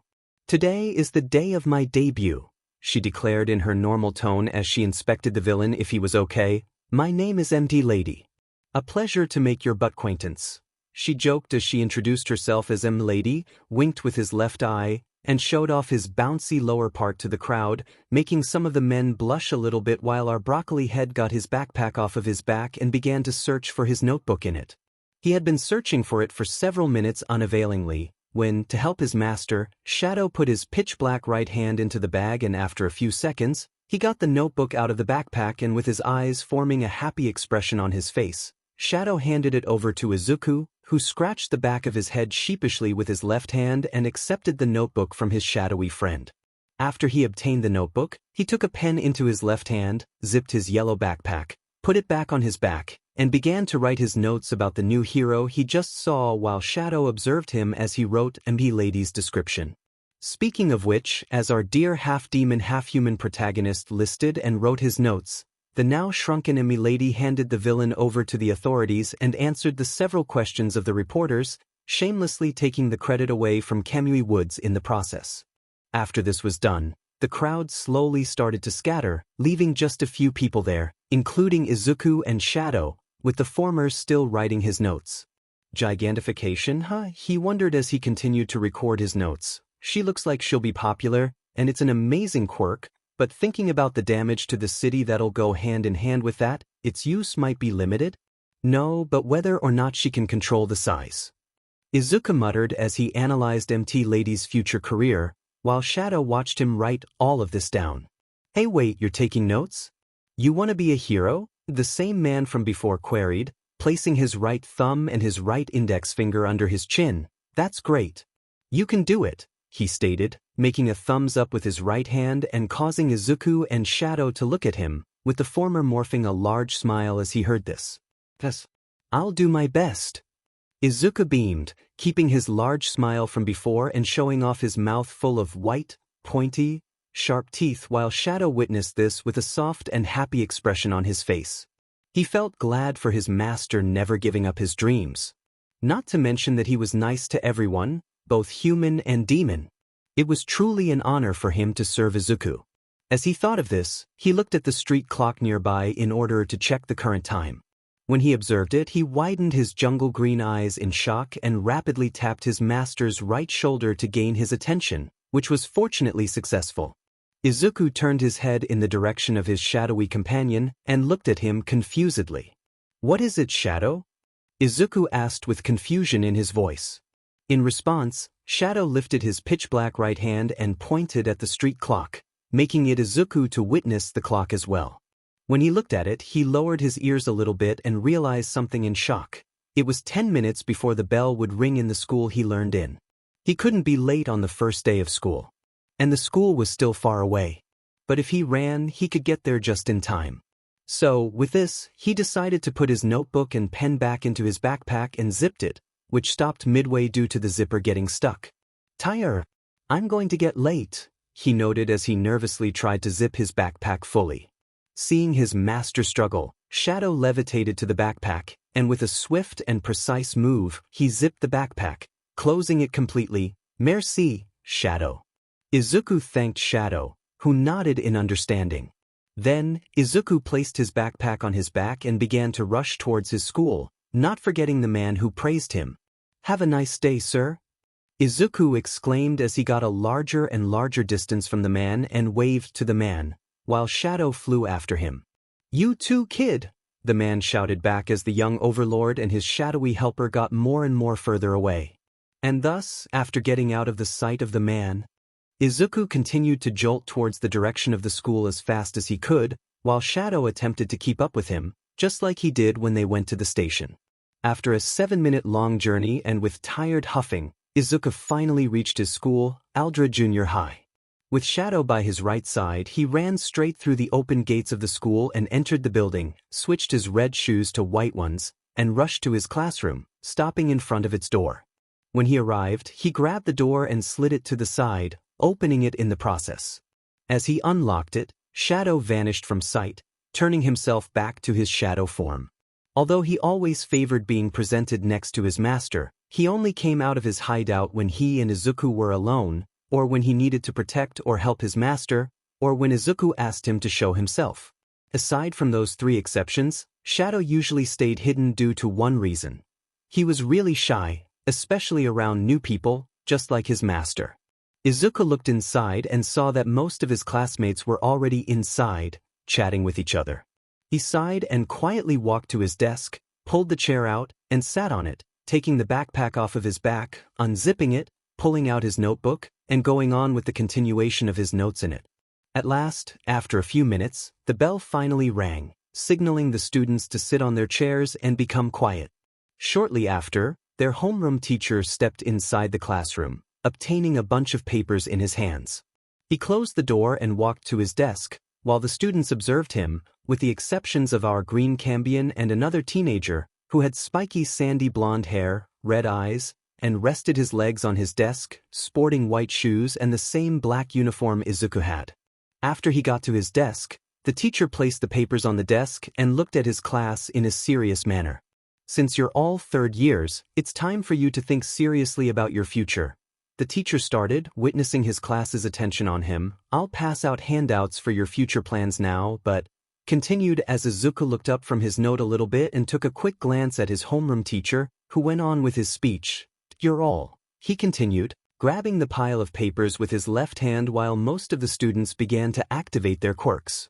Then, the teacher made a smile on his face, turned around, and flung the papers into the air, pretty much planning to go into the hero course, right?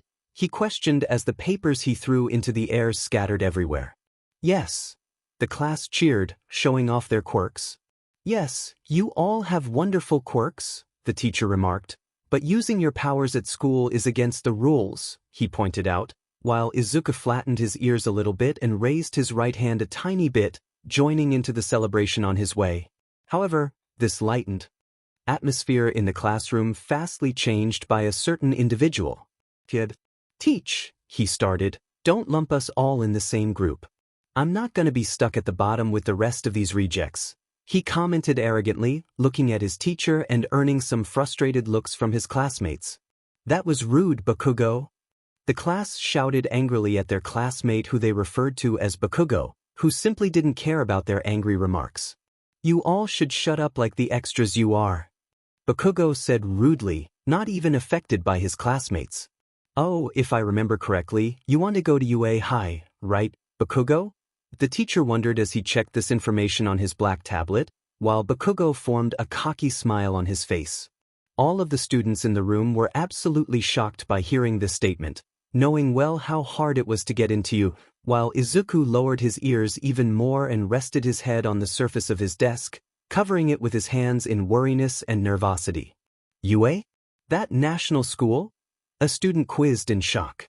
It was in the top 0.2% this year, you know. Another student declared in pure shock. Their acceptance rate is really low, too, a third student pointed out in utter shock. That's exactly why you guys are just extras. Bakugo announced, then jumped out of his seat and landed on the top of his desk. I aced the mock test. I'm the only one who could possibly get into you today. I'll definitely surpass All Might and become the top hero, he stated confidently but self-conceitedly at the same time. My name will be inscribed on the list of top earners, he declared with arrogant confidence. Oh yeah, Midoriya wanted to go to UA as well, right? The teacher questioned, interrupting Bakugo's speech and startling Izuku by mentioning his name. As the teacher let out his statement, every other student began to whisper among themselves about this. The reason was quite simple.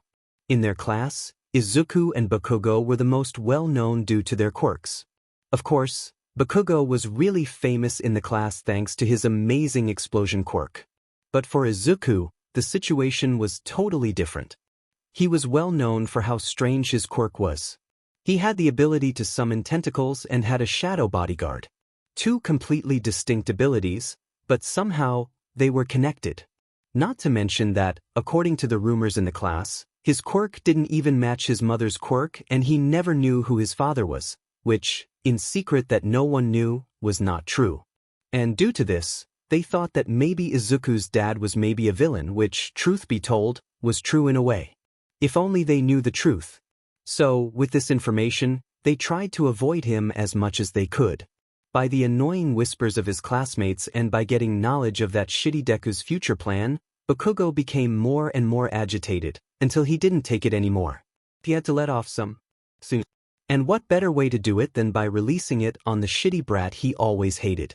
In his frustration, he landed his right hand on Izuku's desk and created an explosion, almost breaking the desk in half and causing Izuku to fly out of his seat, touching the floor near the end of the classroom and hitting his butt painfully. Hey Deku! Bakugo shouted angrily as Izuku proceeded to endure the pain from the fall and looked at his best friend with a frightened expression. Without a good quirk, you wouldn't be good even as a sidekick. Why do you think they'll care about you when I'm here for them? He challenged aggressively as smoke escaped from his palm that he made the explosion with. No, wait, Kaken. It's not like I'm trying to compete with you or anything. Izuku clarified as he crawled backwards in fear, hitting the board at the end of the room with his head in the process. Believe me, he assured, then began his explanation. It's been my dream since I was little.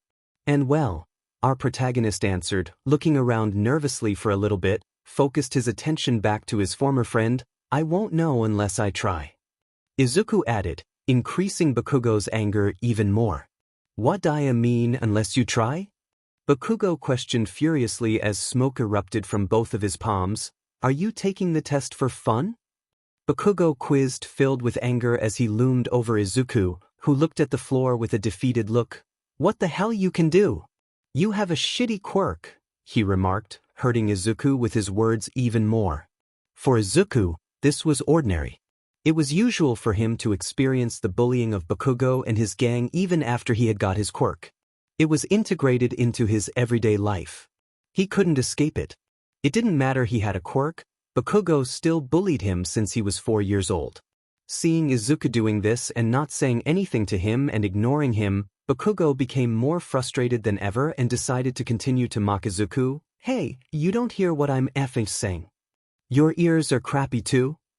Bakugo inquired, getting one step closer to our protagonist and stretching out his left hand towards him. This was the moment when Shadow had enough. He protected his master a million times from this a-hole of a friend, and he will do it this time as well. After all, it was his duty, his life mission, to protect and help his master no matter what. So, with this, he stepped out of his shadow form in a millisecond and performed a tight grip on Bakugo's left arm with his pitch-black right hand, revealing his protective form to Bakugo and staring into the explosive boy's eyes with his red eyes. Let me go, you shadowy freak. Bakugo demanded as he tried to free his arm, but, unfortunately for him, to no avail. Shadow raised his right hand full of long, sharp talons and was about to strike down, but luckily, this act was interrupted by their homeroom teacher.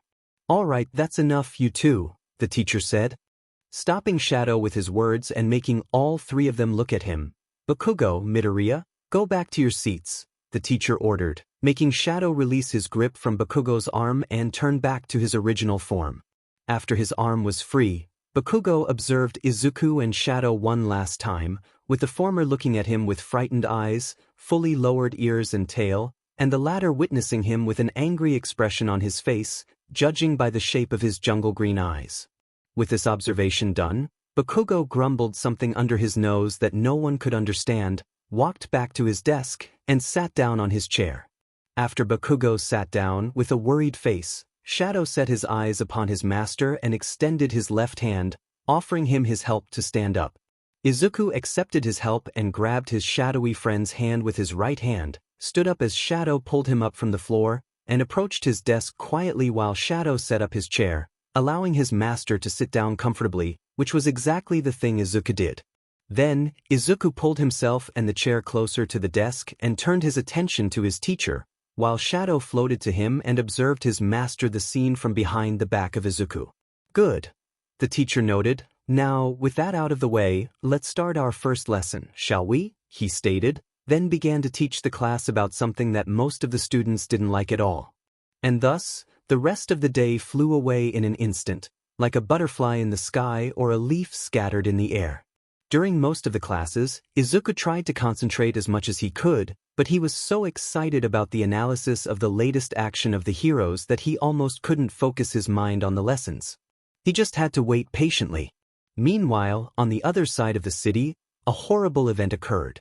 The fearful scream of a woman filled the air as a villain ran out of a shop and rushed past her, almost hitting her in the process. The villain had a dark green-colored liquid-like body, similar to a slime or sludge of sorts, with a pair of eyes that had yellowish sclera and red irises, a mouth full of teeth, and some cash that he had just stolen moments ago. He was tall but not too tall. The only clothes the villain possessed blackish, grayish jeans and a black belt around his waist. "Thief! Someone!"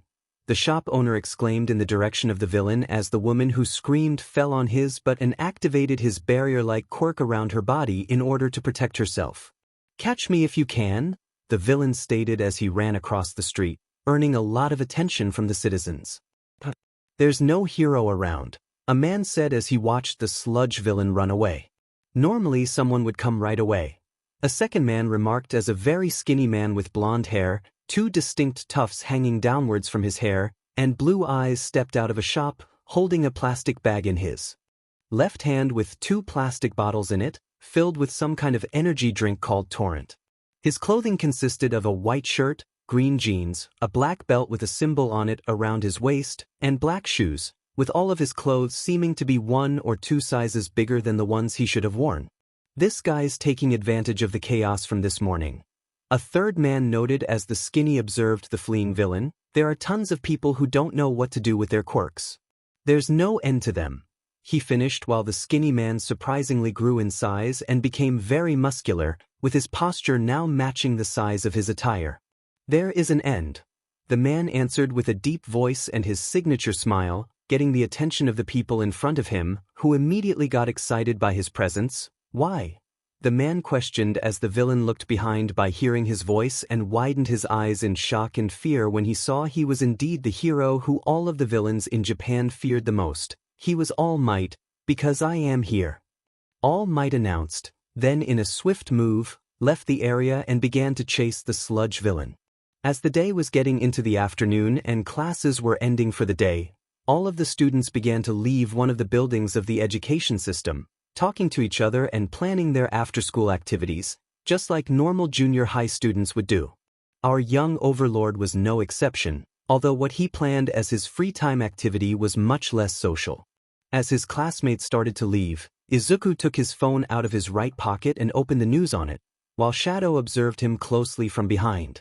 "The incident this morning is all over the headlines," Izuku noted as he scrolled down on his phone, I have to hurry up and go home so I can write everything down in my notebook. Izuku said to himself as he put his phone back into its original location, with Shadow nodding in agreement, sharing his master's idea. Then, our protagonist grabbed his notebook in order to place it back inside his yellow backpack that he put on his desk earlier, but just as he wanted to be done with this act of his, Bakugo pulled his notebook out of his right hand with his left hand and looked at Izuku with his usual grumpy expression. I'm not done with you yet, Deku. Bakugo declared as he observed the both of them, with Izuku performing a worried and panicked face, and with Shadow forming a frustrated expression. Katsuki, what's that? A student with brown hair queried while he and another student with black hair next to him approached Bakugo who, without saying anything, just moved his left hand backwards a little bit, showing the title of the notebook which said, Hero Analysis for the Future. As the two students read the title, they instantly began to laugh at how silly it was, embarrassing Izuku and making Shadow agitated even more. It's fine, isn't it? Please, give it back. Izuku stuttered nervously. In response, Bakugo touched the notebook with both of his hands and created a little explosion, damaging the book badly and freaking out both our young Overlord and his shadowy friend, with the latter even grabbing his head in shock. But it didn't stop there. Bakugo took this even further and tossed the notebook out of the window that was behind him like it was nothing, stressing out both Izuku and Shadow even more. Most top first-string heroes have stories about them from their school days. Bakugo started, looking at them unfeelingly as Izuku trembled in fear, lowered his ears and tail, and Shadow observed Bakugo more furiously than ever. I want the shine of being able to be called the only student to make it into UA from this mediocre city junior high, he stated. I mean, I'm a perfectionist, the explosive teenager remarked self-confidently. And a cocky person, the black-haired kid thought in his head. So anyway, Bakugo began, leaning closer to Izuku and putting his left hand on Izuku's right shoulder and releasing a bunch of smoke from his palm in order to threaten Izuku with this, which was obviously successful. Don't apply to UA at all, nerd. He threatened Izuku, who got so scared that he couldn't even say one word. After witnessing this, Shadow instantly became alarmed and shifted into protective mode, grabbing Bakugo's hand with his right hand in the process. Bakugo moved his head upwards and looked at the enraged Shadow, observing his red eyes full of rage while the two other kids stepped back a little bit in worry. Whatever, Bakugo said, removing his left hand from Izuku's shoulder. Then he and his friends decided to walk towards the door in order to exit the classroom, leaving the trembling Izuku alone with his shadowy companion, who was back to his normal form and tried to comfort his master. But before he stepped out of the room, Bakugo had one more thing to say to Izuku. So, to accomplish this, he turned his head a little bit, just enough to set his eyes upon our young Overlord. If you want to be a hero, I have a quick solution for that, Bakugo stated, then began to tell Izuku his perfect idea about how to become a hero. If you believe you're going to be reborn as a hero in your next life and dive off from the roof, he counseled cruelly, crossing a certain line with his comment. Although he was really peaceful, if he was allowed to, Shadow would have immediately attacked after this remark of his to let out his full rage on him. Even the frightened Izuku couldn't take this statement without saying anything.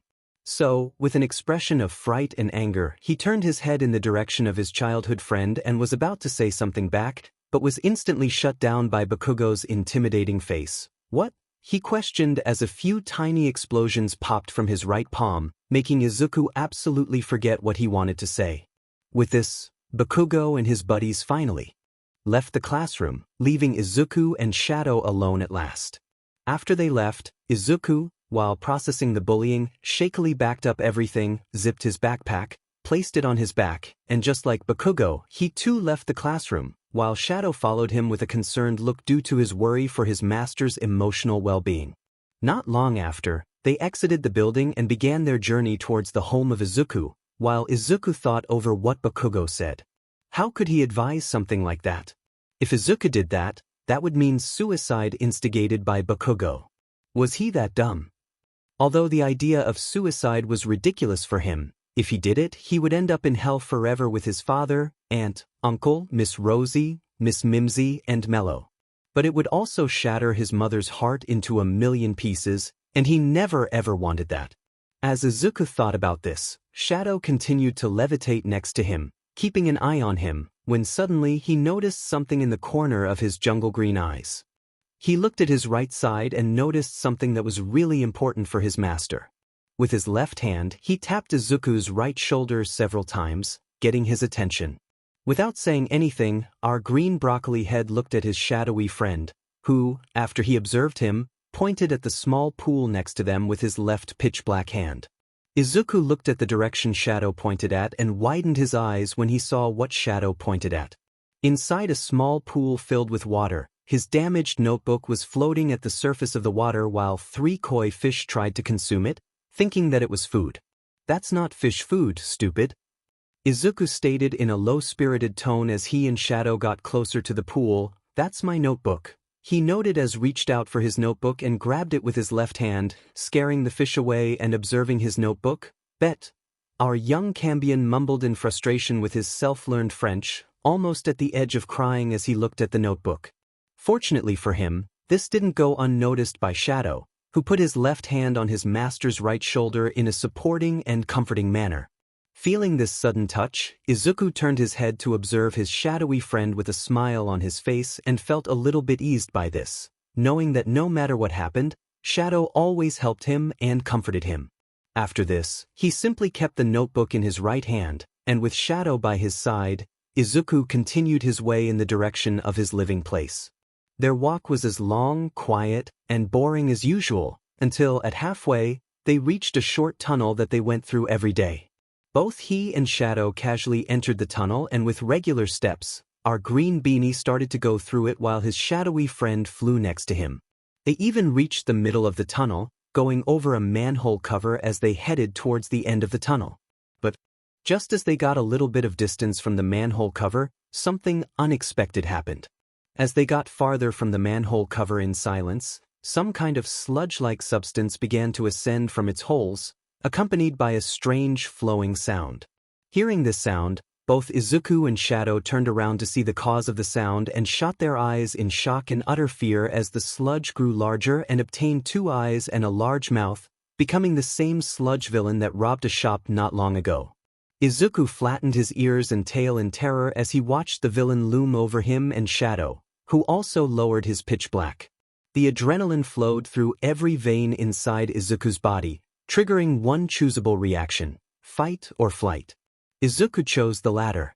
The young Overlord rotated his full body in the opposite direction and proceeded to flee, but was stopped by the sludge villain, who jumped into the air and leaped at our hero, causing him to drop his notebook, covering him with his slimy body and putting a tentacle on his mouth, thus not allowing him to breathe.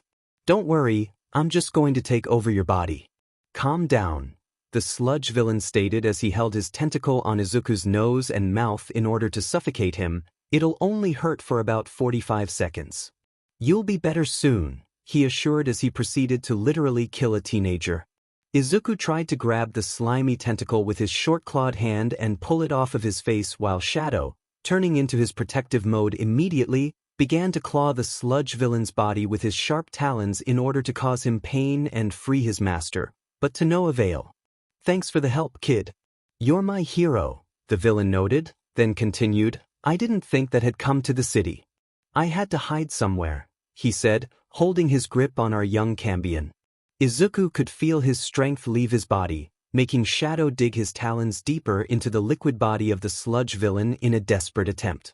It seemed like there was no way to escape. Izuku couldn't teleport because he was held back by the villain. He didn't have enough power to even snap with his fingers to summon 2 tentacles. And he couldn't even use his beginner voodoo magic abilities because he didn't obtain his voodoo book. This was really the end for him? Was he really going to die? Before the inevitable came for him, with tearful eyes and blurry vision, he looked at the open notebook of his that showed a future hero costume drawn by himself, then closed his eyes and prepared himself for what was about to come. Suddenly, with a loud sound, the manhole cover flew into the air, making both Shadow and the sludge villain observe the source of the sound, shocking both the sludge villain and Shadow by seeing the person who exited the hole. "It's all right now, young man," All Might declared as he fully climbed out of the manhole, stomped on the ground with his right foot, and straightened his Huge posture, holding the same plastic bag in his left hand. "Because I am here," he announced, readying himself. "Sheet!" The sludge villain cursed in panic as he extended a tentacle and shot it out towards All Might in an attempt of hitting him. However, All Might simply dodged it by crouching down, making the villain hit the top of the tunnel. Then, the number one leaped forward, closing a little bit of distance with the villain. The sludge villain stretched out another tentacle in the direction of the hero, who stopped at midway and raised his muscular right arm, preparing himself to unleash his attack. "Texas Marias!" All Might shouted as he clenched his right hand into a fist, gathered as much as power he could, and released it in the form of a strong wind, causing the extended arm to fall apart. Shortly after, the huge gust of wind reached the villain and Shadow, making Izuku's shadowy companion fly out of the tunnel. The sludge villain tried to battle against the sheer power but to no avail. The wind pressure was so strong that the villain couldn't keep his body in whole anymore and splashed it into a million pieces, thus freeing Izuku. It looked like time slowed down for a moment as our protagonist opened his eyes slightly after he got freed and observed his savior. While Izuku witnessed his favorite hero doing his well-known work, his vision became blurry and his eyelids began to feel heavier and heavier to the point that he couldn't keep his eyes open. At last, he shut down his visionary organs and lost his consciousness, not allowing him to feel the hit of the concrete. "Hey, hey," someone said as he gently patted the young Overlord's face with his right hand, making him slowly open his eyes. When he unlocked his visionary organs, he looked up and saw his savior in front of him, who, of course, was not other than All Might himself. And he was not alone.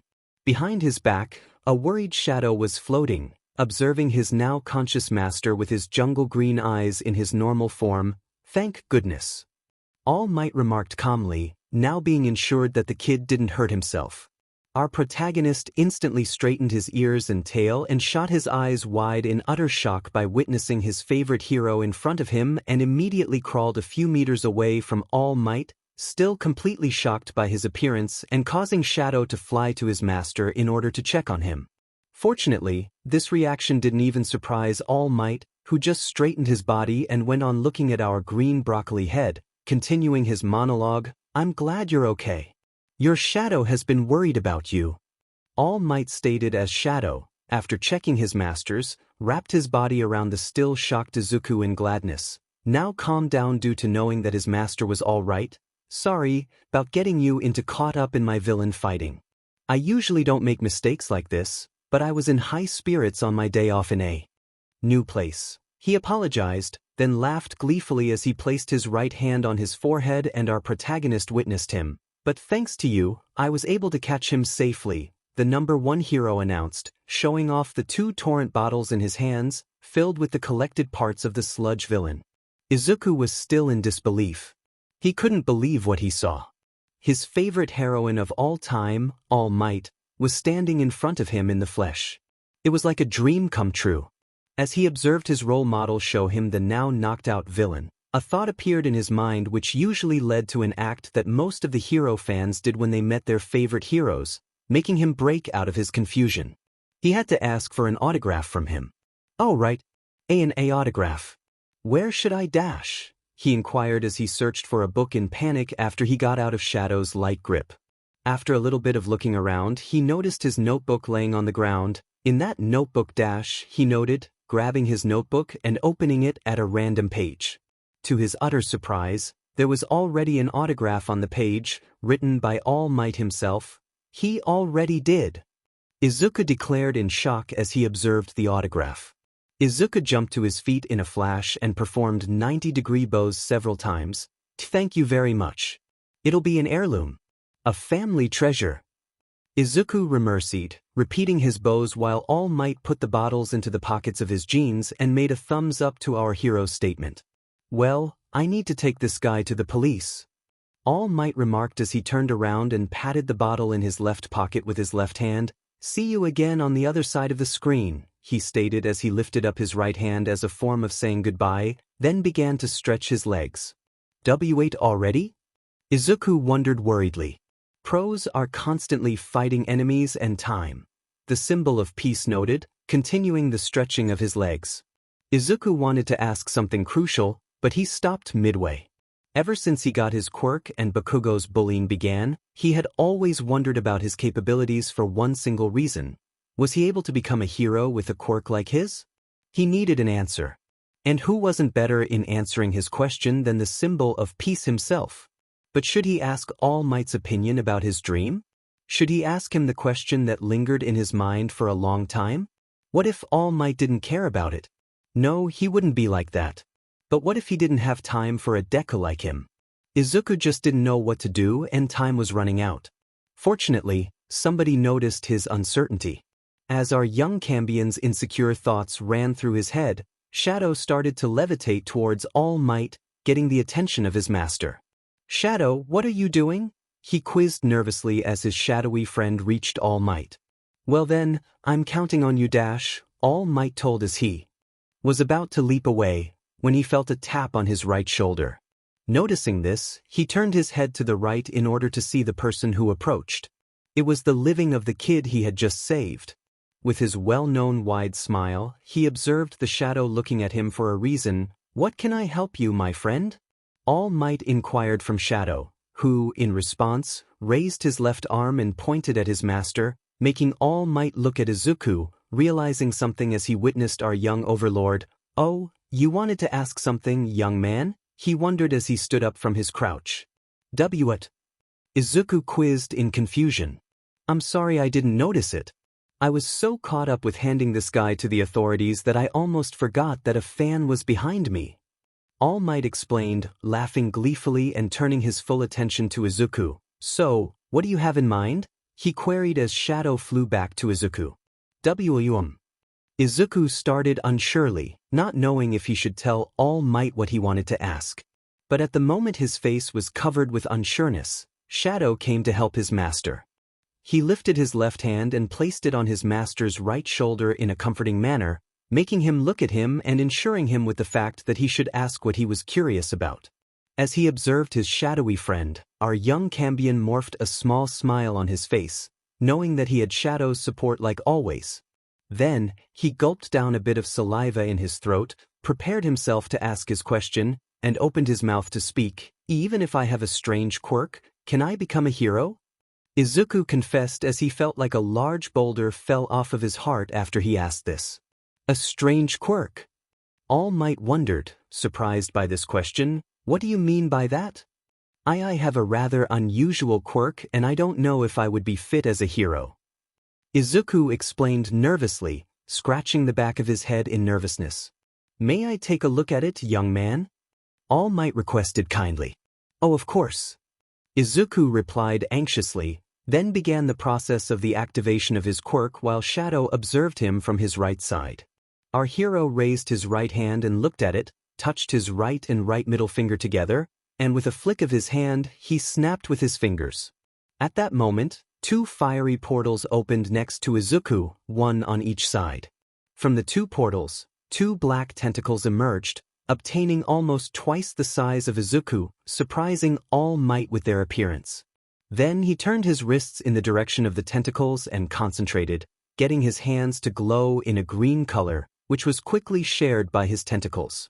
Shortly after, the aura around both his hand and the tentacles fastly disappeared, and Izuku began to move his wrist, causing the tentacles to move on his command and surprise All Might even more. "I am capable of summoning tentacles at the maximum of 6 and am able to control them. But the more tentacles I summon, the harder I control them." Izuku listed as he observed and moved his tentacles. I am also capable of controlling the shadows of 2 people, and I'm able to teleport in a 10-meter radius with Shadow's help, and I can see through his eyes." Izuku finished as he looked back at his favorite hero and Shadow waved with his right hand to All Might, introducing himself properly. To be honest, Izuku should have explained his voodoo magic to All Might, but he didn't want to for one simple reason. It would be really, really suspicious for a teenager to use the powers of voodoo. "I see," All Might said, then began to think about what he should say, which, after a few seconds, appeared in his mind. "Well, young man, I have to tell you something. Hero work is not easy. Villains can come from any corner and the pros risk their lives every day because of that. They're using all of their strength just to protect the people around them, the number one hero explained, then continued. But a true hero's power doesn't come from their quirks, it comes from the heart. It doesn't matter what kind of quirk you have, whether it's good, bad, or strange, the way you put it. And I do believe, with long and hard training, you can become a hero as well, young man, he finished with his iconic smile on his face. Izuku couldn't believe what he heard. His role model, the number one hero of Japan and the symbol of peace, told him he can be a hero. It was like a dream come true. He didn't notice it, but in his eyes, the small tears of happiness, relief, and gratitude began to form in his eyes and roll down his cheeks, making his shadowy friend put his pitch-black left hand on his master's back in a supporting manner. When our protagonist felt his tears roll down his face, he fastly wiped them away and performed a 90-degree bow in respect and thankfulness once again. "Thank you, All Might." Izuku remercied as he stayed in his bowed-down position. "Happy to help, young man." All Might answered while Izuku raised his body up from the bow with a smile on his face. "Now, if you apologize, I must go now. I have to put this guy behind curtains," he stated, then turned around and crouched down and prepared to leap away. "And remember, I'm counting on your continued support." All Might exclaimed as jumped high into the sky as our young Overlord and his shadowy companion watched him leave the location, with the latter being quite impressed by how fast and how high the symbol of peace could jump. "He's the best hero, isn't he?" Izuku remarked as he witnessed All Might disappear in the sky and his tentacles slithered back to their portals, while Shadow nodded in agreement. After All Might got out of sight completely, Izuku suddenly remembered that his mother probably waiting for him at home, so he turned around and with Shadow, they continued their journey towards their home. After a long, about 20 minutes of walking, they finally reached the apartment complex they lived.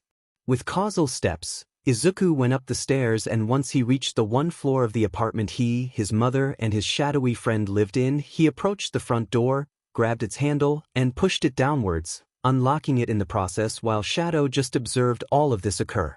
When Izuku opened the door, Shadow immediately flew inside and went forward, taking a turn to the left and entering the living room, looking for his master's mother. Meanwhile, our dear Cambion stepped over the doorstep and got inside the apartment. Then, to notify his mother about his arrival, he opened his sharp-teethed mouth and started to speak. "I'm home," Izuku declared high-spiritedly after he closed the door behind his back completely. Then Izuku crouched down, untied his shoes, took them off, and headed in the direction of the living, entering it once he got there. When he looked inside, he saw his mother standing in front of a wash basin, cleaning plates, and bowls while Shadow observed her act at her left side. Before speaking, Izuku morphed a small smile on his smile, glad for knowing that his mother was okay. "Hi, Mom," the young Overlord greeted joyfully. Hearing her son's voice, Inko turned her head to the right side and looked at her son, forming a smile on her face by seeing her son. "Hi, sweetie." Inko welcomed happily as Shadow also looked at our green beanie. "How was the first day of school?" she wondered as she focused her attention back on the dishes and bowls she was cleaning. Hearing this question, Izuku flattened his ears and tail slightly, being reminded of the acts Bakugo did to him today. "I was quite good." Izuku replied a little bit gloomily, but not that low-spiritedly to make his mother worry about what happened to him. I'll be in my room if you need me, Mom," he stated, then turned around and started to go towards the exit of the living room with Shadow following him from behind. "Okay, honey," Inko answered. "I'll start to make dinner as soon as I finish this. I'll let you when it's done," Inko replied, then continued to wash the dishes as Izuku stepped out of the room and began to go towards his own room while Shadow followed him. "Okay, Mom," Izuku responded, then turned around and went out of the room with his shadowy companion next to him, leaving his mother to do her own thing. After leaving the room, Izuku and Shadow headed towards our protagonist's room, and when they got to its door, Izuku made a grip on the door handle and moved downwards, allowing themselves to step inside, turn on the lights and look around. The room didn't change much throughout the years, only with the expectations of the mic Izuku got from his father as a gift after they met for the first time, which was now larger and was standing at the right side of his desk, a new book our young Overlord earned 5 years ago and the thing he needed to see his father, a green saxophone and a music stand he got for his latest birthday and was at the left side of his desk, and the radio on our hero's desk, which he used as the method to get to hell and see his father for many years. After they entered and closed the door, he walked to his desk and put his backpack on his chair, while Shadow just floated around the room, checking for anything that would indicate that someone else was in the room besides his master's female parent. Then, after putting down his backpack on his chair, aside from his underwear, he began to take off all of his clothes. Meanwhile, Shadow flew to the wardrobe inside the room and started to look for some comfortable clothes for his master after he noticed he began to change his wearings. Right after the only clothes Izuku possessed was his underwear, Shadow presented the young Cambion with a shirt that had the title, shirt, on it with Japanese kanjis and light blue trousers, which our heroine nicely accepted from his shadowy friend bodyguard and put on right away. After dressing up, accompanied by Shadow, Izuku went to his backpack that was hanging down on his chair, unzipped his backpack, took out his pencil case and one of his notebooks, placed them on the surface of his desk, pulled out his chair, sat down on it, brought it closer to the desk, and proceeded to do his homework. But before that, he set his eyes upon the red vintage radio on the right side of his desk. While Shadow witnessed his master, Izuku extended his right hand in the direction of the radio, and once he turned it on, our protagonist moved his hand towards the left button of the radio and rotated it 6 times, repeating the same act in the case of the right button of the radio, thus tuning in to the 6th channel just like his mother showed him to do years ago. At the moment he tuned into the 6th channel, a certain voice spoke out of the radio and filled the air of the room, with Izuku knowing demon well who was the one this well-known voice belonged to. "Good evening, ladies and gentlemen, and that technicolor river in between. I'm Alastor and this is your beloved drama show, Vigilantes." The radio demon announced cheerfully through the radio to his son, his son's shadowy companion, and the masses of hell. At some level, it was calming for Izuku to hear his father's voice. He couldn't send him any kind of letter and they only saw each other on weekends, that's why he couldn't tell his father what All Might had said to him. But hearing his father's iconic voice through the radio made him feel like even though they didn't see each other at that moment, in this way, he could still stay close to his father. After Alastor started to narrate the continuation of the story of an ex-cop who left his job and began to get things into his own hands, Izuku grabbed a pencil from his pencil box and started to do his homework, while Shadow levitated to his master's right side, placed both of his arms on the desk, leaned on his left elbow, tilted his head to the left, and rested it in his left palm, listening to Alastor's show with interest. Once our young Overlord was done with his homework, he joined his shadowy friend's activity as well, until his mother called out for him in order to let her son know that the dinner was ready. Hearing his mother saying his name out loud, he turned off the radio, stood up from his seat, and exited his room, with Shadow following him. After exiting his room and entering the living room kitchen, Izuku saw that his mother was already waiting for him and was sitting at the table, with his favorite meal placed on the table, which was not other than katsudon. He walked to the table and sat on a chair, facing his mother in his seat, then proceeded to eat his dinner in the company of his mother and his shadowy friend. Once he finished his dinner and remercied it for his mother, our dear heroine decided to go inside the bathroom in order to take a quick shower and clean himself. After he was done with his shower, he took on his pajamas and headed back to his room, where, before he went to bed, he grabbed his music stand, placed it in the middle of his room, chose the music sheets of a few songs written by one of his favorite jazz saxophonist and musician from his desk's drawer, Johnny Hodges, put the sheets on the music stand, grabbed his saxophone with his hands, and began to play that song with his instrument just like his father taught him, letting the music of the saxophone escape through its bell as Izuku pushed down the keys of the instrument and Shadow listened to his master's music.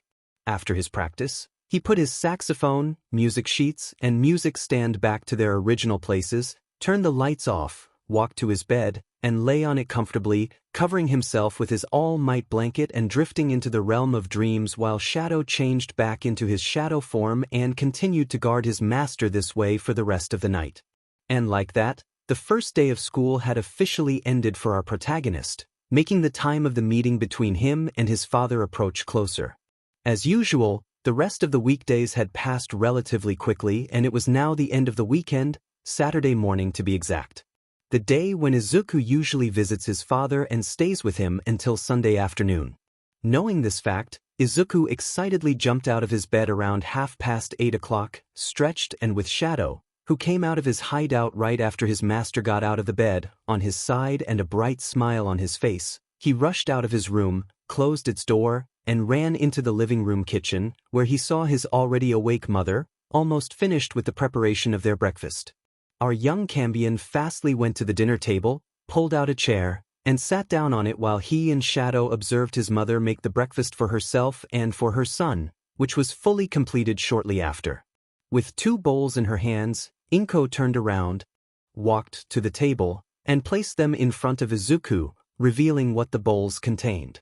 In one of the bowls, a delicious miso soup was poured while the other bowl was filled with rice and some grilled fish with the addition of a few vegetables in it. Izuku could feel the larger amount of saliva being produced inside his mouth as he witnessed the meals, and his mother gave him a pair of chopsticks in order to allow him to dig into his breakfast, which was the exact thing he did instantly after he grabbed his chopsticks. Once he finished his breakfast, Izuku stood up from the table, hugged his mother, said goodbye to her, went out of the living room kitchen, approached his room, and reached the door of his room. He grabbed the door handle and moved it downwards, thus unlocking it and allowing himself and Shadow to enter the room. After he opened it successfully, he stepped inside and headed straight towards his wardrobe in order to change his attire. After he reached it, he grabbed the handles of its doors and opened them wide, allowing himself and his shadowy friend to take a look at the insides of the wardrobe. Most of the clothes were regular, like jeans, shirts, and jackets, with the exception of one group of clothes that were more fancy than the rest of the wearings in it. They were the same green clothes that his father gave to him on the day they met, although these ones were way larger than the version he wore on that day in order to perfectly fit his now larger posture. Izuku grabbed those wearings, took them out of the wardrobe, put them on his bed, and began to undress, getting rid of his pajamas for the rest of the weekend and leaving only his underwear on his body.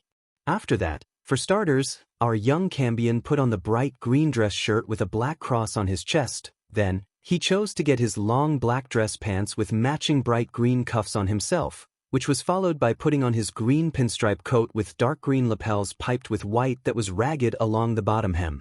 As the last part of his almost finished attire, Izuku decided to possess his black gloves that green color at the fingertips, his black pointed-toe boots with green deer hoofprints emblazoned on the soles, and his black bow tie with a bright green center, which was knotted with the help of Shadow. After thanking for the kind help of his shadowy friend and dressing up fully, he walked to a shelf full of books and began to search for the book he got from his father, which he found not long after. The spine of the book had a dark red, indicating that the whole book had this color. Izuku grabbed the spine of the book with his right hand and began to pull it out, freeing it from the pile of books. After getting the book into his hands, he turned the book in order to open it and to see its front cover, which was occupied by a huge, bright red-colored pentagram. He unlocked the book and opened it at the part he needed at that moment, then began to read the red voodoo symbols in it out loud in the right order and closed his eyes in order to start the ritual he needed to perform. Papa Legba, Loco, Calfu, Santamware, Maresa. He chanted as his hair began to move on its own, like it was blown by the wind. Ogaun, Kuzanzaka, Izazan, Agui, Simbi. Izuku continued as a red light started to emit around him and various voodoo symbols surrounded him. Meanwhile, Shadow just witnessed all of this happen. Baron Samedi, Gran Bridget, Urzwolfrida, Urzwol Dantair, Milo Ken. Our broccoli had finished as he opened his now illuminating and fully white eyes, and a large, spinning, bright red pentagram appeared around his body, floating horizontally around him and emitting a red light upwards. Then, the pentagram moved away from Izuku and levitated itself to the nearest wall, changing its position to be perpendicular to the floor of the room and touching the wall by a 90-degree turn. Afterwards, the pentagram began to spin faster and faster, until the lines of the circle part of the hellish symbol turned into a ring made out of fire, while the star and the rest of the pentagram vanished completely and was replaced with a circle-shaped bright red light, serving as the entrance of the newly formed portal.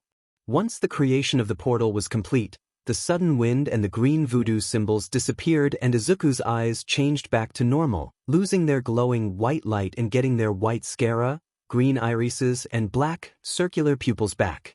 As our protagonist closed his book and observed the calling gate of the portal, Shadow flew to his master, grabbed his shoulder, and witnessed the portal as well from behind his master's back, getting his attention. "Are you ready?" Izuku wondered from his shadowy companion, who nodded with his head in agreement. With his answer being acquired, Izuku looked back at the portal and started to approach it, while Shadow returned to his shadow form. When he was less than a meter away from it, Izuku inhaled deeply and let out a deep sigh, preparing himself for the cross between the realms. And so, with his voodoo book in his right hand, he stepped inside the portal and accessed Hell, making the portal close and vanished from sight as he fully entered it. Shortly after he stepped into it, Izuku came out at the other side of the portal and looked around the area as he fully exited the gate between the human world and Hell, and the portal closed itself behind him. But as he observed the location, he realized one crucial fact. He was not in his father's house at all. Instead, he was in the middle of the lobby of a huge building.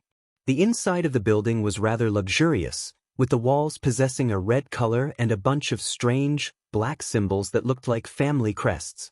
The walls were also decorated with gold-colored paneling and fancy lamps between the panelings, with the upper parts of the walls covered with golden eyes. There was also a second floor in the lobby, with the wall of the second sharing the color as the other walls of the lobby and obtaining a few goldish glassed windows. An entrance of a dark room in the middle of the second floor was placed, which was accompanied by a pair of red curtains, while the edge of the second floor was acquired by a gold-colored handrail that possessed balusters that formed various half-opened and fully opened eyes across the handrail, preventing any demons to fall off. The floor of the lobby was dark red and had a huge, gold-colored hexagon that possessed lines that were connected from its vertices to a circle at the center of the two-dimensional figure, which was the exact part Izuku was standing on. Although our young Cambion didn't get the attention of it, at his left side, the wall of the lobby obtained a huge hat symbol with two canes that formed an X shape on it, and a really fancy fireplace with golden corbel, which had an eye in the middle, golden surrounds, and a circular-shaped firebox. In front of the fireplace, there was an old-fashioned, 1950s-styled television, a trio of furniture, a lavish red armchair with a golden frame, and two sofas with the same color palette as the armchair to be exact, that surrounded a small table with the same colors, forming an imaginary triangle. And, which was more surprising, was that they were occupied by a few demons. Izuku watched in awe as he observed the beautiful interior of the structure, but, unfortunately for him, his look around was quickly stopped by a sharp, holy spear pointed at his face, wielded by a female demon, causing our hero to lift his hand into the air in surrender and drop his voodoo book on the floor. The demon woman was as tall as Izuku and had a slim body, which possessed muted gray lavender-colored skin. Her hair was white and obtained a jagged, moth-like shape to the cut, with gray lavender stripes at the ends. Her right eye had an ivory-white iris and a light pink sclera. Meanwhile, her left eye was missing and was replaced by a dark reddish-pink X on a slate-gray eye patch. The demon lady was wearing a dark pink blouse with a dark slate-gray Peter Pan-style collar, scallop trim to the sleeves, and two buttons down the front, while her choker and skirt acquired the same dark slate-gray color. She accessorized long slate-gray fingerless gloves and long thigh-high stockings, which were scalloped with white at the tops and the tips of the toes. The demon held her spear to our young overlord's face and looked at Izuku with outright alarm and anger, scaring him. "Stop right there," the female demon ordered angrily, keeping her spear in place and cursing something under her breath in Spanish. "Who the hell are you? How could you get here?" The moth-based demon questioned, demanding an answer from Izuku. But she didn't get any. Izuku was too frightened to even open his mouth. Not just because they threatened him with a holy spear, but because of one thing. Her left eye. That type of eye shook him to his very core. Not because he knew the demon in front of him. It was due to something else. He only witnessed that kind of eye once, but that faithful encounter was enough for him to carve it into the deepest parts of his mind forever and fear those who acquired those eyes. Meanwhile, as this event occurred, another female demon began to approach them. She was a tall, slender demon, having the height of 6 feet or over. She possessed white skin and long, blonde hair, with lighter blonde and pink highlights, which was tied into a twice-banded low ponytail. Her blonde bangs were flipped to her left with a curl. She also acquired black lips and rosy red cheeks. She had gray eyeliners, red eyes, with her scara being light yellow, and thick black eyelashes, both top and bottom. She accessorized a small black bow tie and black suspenders, with an addition of an untucked white, long-sleeve dress shirt. Over this dress shirt, she wore a fitted red tuxedo jacket with dark red lapels and a pair of red fitted pants. As the last part of her attire, she was wearing black and white saddle shoes on her feet. The female demon walked to them, and as she did so, she morphed a concerned expression on her face, worried for both her girlfriend and our young Cambion. "Vaggie, calm down," the demon woman soothed, referring to her romantic partner as Vaggie. "He's just a sinner. I think he doesn't want any harm," she assured, putting her supportive right hand on Vaggie's left shoulder. "No, Charlie, he's not." Vaggie answered frustratedly back to her girlfriend called Charlie, not taking her eyes off of Izuku in the process. "A human?" Charlie questioned, getting starry eyes and becoming truly excited instantly as she heard this come out of her girlfriend's mouth. "Well, that's pretty effed up," a male sinner remarked as he walked towards the trio. Just for a split second, Izuku looked away from the moth demon and set his eyes upon the demon who made this remark. And, truth to be told, he was quite surprised by his appearance. The sinner was slim, had 2 pair of arms, and was really tall, standing at an approximate height of 8 feet, thus larger than his father. The fur of the sinner was white, and he had a mop of fluffy white hair that extended from both the front and back of his head, with splotches of light pink across it. He also possessed a distinctive and focal light pink heart pattern on the back of his head. The light pink outline of a heart also encircled his chest, the bottom point of which extends past his waistband and down to his crotch area, although that was not visible due to the long light pink suit blazer with horizontal white stripes down the length. His eyelids were light pink and the color extended up to his eyebrows, giving the effect of eyeshadow, and his lashes were dark and thick. His irises were cerise pink. His right eye had a light yellow scara, while his left eye possessed a dark scara. The wide mouth of the sinner demon was full of sharp, white, pointed teeth, with the exception of one single golden fang that sat slightly to his right of center. He also had 3 cerise pink dots under each of his eyes which seemed like freckles, but in truth, which Izuku didn't know, they were actually another set of smaller eyes. He obtained a prominent chest, which was entirely composed of fluffy fluff. Beside his suit blazer, he sported a reddish-gray miniskirt, long reddish-gray thigh-high heeled boots, accessorized with a reddish-gray bow tie with a cerise pink center and a black choker. On his top set of arms, he obtained cerise pink gloves with white detailing on the cuffs, while on the bottom set of arms, he wore long white gloves. He was the popular gay porn star of Hell, Angel Dust. That's complete nonsense. A living mortal cannot access the afterlife. A demon, resembling a snake, hissed as he slithered to the group, making our protagonist turn his head to his right side, witnessing him from the corner of his eyes. The sinner's outlook was quite unique and bizarre at the same time. He had a slender body, red scara, black narrowed pupils, and a mouth filled with sharp, yellow teeth, with his upper canine teeth being much longer, just like the teeth of a real snake. The color of his predominant body was charcoal gray. He also had a yellow cobra hood, which was closed at the moment, was tipped with black, and featured 4 cerise eye patterns which spread across the center. He possessed a long neck and a tail that were charcoal gray, with thick yellow stripes featuring a row of cerise eyes running down the length of his tail. He was wearing a jacket in a matching charcoal gray, pinstriped with yellow, while the jacket had an open BRST area that revealed a yellow underlayer.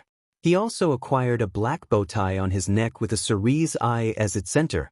On his hands, he had black fingerless gloves with yellow dots on each knuckle on his hands and sharp, cerise claws. As the last part of his attire, at the top of his head, he was obtaining a large top hat which had a large singular cerise eye in the center of it. The top hat possessed many sharp, yellow teeth and yellow-glassed goggles at its bottom part, which were probably used by the owner of the top hat. As he witnessed the arriving snake-like demon, his observation was suddenly interrupted by 2 white hands with black nails gently touching his cheeks. I've never seen a human before. I didn't know they look like this. How great! Charlie cooed as she softly squeezed Izuku's cheeks, making him flatten his ears a little bit and slightly blush in embarrassment. However, the joy of the Princess of Hell was cut short by her girlfriend moving the spear closer to the face of our protagonist, making Charlie let go of his cheeks. Don't touch him, Charlie. Who knows what he plans in his mind? The moth-based demon woman alerted, then focused her attention back to Izuku. So you better tell me how you got here before I do something that I'll regret later. Vaggie ordered, holding her spear close to Izuku's face. Still, Izuku couldn't move one bit. He was too afraid of Vaggie, as the other female demon called her. It seemed like this was an end for him. But fortunately, someone came to the rescue, someone he didn't expect to be there. Oi, Beach, leave the kid alone, a demon shouted towards Vaggie with grumpiness and a really little bit of anger, causing all of them to look at him. As Izuku turned his head to the right and observed the person who had just spoken up, he widened his eyes in shock. Behind the bar counter of the caviar bar, which's name was visible on the board above the bar counter and had skeletons, bones, card suits, and candles, indicating that the bar was a casino as well, was an anthropomorphic Blackford, black suspenders, red bow tie, and black top hat-wearing, grumpy avian cat sinner, who Izuku knew well for a long time. And he was not alone. On the counter, a black and white furred, with the white spots of its ears forming a heart, when close together, yellow-sclerid, red-irised, black narrow-pupiled, really long-tailed cat, with a red collar on its neck, was laying, seemingly bored, not even surprised by the sudden shouting. I won't. Vaggie replied furiously, pulling her spear away. This is serious, Husk. There's a human teenager here who accessed hell and we don't know how. You Uncle Husk? What are you doing here? Izuku questioned with a mixture of confusion and surprise as he slowly lowered his arms, still a bit frightened but more calmed, knowing that someone he knew was close. Uncle? The rest of the group exclaimed in absolute shock, widening their eyes as they heard this statement. I thought you were at the Jackpot Hotel, he noted as he observed his uncle. I was before your a-hole of a dad pulled me into this charity bullshit. Now, I'm stuck here all alone until your dad doesn't think of something else, he explained, then grabbed a bottle of alcohol with his right hand and began to gulp down the alcoholic beverage without hesitation. You're never alone, Husky, Angel remarked in a flirtatious tone, making the group of demons ignore his remark and causing Husk to roll his eyes in annoyance, while a really, really small amount of blush appeared on his cheeks and Izuku looked at the spider demon with confusion, raising his right eyebrow in the process. Then, our young Cambion turned his head and witnessed his drinking uncle once again. So, he put you here against your will? Our heroine inquired from Husk, who, to answer his nephew's question, stopped in the drinking of his beverage and looked back at him. Pretty much. Husk answered with his casual bored tone. Yep, that indeed sounded like his father. Izuku knew that this habit of his was quite regular, so he was not surprised that much. And, for the brighter side, his uncle's answer confirmed that his father was nearby. He needed to know where he was. So, to know this, he opened his mouth and asked one last question from the anthropomorphic cat demon. Did you see him somewhere? Izuku queried. I didn't and I don't fucking care where the F he is. But I guessing that psycho is in his room right now. Husk replied, then continued the consumption of his alcoholic drink. Thank you, uncle. Izuku remercied, which to Husk reacted by making a thumbs up with his left hand. Then, when Charlie was about to ask what was all of this, a sudden gasp stopped her from doing that, making everyone, with the exceptions of Husk and the one-eyed cat, turn around and look at the one who let this gasp out. And when they did, they saw a certain short, Cyclops female sinner in her 1950s maid dress, observing our protagonist with pure excitement in her eye. Izuku, my sweet little baby. Nifty exclaimed as she ran from the back of the demon cast to Izuku, then jumped into the air high enough to reach her only nephew's head and hugged it with her black hands, balancing her body by stretching her legs and touching his body with them, shocking the group of demons even more in the process. Auntie Nifty? Izuku questioned as his aunt embraced his head with her hug. Did Dad recruit you too? He wondered with a small smile, now calmed down completely. And I really enjoy to be here. I have so much cleaning to do. Nifty replied, observing her nephew while smile morphed on her face. You've grown so much since I last saw you, she remarked as she looked Izuku in the eye. But that was like 2 weeks ago. Izuku stated smilingly. For me, you always grow every time I see you. Nifty giggled, making Izuku chuckle as well. After this little joking, Nifty raised her head and witnessed Izuku's hair, when she spotted something disastrous. From her perspective, Izuku's hair was a complete disaster, while in real life, it was as fluffy as always. But that didn't stop her from doing something with it. Oh my gosh, Izuku, she exclaimed in disbelief. What's the problem, Auntie? Izuku inquired. Your hair. It's so messy. Nifty pointed out, observing her nephew once again. We have to do something about it, she stated, then proceeded to fastly climb up to his right shoulder and stand on it, taking out a hairbrush from her right pocket with her right hand once she was on his shoulder and beginning the brushing of her nephew's hair, when Husk interrupted her act. You don't fucking need to brush the kid's hair all the goddamn time. Husk responded as he put down his now empty beer bottle, grabbed a wine glass with his left hand and a red towelette with his right hand, and began to polish the wine glass. No, I have to. His hair is always messy and someone always has to fix it. Nifty disputed, turning her head in the direction of the alcoholic cat demon. You just believe it to be messy, Cyclops. It's just his neutral hairstyle. Husk argued back, not even looking at the cockroach demon. It will always go back to its original form. You can't do shit about that. He finished, continuing the cleaning of the wine glass. At least I care about how he looks, she whispered in disagreement, making Husk twitch his ears once this remark hit his auditory organs, lift his head up, and look at Nifty. What?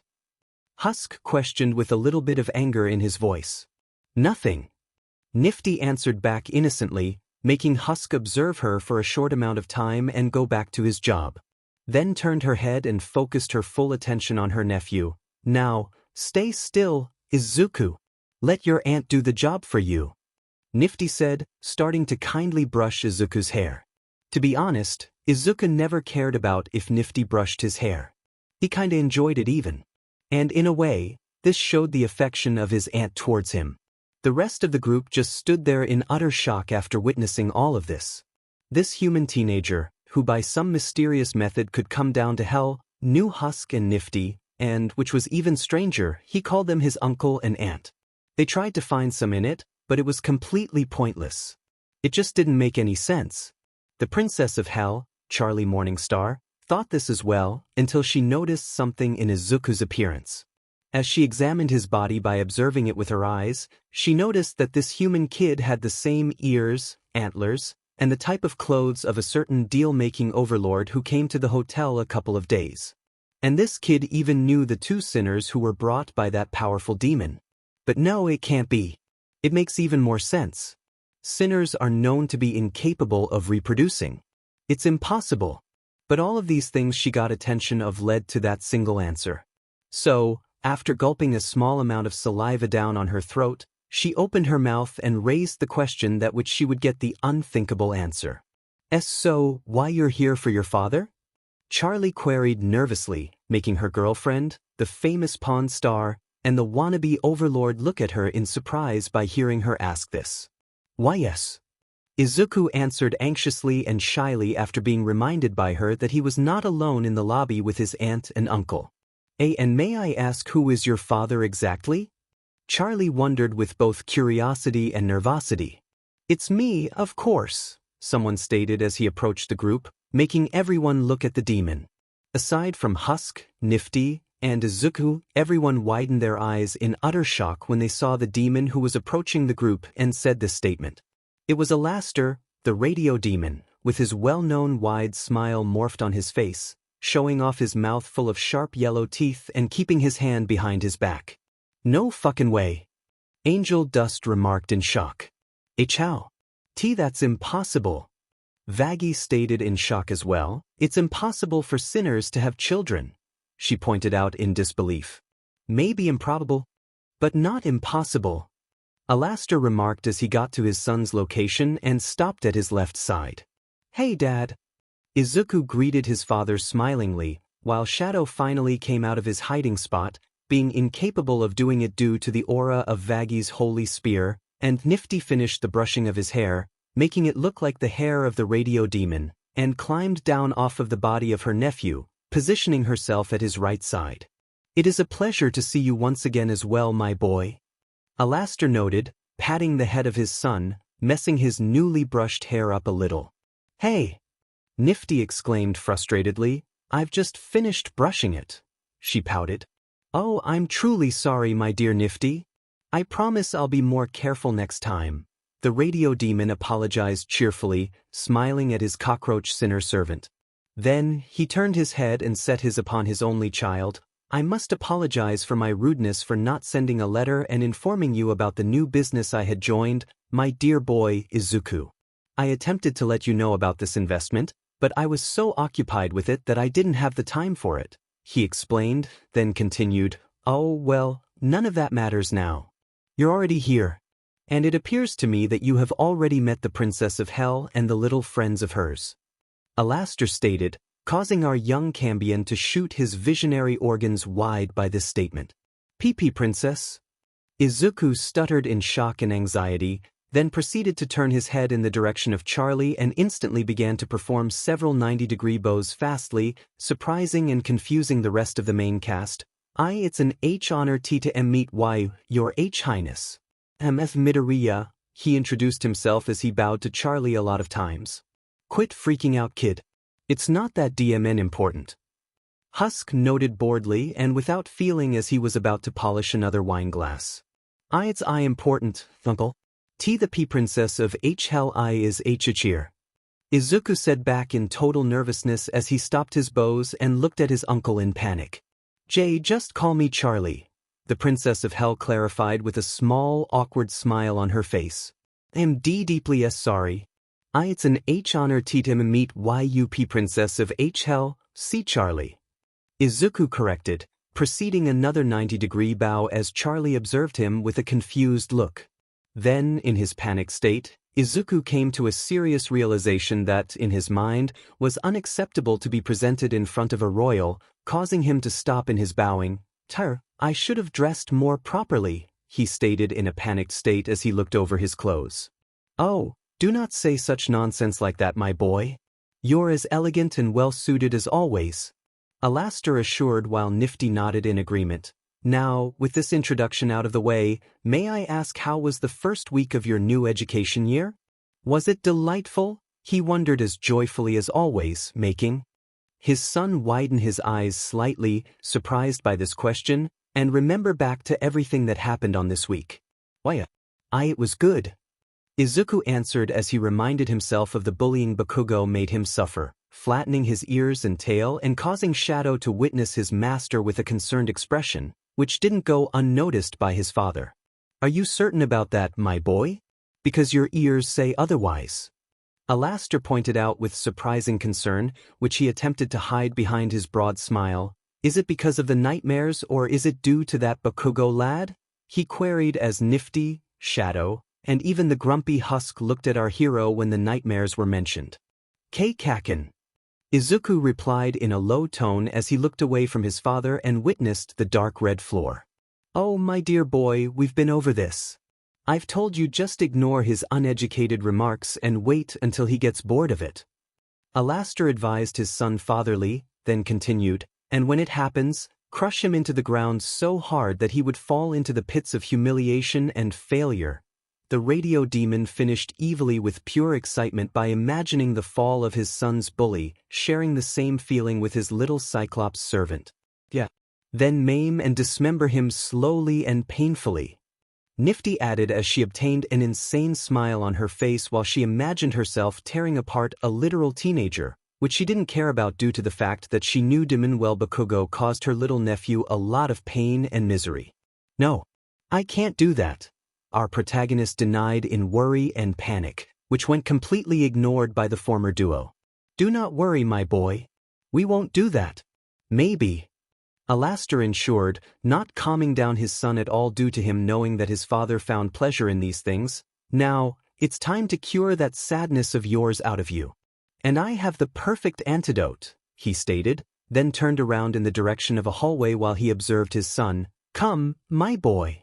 I'll present you your future room where you'll spend this weekend, then we're going to listen to some calming jazz and make jambalaya that could raise hell, he announced, finishing his statement with a joyful laugh and proceeding to walk away with his son and his shadowy friend. No, I won't allow it, Vaggie declared in fury, running and holding her spear in her hands in front of the radio demon. Oh, do not fret, Miss Vagatha.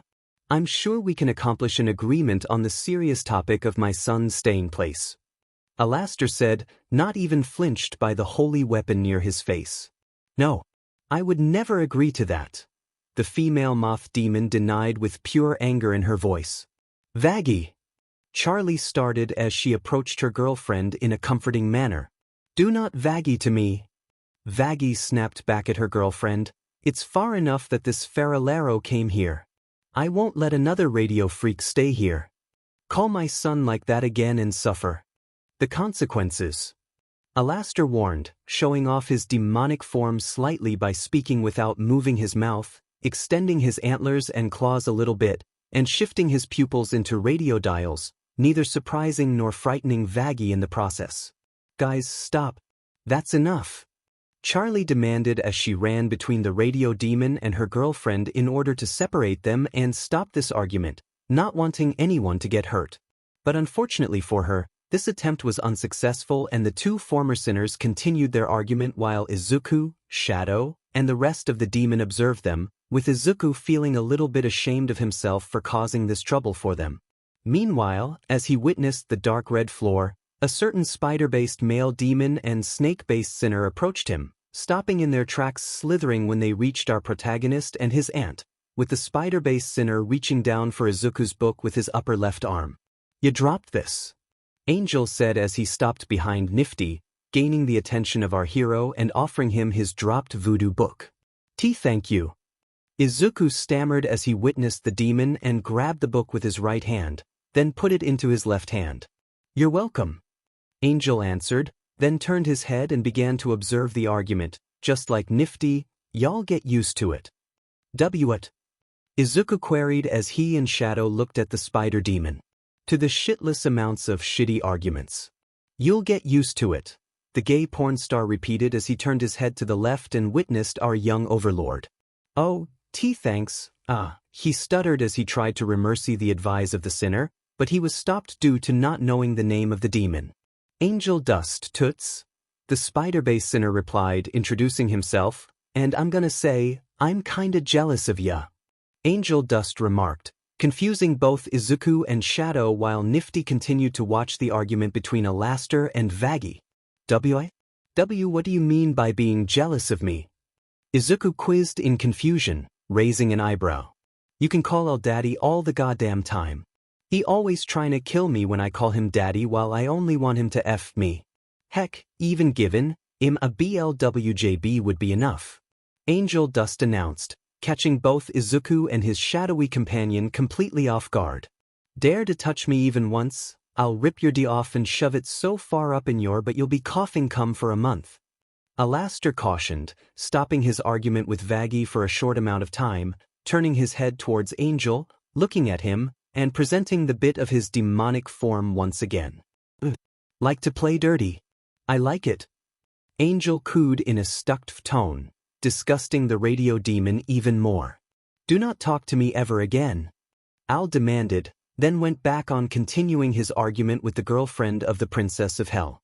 I'll get that sweet Overlord PP one way or another, the spider demon stated, making Izuku and Shadow absolutely confused, with the former not knowing what to think of him, when suddenly an oinking sound was released from below, causing all three of them to look down on the thing which let this noise out.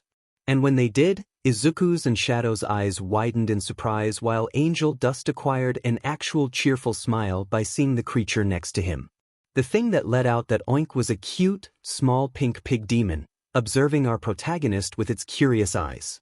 The pig had various darker pink spots along the body, large black eyes, a pair of tiny black horns, and pink and black spikes along the body.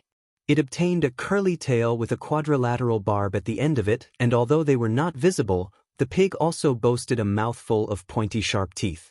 The pig also acquired little dark hooves and a collar around its neck with a red bow. "Hey, cutie pie. How did you get down here?" Angel wondered innocently as the pig looked at him, and he leaned down to the pig, grabbing it with all of his 4 arms and raising it to his face with glee. "Did ya miss me?" He chuckled as his pig touched his nose with its own and oinked happily in response. "Is he why your pet?" our young Cambion queried with confusion. "You betcha." Angel replied with happiness while setting his eyes on our dear heroine, then focusing his full attention back on his pet. "He's my little fat nuggets," the gay porn star responded, enjoying the company of his pet even more and unintentionally making Izuku raise his ears and a little bit and form a small smile on his face. However, this sweet moment was cut short when the cobra-like sinner began his own speech out of nowhere. "What a delightful news!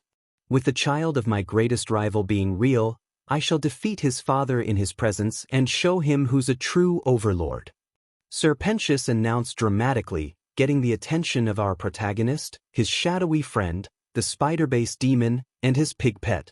"Who are you exactly?" Izuku questioned as he tilted his head to the left in order to observe the demon who made this statement. "Do not put up silly questions like, child. I'm sure that your superior told a lot about the acts we had together." Pentious noted proudly. "And no, he never did." Izuku answered more confusedly. Suddenly, upon hearing this, Sir Pentious let out a loud gasp in pure shock and disbelief. "This is unacceptable. I could barely tolerate the arrogance of your father, but I cannot bear this. For I, the great Sir Pentious, I shall present you with some education about myself," he declared, then began to introduce himself to our heroine in his own way. "I'm the great Sir Pentious, the future great overlord, the most genius inventor of hell, and future ruler of this realm, whose foes kneel down to in fear and the sinner tremble by saying his name," he announced proudly and dramatically in an over-the-top performance style, confusing Izuku and Shadow even more. "He's just a fucking lunatic who only deserves to get a bunch o' kick in the butt from time to time by me and my girl," Angel added, getting a frustrated look from the snake sinner. "You wanna go, like your missy?" Sir Pentious questioned in an enraged tone while looking at Angel in the eyes, ready to fight. "Bring it on, daddy." Angel answered with a smug on his face as placed and held fat nuggets with lower arms, accepting the serpent's offer, whose eyes widened in realization and shifted his tone in an instant. "How stupid of me! What kind of father I would be if I harmed my precious little son," the snake-like sinner said in an almost sad manner, making Angel dust facepalm with his upper right hand due to the stupidity of the notable kingpin. "I'm not your kid, you fucking idiot." Angel snapped back in tiredness thanks to the nonsense of Sir Pentious, while our protagonist and his shadowy friend witnessed all of this with utter confusion.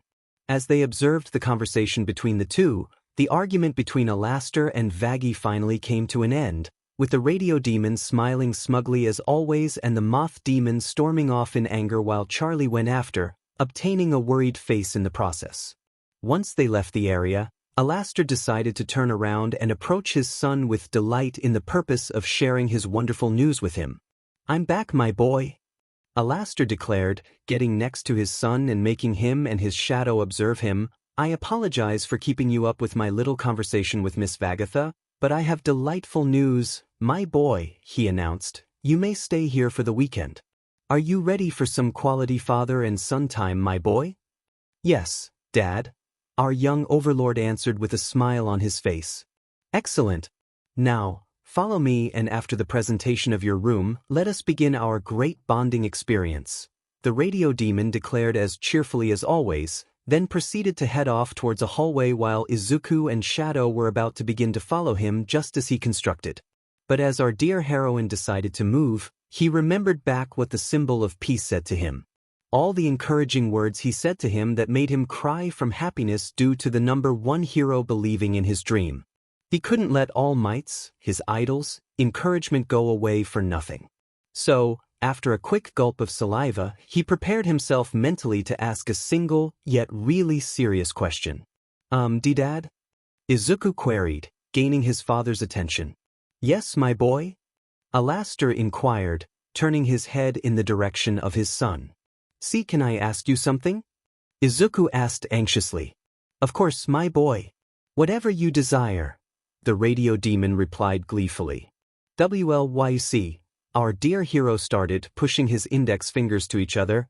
In 10 months, I have to do an exam to the H-Hero school called UA. Why, you know that school, right? He wondered worriedly. Of course I do. Alastor responded, you have told me about it countless times, my boy, he pointed out. All right. Izuku remarked while smiling awkwardly, being reminded that he indeed told about the top hero school to his father a lot of times, then continued, Anyway, in order to get in, I must do a writing and a practice exam. Our young Overlord explained, scratching the back of his head with his right hand while Shadow witnessed all of this. And I was thinking that if it isn't a problem, would you help me train my Q-quirk and my V-voodoo magic to get prepared to the entrance exam? He finished anxiously while looking at the ground in nervousness, worried for the answer of his father. Oh, my boy, nothing would make me happier, Alastor announced, surprising Izuku and causing him to look at his father with wide eyes. From this day on, you will visit me every day and I'll help you prepare for your exams, the radio demon declared gleefully, then continued, Now, follow me, my boy, and let us begin training right away. I'm coming too, Nifty exclaimed with happiness, getting the attention of our protagonist and his father. I want to help Izuku too. As you wish, my dear Nifty, Alastor responded, then focused his attention on his cat-sinner friend servant behind the bar counter. Care to join, my dear Husker? He wondered. I don't fucking care about this sheet, but I've got no choice. I have to help the kid one way or another. Husk replied grumpily with a bored tone as he reached the location of the trio. Thank you, Izuku said, finally straightening his ears and tail, feeling truly grateful for the words of his demonic family members. Don't mention it, my boy.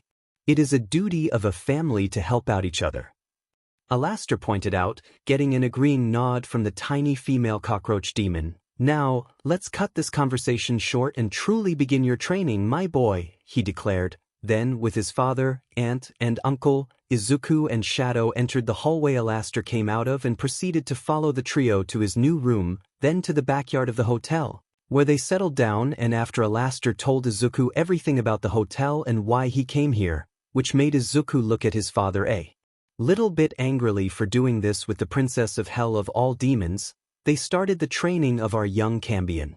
And thus, the long, tiring but exciting 10 months training of Izuku had finally. But unbeknownst to him, during these 10 months, he'll know the rest of the residents of the hotel more closely and vice versa. The main question is, how will they react?